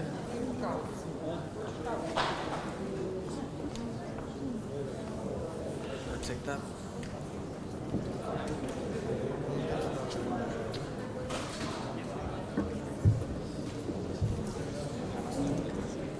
All right, we're moving to the last session. It's been a long and a productive day. If I may have the attention, please. We are a little bit over time, so we're going to speed up a little bit. The good news is that we're going to talk about a topic that we haven't talked a lot about today, which is the renovation of building and the need for financing to do so. My name is Robin Verleijen. I'm the chair of the Working Committee on Energy, Housing and Standardization. And without further delay, I would like to go to the first speaker. We're honored to have you, the housing councillor of the city Milan. Thank you very much.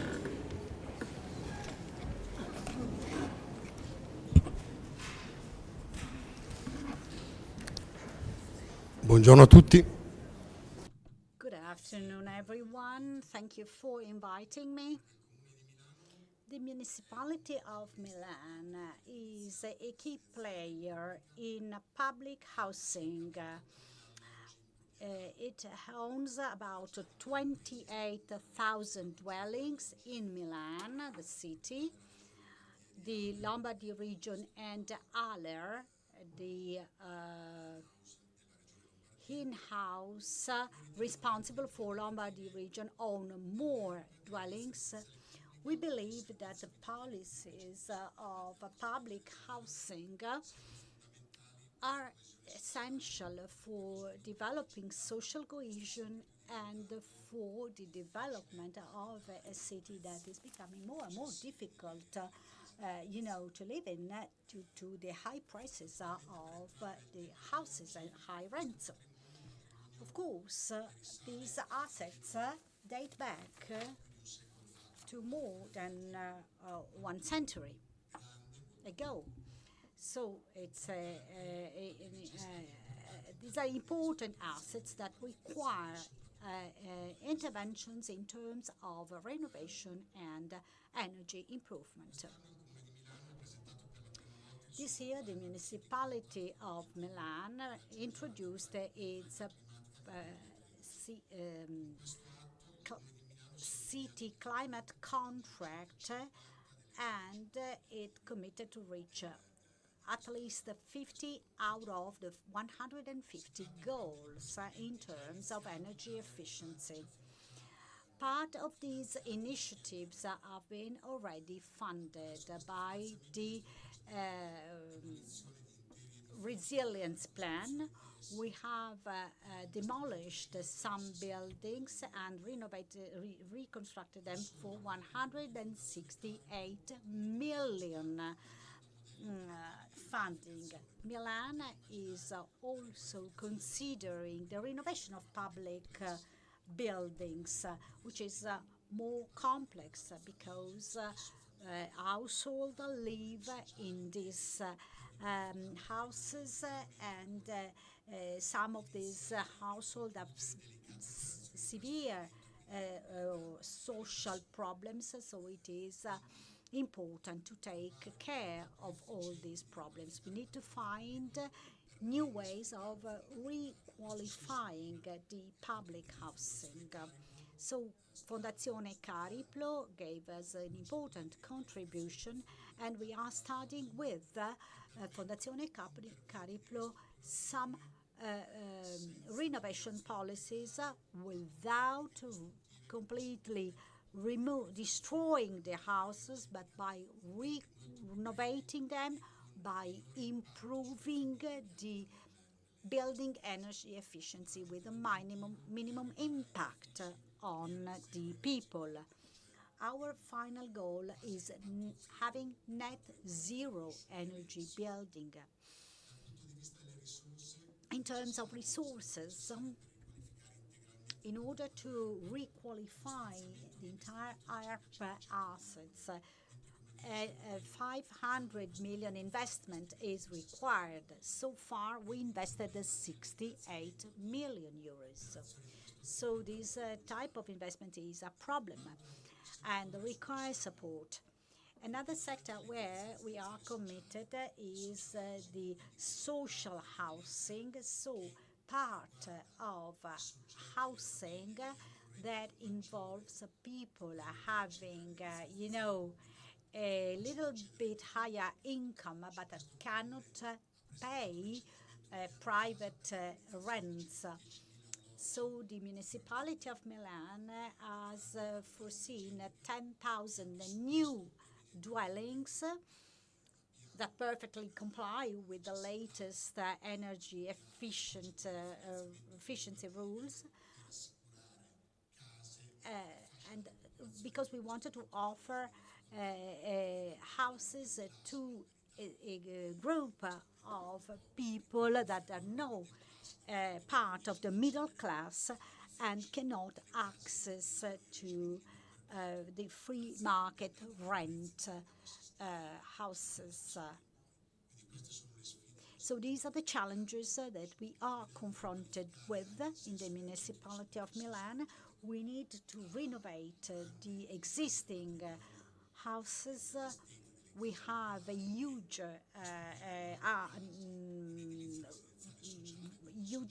social housing assets, but we wanted to renovate them, having a zero impact on the sector.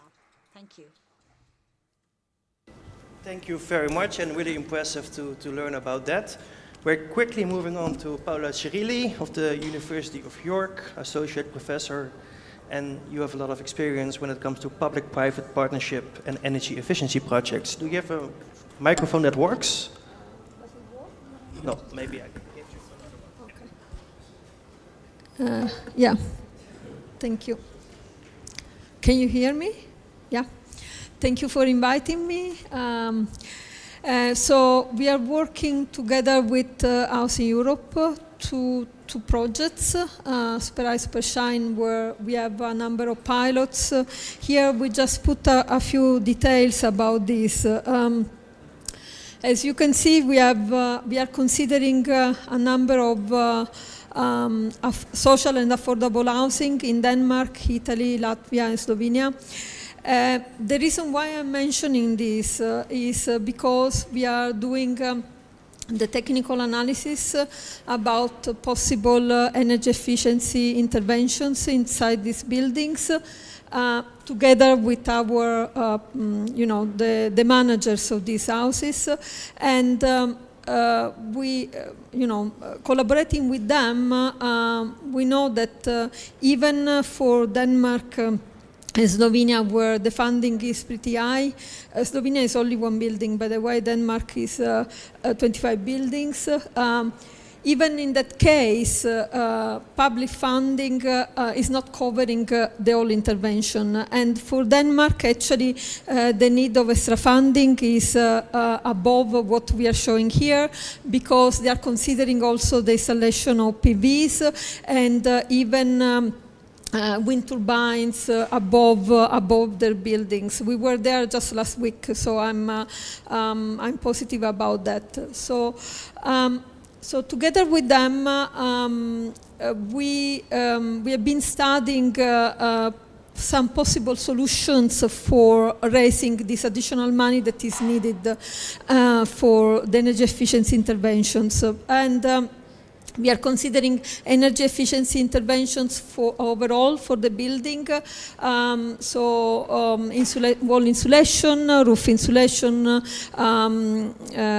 and also window replacement, for example, but also single interventions as well that could be by type or by even floors, because sometimes they say that either financially or from considering the social impact is not possible. It's just not physically possible to do all the intervention together. So the type of contracts that we have been analyzing are public-private partnerships. So I put here the ones that we have been evaluating on the basis of the data that was provided by these associations. Above, so share savings, guarantee savings, energy supply contracts, direct credit line. And in our evaluation, the top two are the ones that are at the top in our list, share savings and guarantee savings, where the Social Housing Association is collaborating with an energy service company. So they're sharing the risk for this type of investment and also sharing the return. Obviously, in the case of share savings, the investment is done mainly by the energy service company, so the risk for the social housing company is minimum. But even in that case, so we are considering the return on investment for all the parties that are involved, and also the benefit for the overall society. So we are putting a price on the energy savings that are associated to these interventions. And actually, for example, for Italy, so we are collaborating with Ater Trieste. We are considering some buildings that need renovation, and some others, unfortunately, they need to be knocked down and rebuilt. So they told us that without this type of contracts, they cannot just go ahead with the intervention because they don't have enough money, or if even in the case where the money in theory is available, is not readily available. So, it takes time. So we will be actually putting in place this type of financing together with a crowdfunding campaign where a portion of these contracts is going to be sold to private banking and also to private investors. So we'll see there in directly how these contracts work, and we will be selling some part of the rights to these energy savings, but this will be only for the period, for the payback period, in order to pay for this investment, and then all the rights for these energy savings will go to the tenants. Still, most of them, they're going to the tenants, but just for the period of the, for the payback period, at the beginning, some part of it needs to go to the financial institutions or the private investors. So the point here, and then I'll conclude because I could talk about this for 1 hour at least, is that, what I've heard before, yes, we need more funding from public funding, but that needs to be paired with private funding. And the way to do it is putting a price on these energy savings, and hopefully also putting a price on the pollution that is caused to society. So more results will be available on our website soon, but also, as I said, we'll be launching our crowdfunding campaign where a part of these contracts will be sold to private investors and also financial investors as well, because we are collaborating with Tender Capital, that is one of our partners in the projects. And, we are available to discuss with other possible pilots because we have the possibility within our project to do some more analysis and hopefully to launch some more crowdfunding campaign. So that's all from me. If you have questions, I'm here later and also tomorrow. Yeah. Okay, thank you. Thank you, and I think that's very inspiring to hear how you bring crowdfunding into the equation. We don't hear it a lot, so it's very good to hear it in that way. We're moving on to the next speaker, Doris Derksen, Advocacy Officer at ADIS, which is the Social Housing Provider Association from the Netherlands. And you will tell us about how do we actually finance this transition. Thank you, Robin. You hear me, right? Yes. Thanks. So it's very interesting to hear from you too, because housing associations in the Netherlands are also facing two important challenges if you look at the sustainability challenge. And one is the insulation, where a lot of talk is about because it helps the tenants with decreasing their energy bills, and also because it's a more comfortable dwelling. But we also have a transition away from natural gas in the Netherlands, because most dwellings are now attached to natural gas, and we also have to make a move there to make sure that we have a durable energy supply for our tenants. And this is a really important challenge toward the housing associations for actually two reasons. Because of the challenge of the climate, of course, which we all would recognize, but also for the housing associations and their tenants from the perspective of affordability. So that's really a key element also for the housing associations to invest in this. And that's a short-term and a long-term thing, because on the short term, insulation will help our tenants to keep the energy bill affordable. And you spoke about there has to be a component also to cover the investment. That's not the case in the Netherlands at the moment. Housing associations do not increase the rent to be able to afford this. So actually all the savings go to the tenants directly. So it's another situation because of an agreement we have with the government from a few years ago. And there's also the long-term perspective, and that also goes for that transition away from natural gas, because in the long term we see that it's not a good idea to be on natural gas for all reasons, but affordability is one of them, because we expect the price to rise and to have to protect our tenants. But at the moment, many other possibilities like heating networks or like heat pumps on individual level are more expensive, or to the tenants or to the housing associations who have to do the investment. And that's for large parts due to maintenance components, because the maintenance of these installations is much higher than for the current installations in the dwellings. So there's a real magnitude of the challenge here for housing associations. And especially because if you look at it just financially, it's actually not an investment that we are doing, because we don't really get a return on these investments. It has a social return, of course. This is social capital we're investing in, but it's if you just look at it financially, housing associations don't really get anything for the investments they do.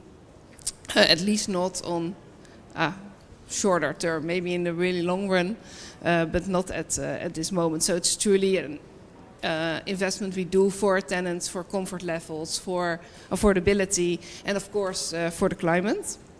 But that also makes it really difficult to balance these investments with other objectives the housing associations have, because we also want to keep the rents as low as possible, and we also have to build new homes because we have a housing crisis.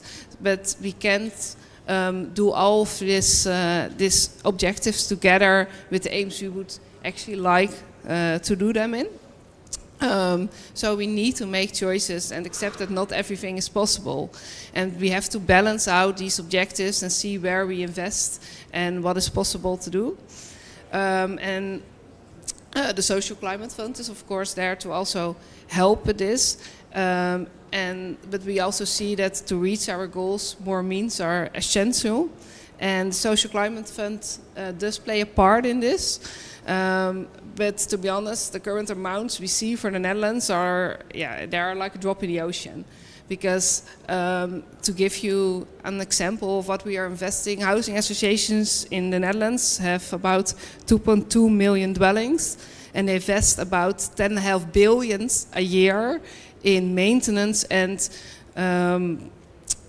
to keep and sustainability, so to enhance their current dwellings. And we have 115 million a year from the Social Climate Fund. So that's not going to make the big difference to be able to really reach our goals in this end. And we also see that it's increasing a lot the money spent by housing associations, because from 2022 till 2023 there was a 15% increase in investments in the current housing stock. So it's really going rather fast. And for housing associations to be able to reach their goals, more support is required. We really need to find more means to do this. And we are also looking at the other funds from ETS2, because there are more funds that are going to the national government, but we also see that member states like the Netherlands are choosing to allocate the ETS2 funds differently, because they say we are already investing the money that is coming, or an equivalent of the money that's coming from ETS2, and so we don't have to invest other means and to extra means into this goal. But we think it is necessary to not only reach our climate goals, but also to make sure that affordability is still reached within in the social housing stock, because more and more, not only the rent is going to play a role, but also the energy cost. And I think we have a huge responsibility to our tenants to make sure that they can pay these bills and can still take part in society on a good level. And therefore, this is truly essential to arrange this. Thank you, Doris. That shows us that the level of ambition on funding from the European Commission does not always land on the national level. We're going to our very last speaker, our very last panelist of today, Ines Callahan from Fitch Ratings, and you will talk about funding methods across different EU countries. Thank you. Thank you. I head up the team covering the UK and Netherlands public sector coverage. We currently rate about 43 entities on a public and private basis across EMEA. The bulk of them, so about 30, are based in the UK. There are about 12 in France, and then we also have some coverage in Germany, Sweden, and we've recently been kind of having conversations with entities in the Netherlands. I think there was some mention of credit ratings this morning. Just to touch on that subject. So the two main criteria that we use to rate entities in the social housing space are not corporate criteria, they're specific to the public sector. So one is the government-related entities criteria, and the other is the revenue supported, which looks at the standalone credit profile of the entity. So I'm going to give you an overview of the UK. I know it's not particularly relevant in today's session, but it's where we have most coverage, and it's a very developed social housing sector, so just give you some further insight. So in terms of demand, so there's over 1 million people on the waiting lists in the UK, expected population growth of about 3.5% over the next decade. The housing supply gap is between 1 million and 1.5 million households, and the current development, which is increasing, is still insufficient to meet the demand. So the government has plans to develop 300,000 entities annually between 2024 and 2029. The social housing sector is expected to meet net carbon zero by 2050. And the expectation is to meet EPCC by 2030. in terms of the challenges, apart from all those that everyone's mentioned today, specific to the UK, well, there's fire safety challenges due to, post the Grenfell Tower fire incident a few years ago. The damp and mold issues have exacerbated, particularly since the higher energy costs, particularly over last winter. And there's now also a significant focus on consumer standards. Looking at housing quality is still a very key point. So the regulator of the social housing sector not only focuses now on governance and viability, but also on consumer standards. In terms of funding and investment, the government has committed to a £4 billion social housing decarbonisation fund. That's over 10 years and began in 2021, and it's over the next decade. The funding has been allocated in waves over the years, and will continue to be done in the same way. In terms of registered providers, so cash flow is from the social housing, the social housing rent flow. There's issuance on the capital market, so it's a big sector. Private placements, revolving credit facilities, which we've seen many of those have been rolled over this year due to the higher rates. There's been less issuance, which we expect to see pick up come next year. And yeah, in terms of development, so registered providers are still the main developers of social housing. They are allowed to develop market rent and market sale, as well as shared ownership and affordable housing. And any profits that are made from that are then reinvested in the social housing assets. In terms of development, that scales vary very much depending on the size of the registered provider. Some of the larger projects are funded, developed either by in-house developers or through joint ventures. And in terms when it is through joint ventures, it's also done in phases to minimise the risk. What we have seen this year is in terms of the development programs, they have been scaled back primarily due to all the pressure from the three main issues that I mentioned previously in terms of the fire safety, the damp and mold, the consumer standards, and having to reinvest in current stock to meet the EPC standards. So it's all kind of come together, and development programs have been scaled back. The impact of that is that we've seen an impact on the financial profile and the leverage metrics. So we've seen a decrease in the EBITDA going forward due to less profits coming in from development sales and more focus on reinvesting in current assets. In terms of green, social, sustainable bonds, it's a sector that's very, has done a lot of this. I remember doing a piece back in 2021. We were looking to compare the spreads of green bonds versus plain vanilla, and we couldn't actually find any plain vanilla issuance to compare on that front. Again, that said, we haven't seen too much issuance this year, but we expect that to pick up from next year. And I also, just to cover off on the other countries that we cover, so in terms of France, previous panels have also touched on this, but the CDC represents over 70% of the financial debt of social housing entities because of their long maturities, low rates, and advantageous terms. It's a bit of a no-brainer.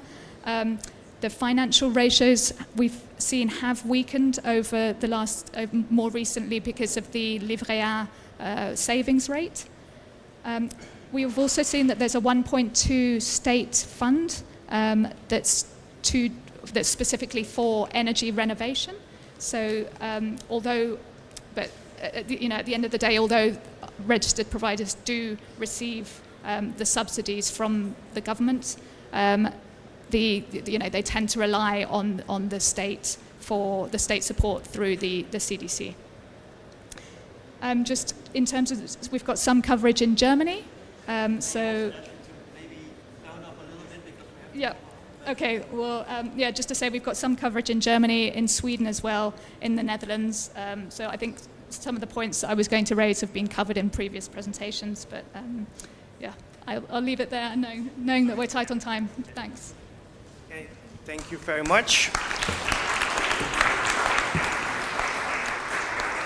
And I thought maybe as a new idea and to save a little bit of time, instead of me asking a round of questions, it would be an idea to turn to you and ask if you have any short questions left that we can still discuss. I'm looking left, looking right. Yeah, Tim.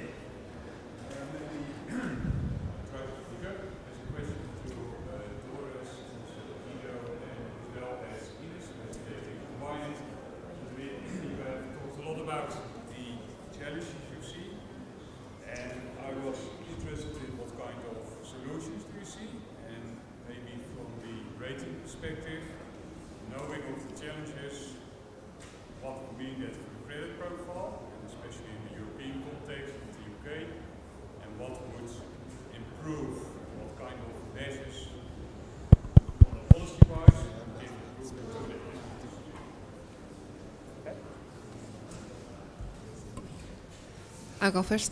Yeah, you're right. What we would need actually, it's two things actually. We are really looking at investment capital, so funds to make this possible, but also to be aware that if we keep topping up the demands for sustainability or otherwise, then everything we do is going to be more expensive, and it is not free money that we have to spend. It's always that you have to make a choice between where do you spend it on. So if we top up the sustainability demands, then maybe we can do less in keeping the rents low, or we can do less in building new homes. So it's funds on the other hand, on the one hand, and on the other hand, also that we make a good choice. What are the ambition levels we need? Because we can't have the highest ambition on everything. It's just not possible, so we have to make choices. And we can't do that only by ourselves. So we also need the national government, but also the European regulation to be aware of the choices that need to be made. Yeah, I would say, yeah, having to make choices is the way forward when you're faced with so many pressures from so many sides. Development, EPCC, net carbon zero, fire safety, consumer standards, governance, viability. You have to kind of make your choices. So we have seen that if there's more focus on decarbonisation and meeting EPC standards, then the amount left for development becomes lower. So yeah, I guess making the right choices and being in the position to having to make those. Sounds very recognizable. Do we have any questions left? No? Then may I kindly ask you for a final applause for our last panel of today.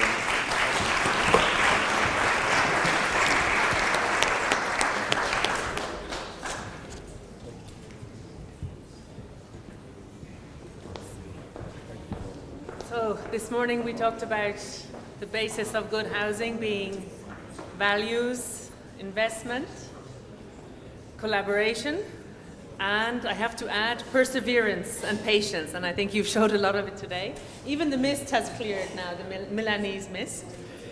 So that we keep this perseverance up and this patience, we have just the final closing words, which gives us the inspiration to keep on going. And so we're going to again go to public authorities, this time a local authority from the Lombardia region, back to the European Commission, and finally to our President of Housing Europe.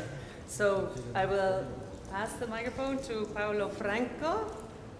He's there, yes. Taken.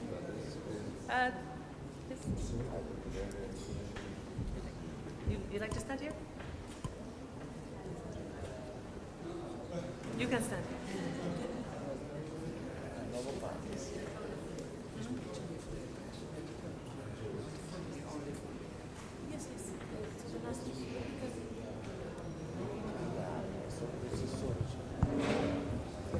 If you'd also Bent and Amaryllis to take the floor at the same time, that's maybe easier. Yeah.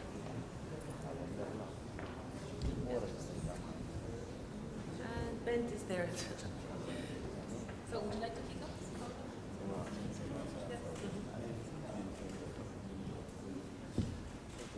Okay.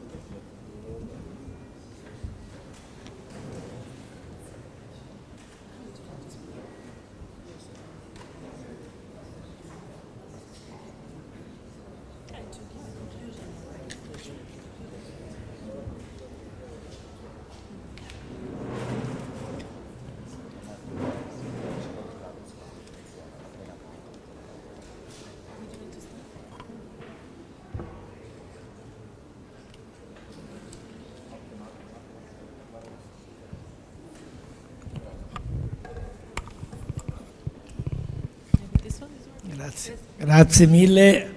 Innanzitutto ringrazio.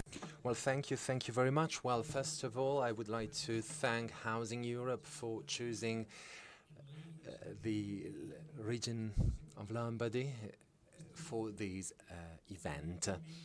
Well, basically, there is a theme that, although it's pretty foggy today, we have a very clear vision of social housing, because thanks to the participation of a fund, together with CDP and Fondazione Cariplo, we proposed different innovations. The region, with its own resources, has put in place a tender of social housing up to 14 million euros with many different operations. This is a very important theme because, of course, while in Europe, social housing can give an added value to poor people, let's say. In Italy, and in particular in Lombardy, we are worried and we think of those population that needs a house to make our city work. But those families are not so poor, but at the same time they are not so rich to have those grants and subsidies. This is, if you want, the biggest difference compared to the funds in the other countries. It's very interesting to think of what has been said today. I want to thank in particular Federcasa President, Marco Buttieri, but also Lombardia, because we have very good partnership. The governance has just changed, and the governance changed is an important tool, because inside Housing Europe, this dimension can have its own space and its own room that nowadays, unfortunately, it's very difficult to find. I'm very positive and very optimistic when I see that there are more than 28 million euros in Denmark, etc. The problem is that here in Lombardy we have more inhabitants just in this region compared to the whole country of Denmark. So this is a problem, if you want. But we would like to celebrate and to have a new era, because we know how potential Europe is. So we would like to, of course, change the situation and have some new direct investments. What I'm going to say to Federcasa Italia, that is a very important cooperative here in Italy, is to represent these instances inside these systems that are very important to me. The assessor of Milan has gone away, but of course the in-house vision must be kept and must be true, of course. But here in Lombardy, our houses that we do deal with are very important. We've got many different resources that go up to 1 billion euros, and this chance of being represented, and thank you very much to Legacoop, and thank you for its ability to be that local reality,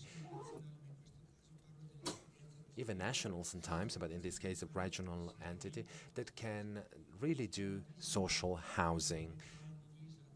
It can have a great vision that can cover many different realities. One of the aspects that must emerge today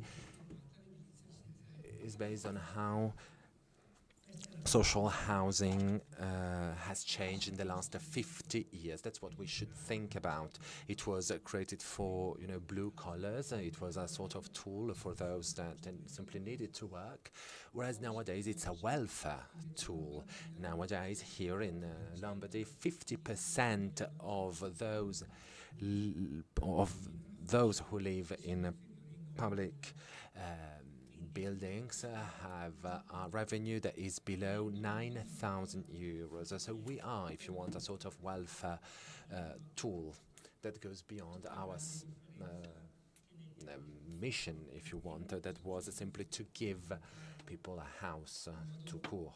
So what does it mean? We should implement the component inside a historic neighborhood that are more danger compared to others, so we have to improve many different aspects.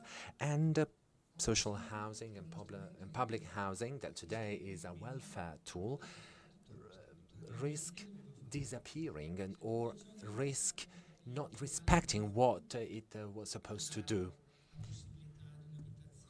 Now it's difficult to give a house to those that make the city work, and for Lombardy region, the rate of the houses is always higher and higher, which actually causes a housing crisis, and it doesn't simply touch the low parts of the population, but actually it affects everyone.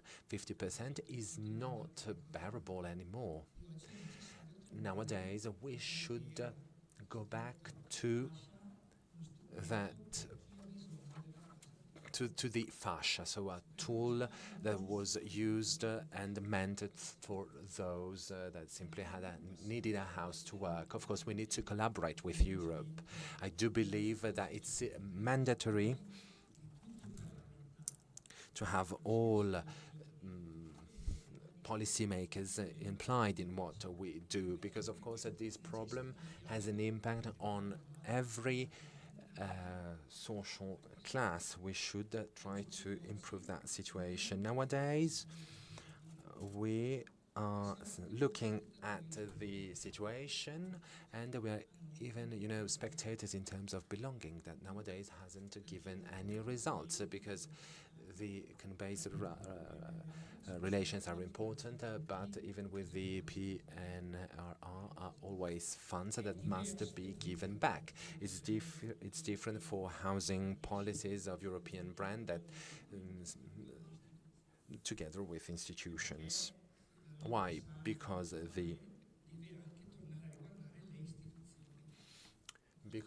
lobbies should look at institutions again, so the region, the state, because of course fundings are essential to think about a housing mix.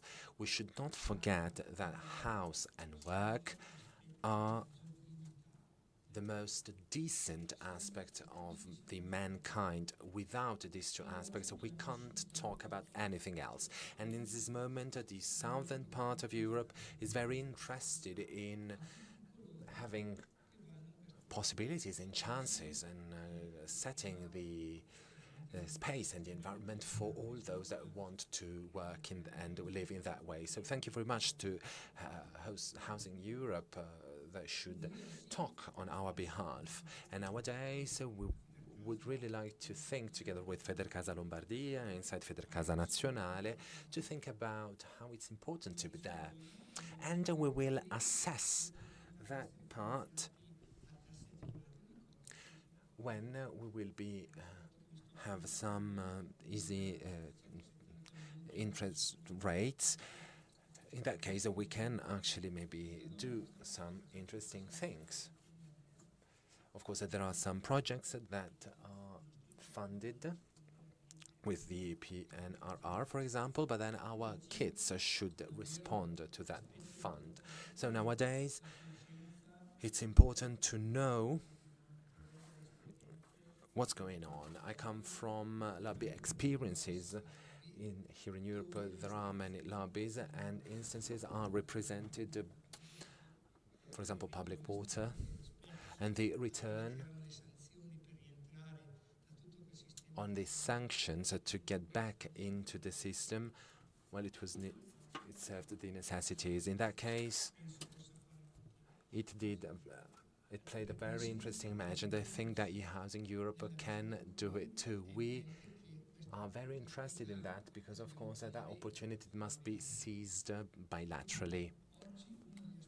Once again, one of the most important aspects today is the change of role because of times and not by choice. So what is the solution? I think that today we need to bet on this part on this tender that was done using its own resources. And of course, this situation can cause fundamental situations, thanks to which the revenue, the highest revenue was not 9,000 for families, but 16,000.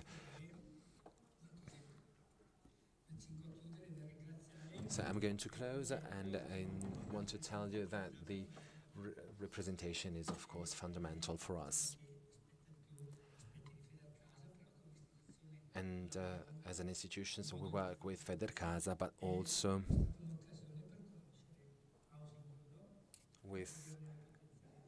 but it was also interesting to see Housing Europe, to meet it, where 11 million inhabitants with a GDP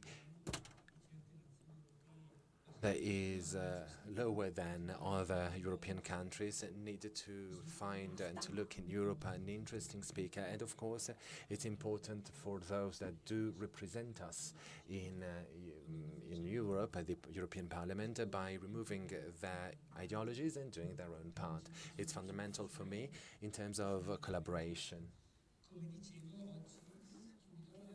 So once again, if it's not clear, we should invest and we should work on urban projects. We've got cities like Milan, where in its planning, dating back many years ago, thought of ghetto neighborhoods outside the real city. This is a problem. We need to work all together. I heard Bardelli who said that we should do it, and the plan of having 10,000 houses in 10 years, even if they are already in need right now, is of course an interesting expectation. But of course we need to make people more responsible, especially for the not-haves, because we can't bear this burden anymore. And once again, we should have 537,000 euros to be invested on urban regeneration, and Europe could actually help us in terms of fundings that we are waiting, and I hope that we can inside Housing Europe. Thank you very much. Thank you very much. And I'm sorry, I'm just aware that we will finish our day now, but we have actually another session, a sort of a speed dating, pitching session between projects and bankers straight after us, so that's why I'm a little bit aware of the time. Thank you for that important contribution, and we're going to hear again from the European Commission. Marie-Lise. You can choose either to sit or to stand. Okay, well, I prefer to stand, if you don't mind. Yes. Sure. Okay, well, standing gives me more energy, but I will be short because the pitching session is going to be very important. I'm Marie-Lise Verhoeven from the European Commission. A couple of key messages. I thought that this was a fantastic day, so thank you very much to Housing Europe, to the region of Lombardia for hosting this. We're talking about a very important issue, the housing crisis. And we know, and it has been repeated many times, that this is a crisis which is truly European, in the sense that it affects all member states, maybe in different ways, but it's there in all member states. It affects also many, many Europeans. Not only a problem of vulnerable people, but also, and increasingly so, a problem of the middle class. Yeah? And it is a problem which is truly complex, which has a lot of root causes. So we will need a very holistic approach in order to tackle it. And that's why, and you know already, our president has decided that since this is such a European problem, we need a European answer. And she has promised to come forward with the first ever European affordable housing plan, which is going to be championed by a specific commissioner. And you probably have heard already our commissioner designate for the time being, Dan Jorgensen, and maybe some of you have listened to his hearing where he made his pitch in front of the European Parliament. And now, in the remaining few minutes, according to me, I will actually seek to paraphrase a little bit of what he said in the hearing on housing. So how does he want to tackle this housing crisis? He said it's 4 elements, and I'll paraphrase a bit. And if it's not exactly what he said, I hope he will forgive me, because I didn't have a chance to talk afterwards to him. But the first thing he mentioned, this is an area where we need to affirm our European values. European Union is about a social market economy where nobody is to be left behind. Values are going to be our guiding compass in anything that we should be doing at a European level. Second, he said, another guiding axe for him is going to be partnerships. Everybody needs to be coming on board because it is a complex problem. It cannot be resolved just by the public sector. It cannot be resolved just by the private sector. Everybody together. Also, by the way, within the Commission, you've seen people from DG Employment and DG Grow, including myself and DG ECFIN. We're going to create a task force because we realize that we need to pull in all the various aspects and competencies. And I hope that everybody will work in that joined up spirit we need in order to combat that crisis. Third element, investments. The housing crisis is an investment crisis. So we need to invest in the business case for affordable housing. And that is a question of money, finance, public money, private money, and the combined effect of those. Because we know that public investments can act as a formidable lever for private investments. InvestEU was already mentioned. We need to be creative and look into solutions. And that's why I so much welcome the new investment platform that we're creating now with the EIB. But investments is not only, and that has been said, a question of money. It's also a question of building a conducive regulatory framework where everybody has a security and a possibility to act.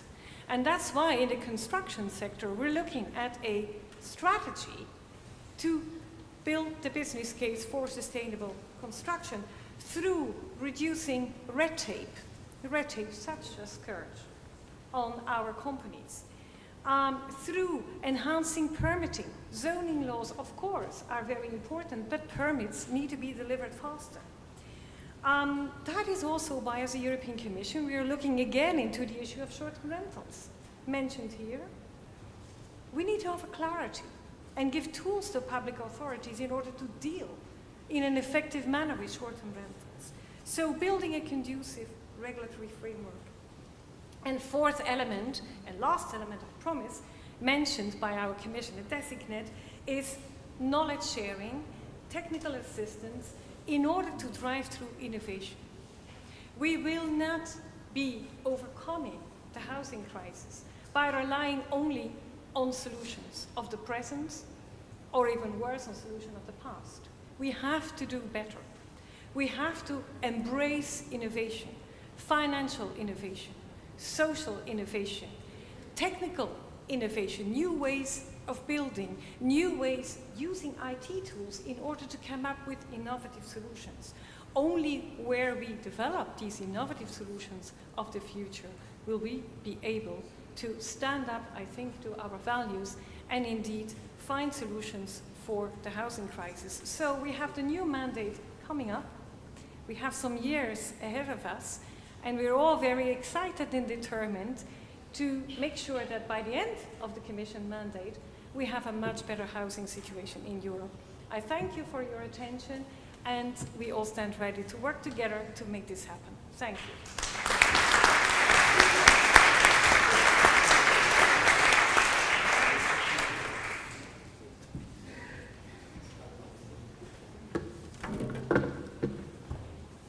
Thank you very much, and thank you for ending on a very positive note here. I think it's very important to do that.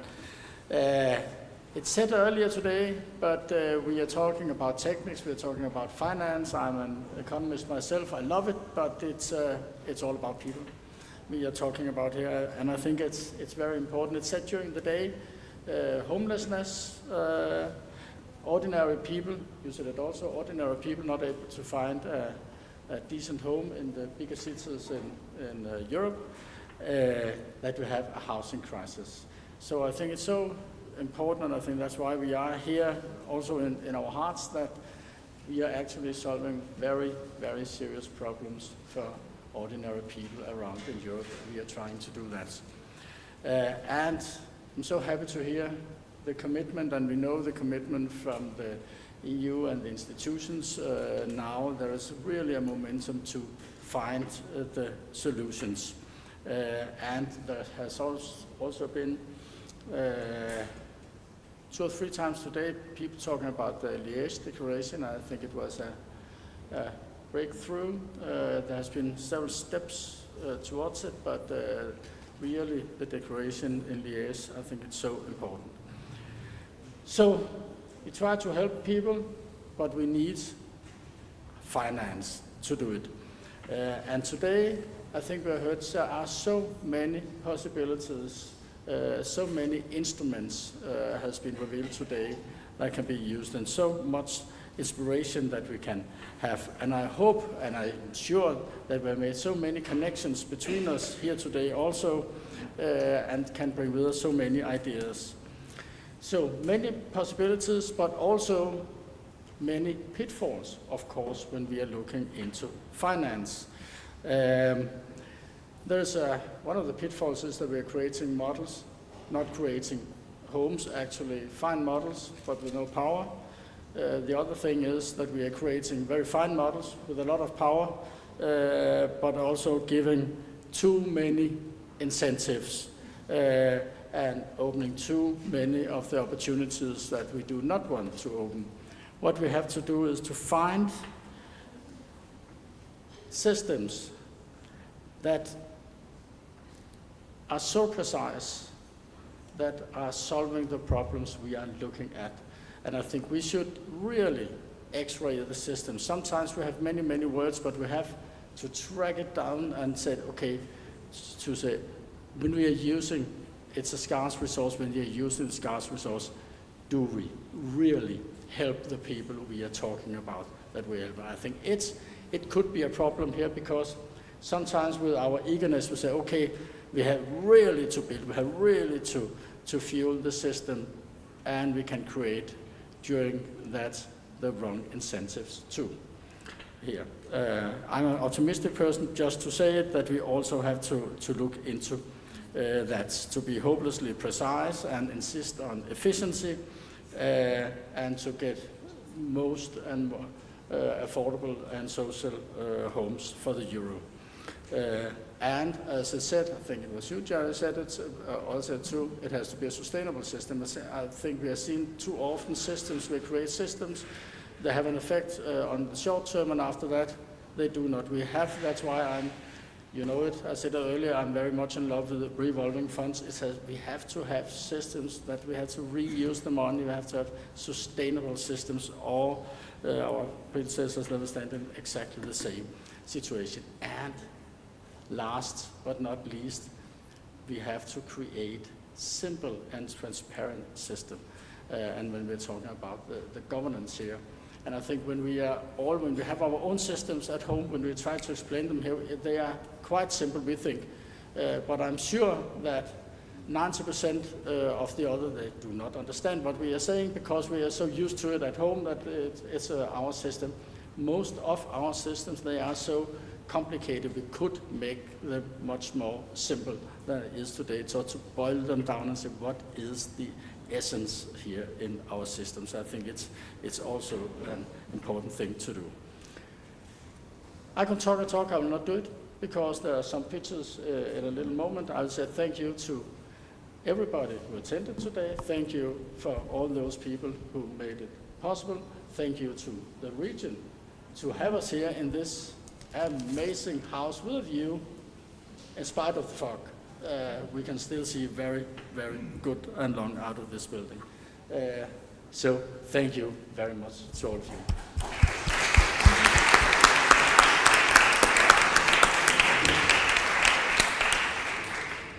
So I just heard from my colleague Edith Lakatos, who is in charge indeed of organizing this speed dating, this pitching session, that we should move to the other part of the room now, so that those who are involved in the pitching will be using this space, but there is still coffee on the other side.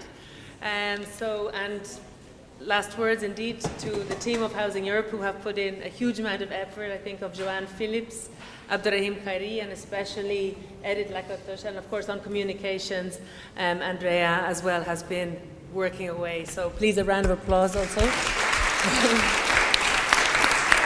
And a great collaboration with local colleagues in Legacoop Abitanti. And don't worry if you didn't manage to, let's say, register and have a successful registration for the pitching. This summit will be taking place 1 year from now in Prague. We're already starting to work on that with our member, with the Housing Fund in Czechia. So you can start to prepare for that already now. So thank you very much, and let's finish it there. It's been a great day.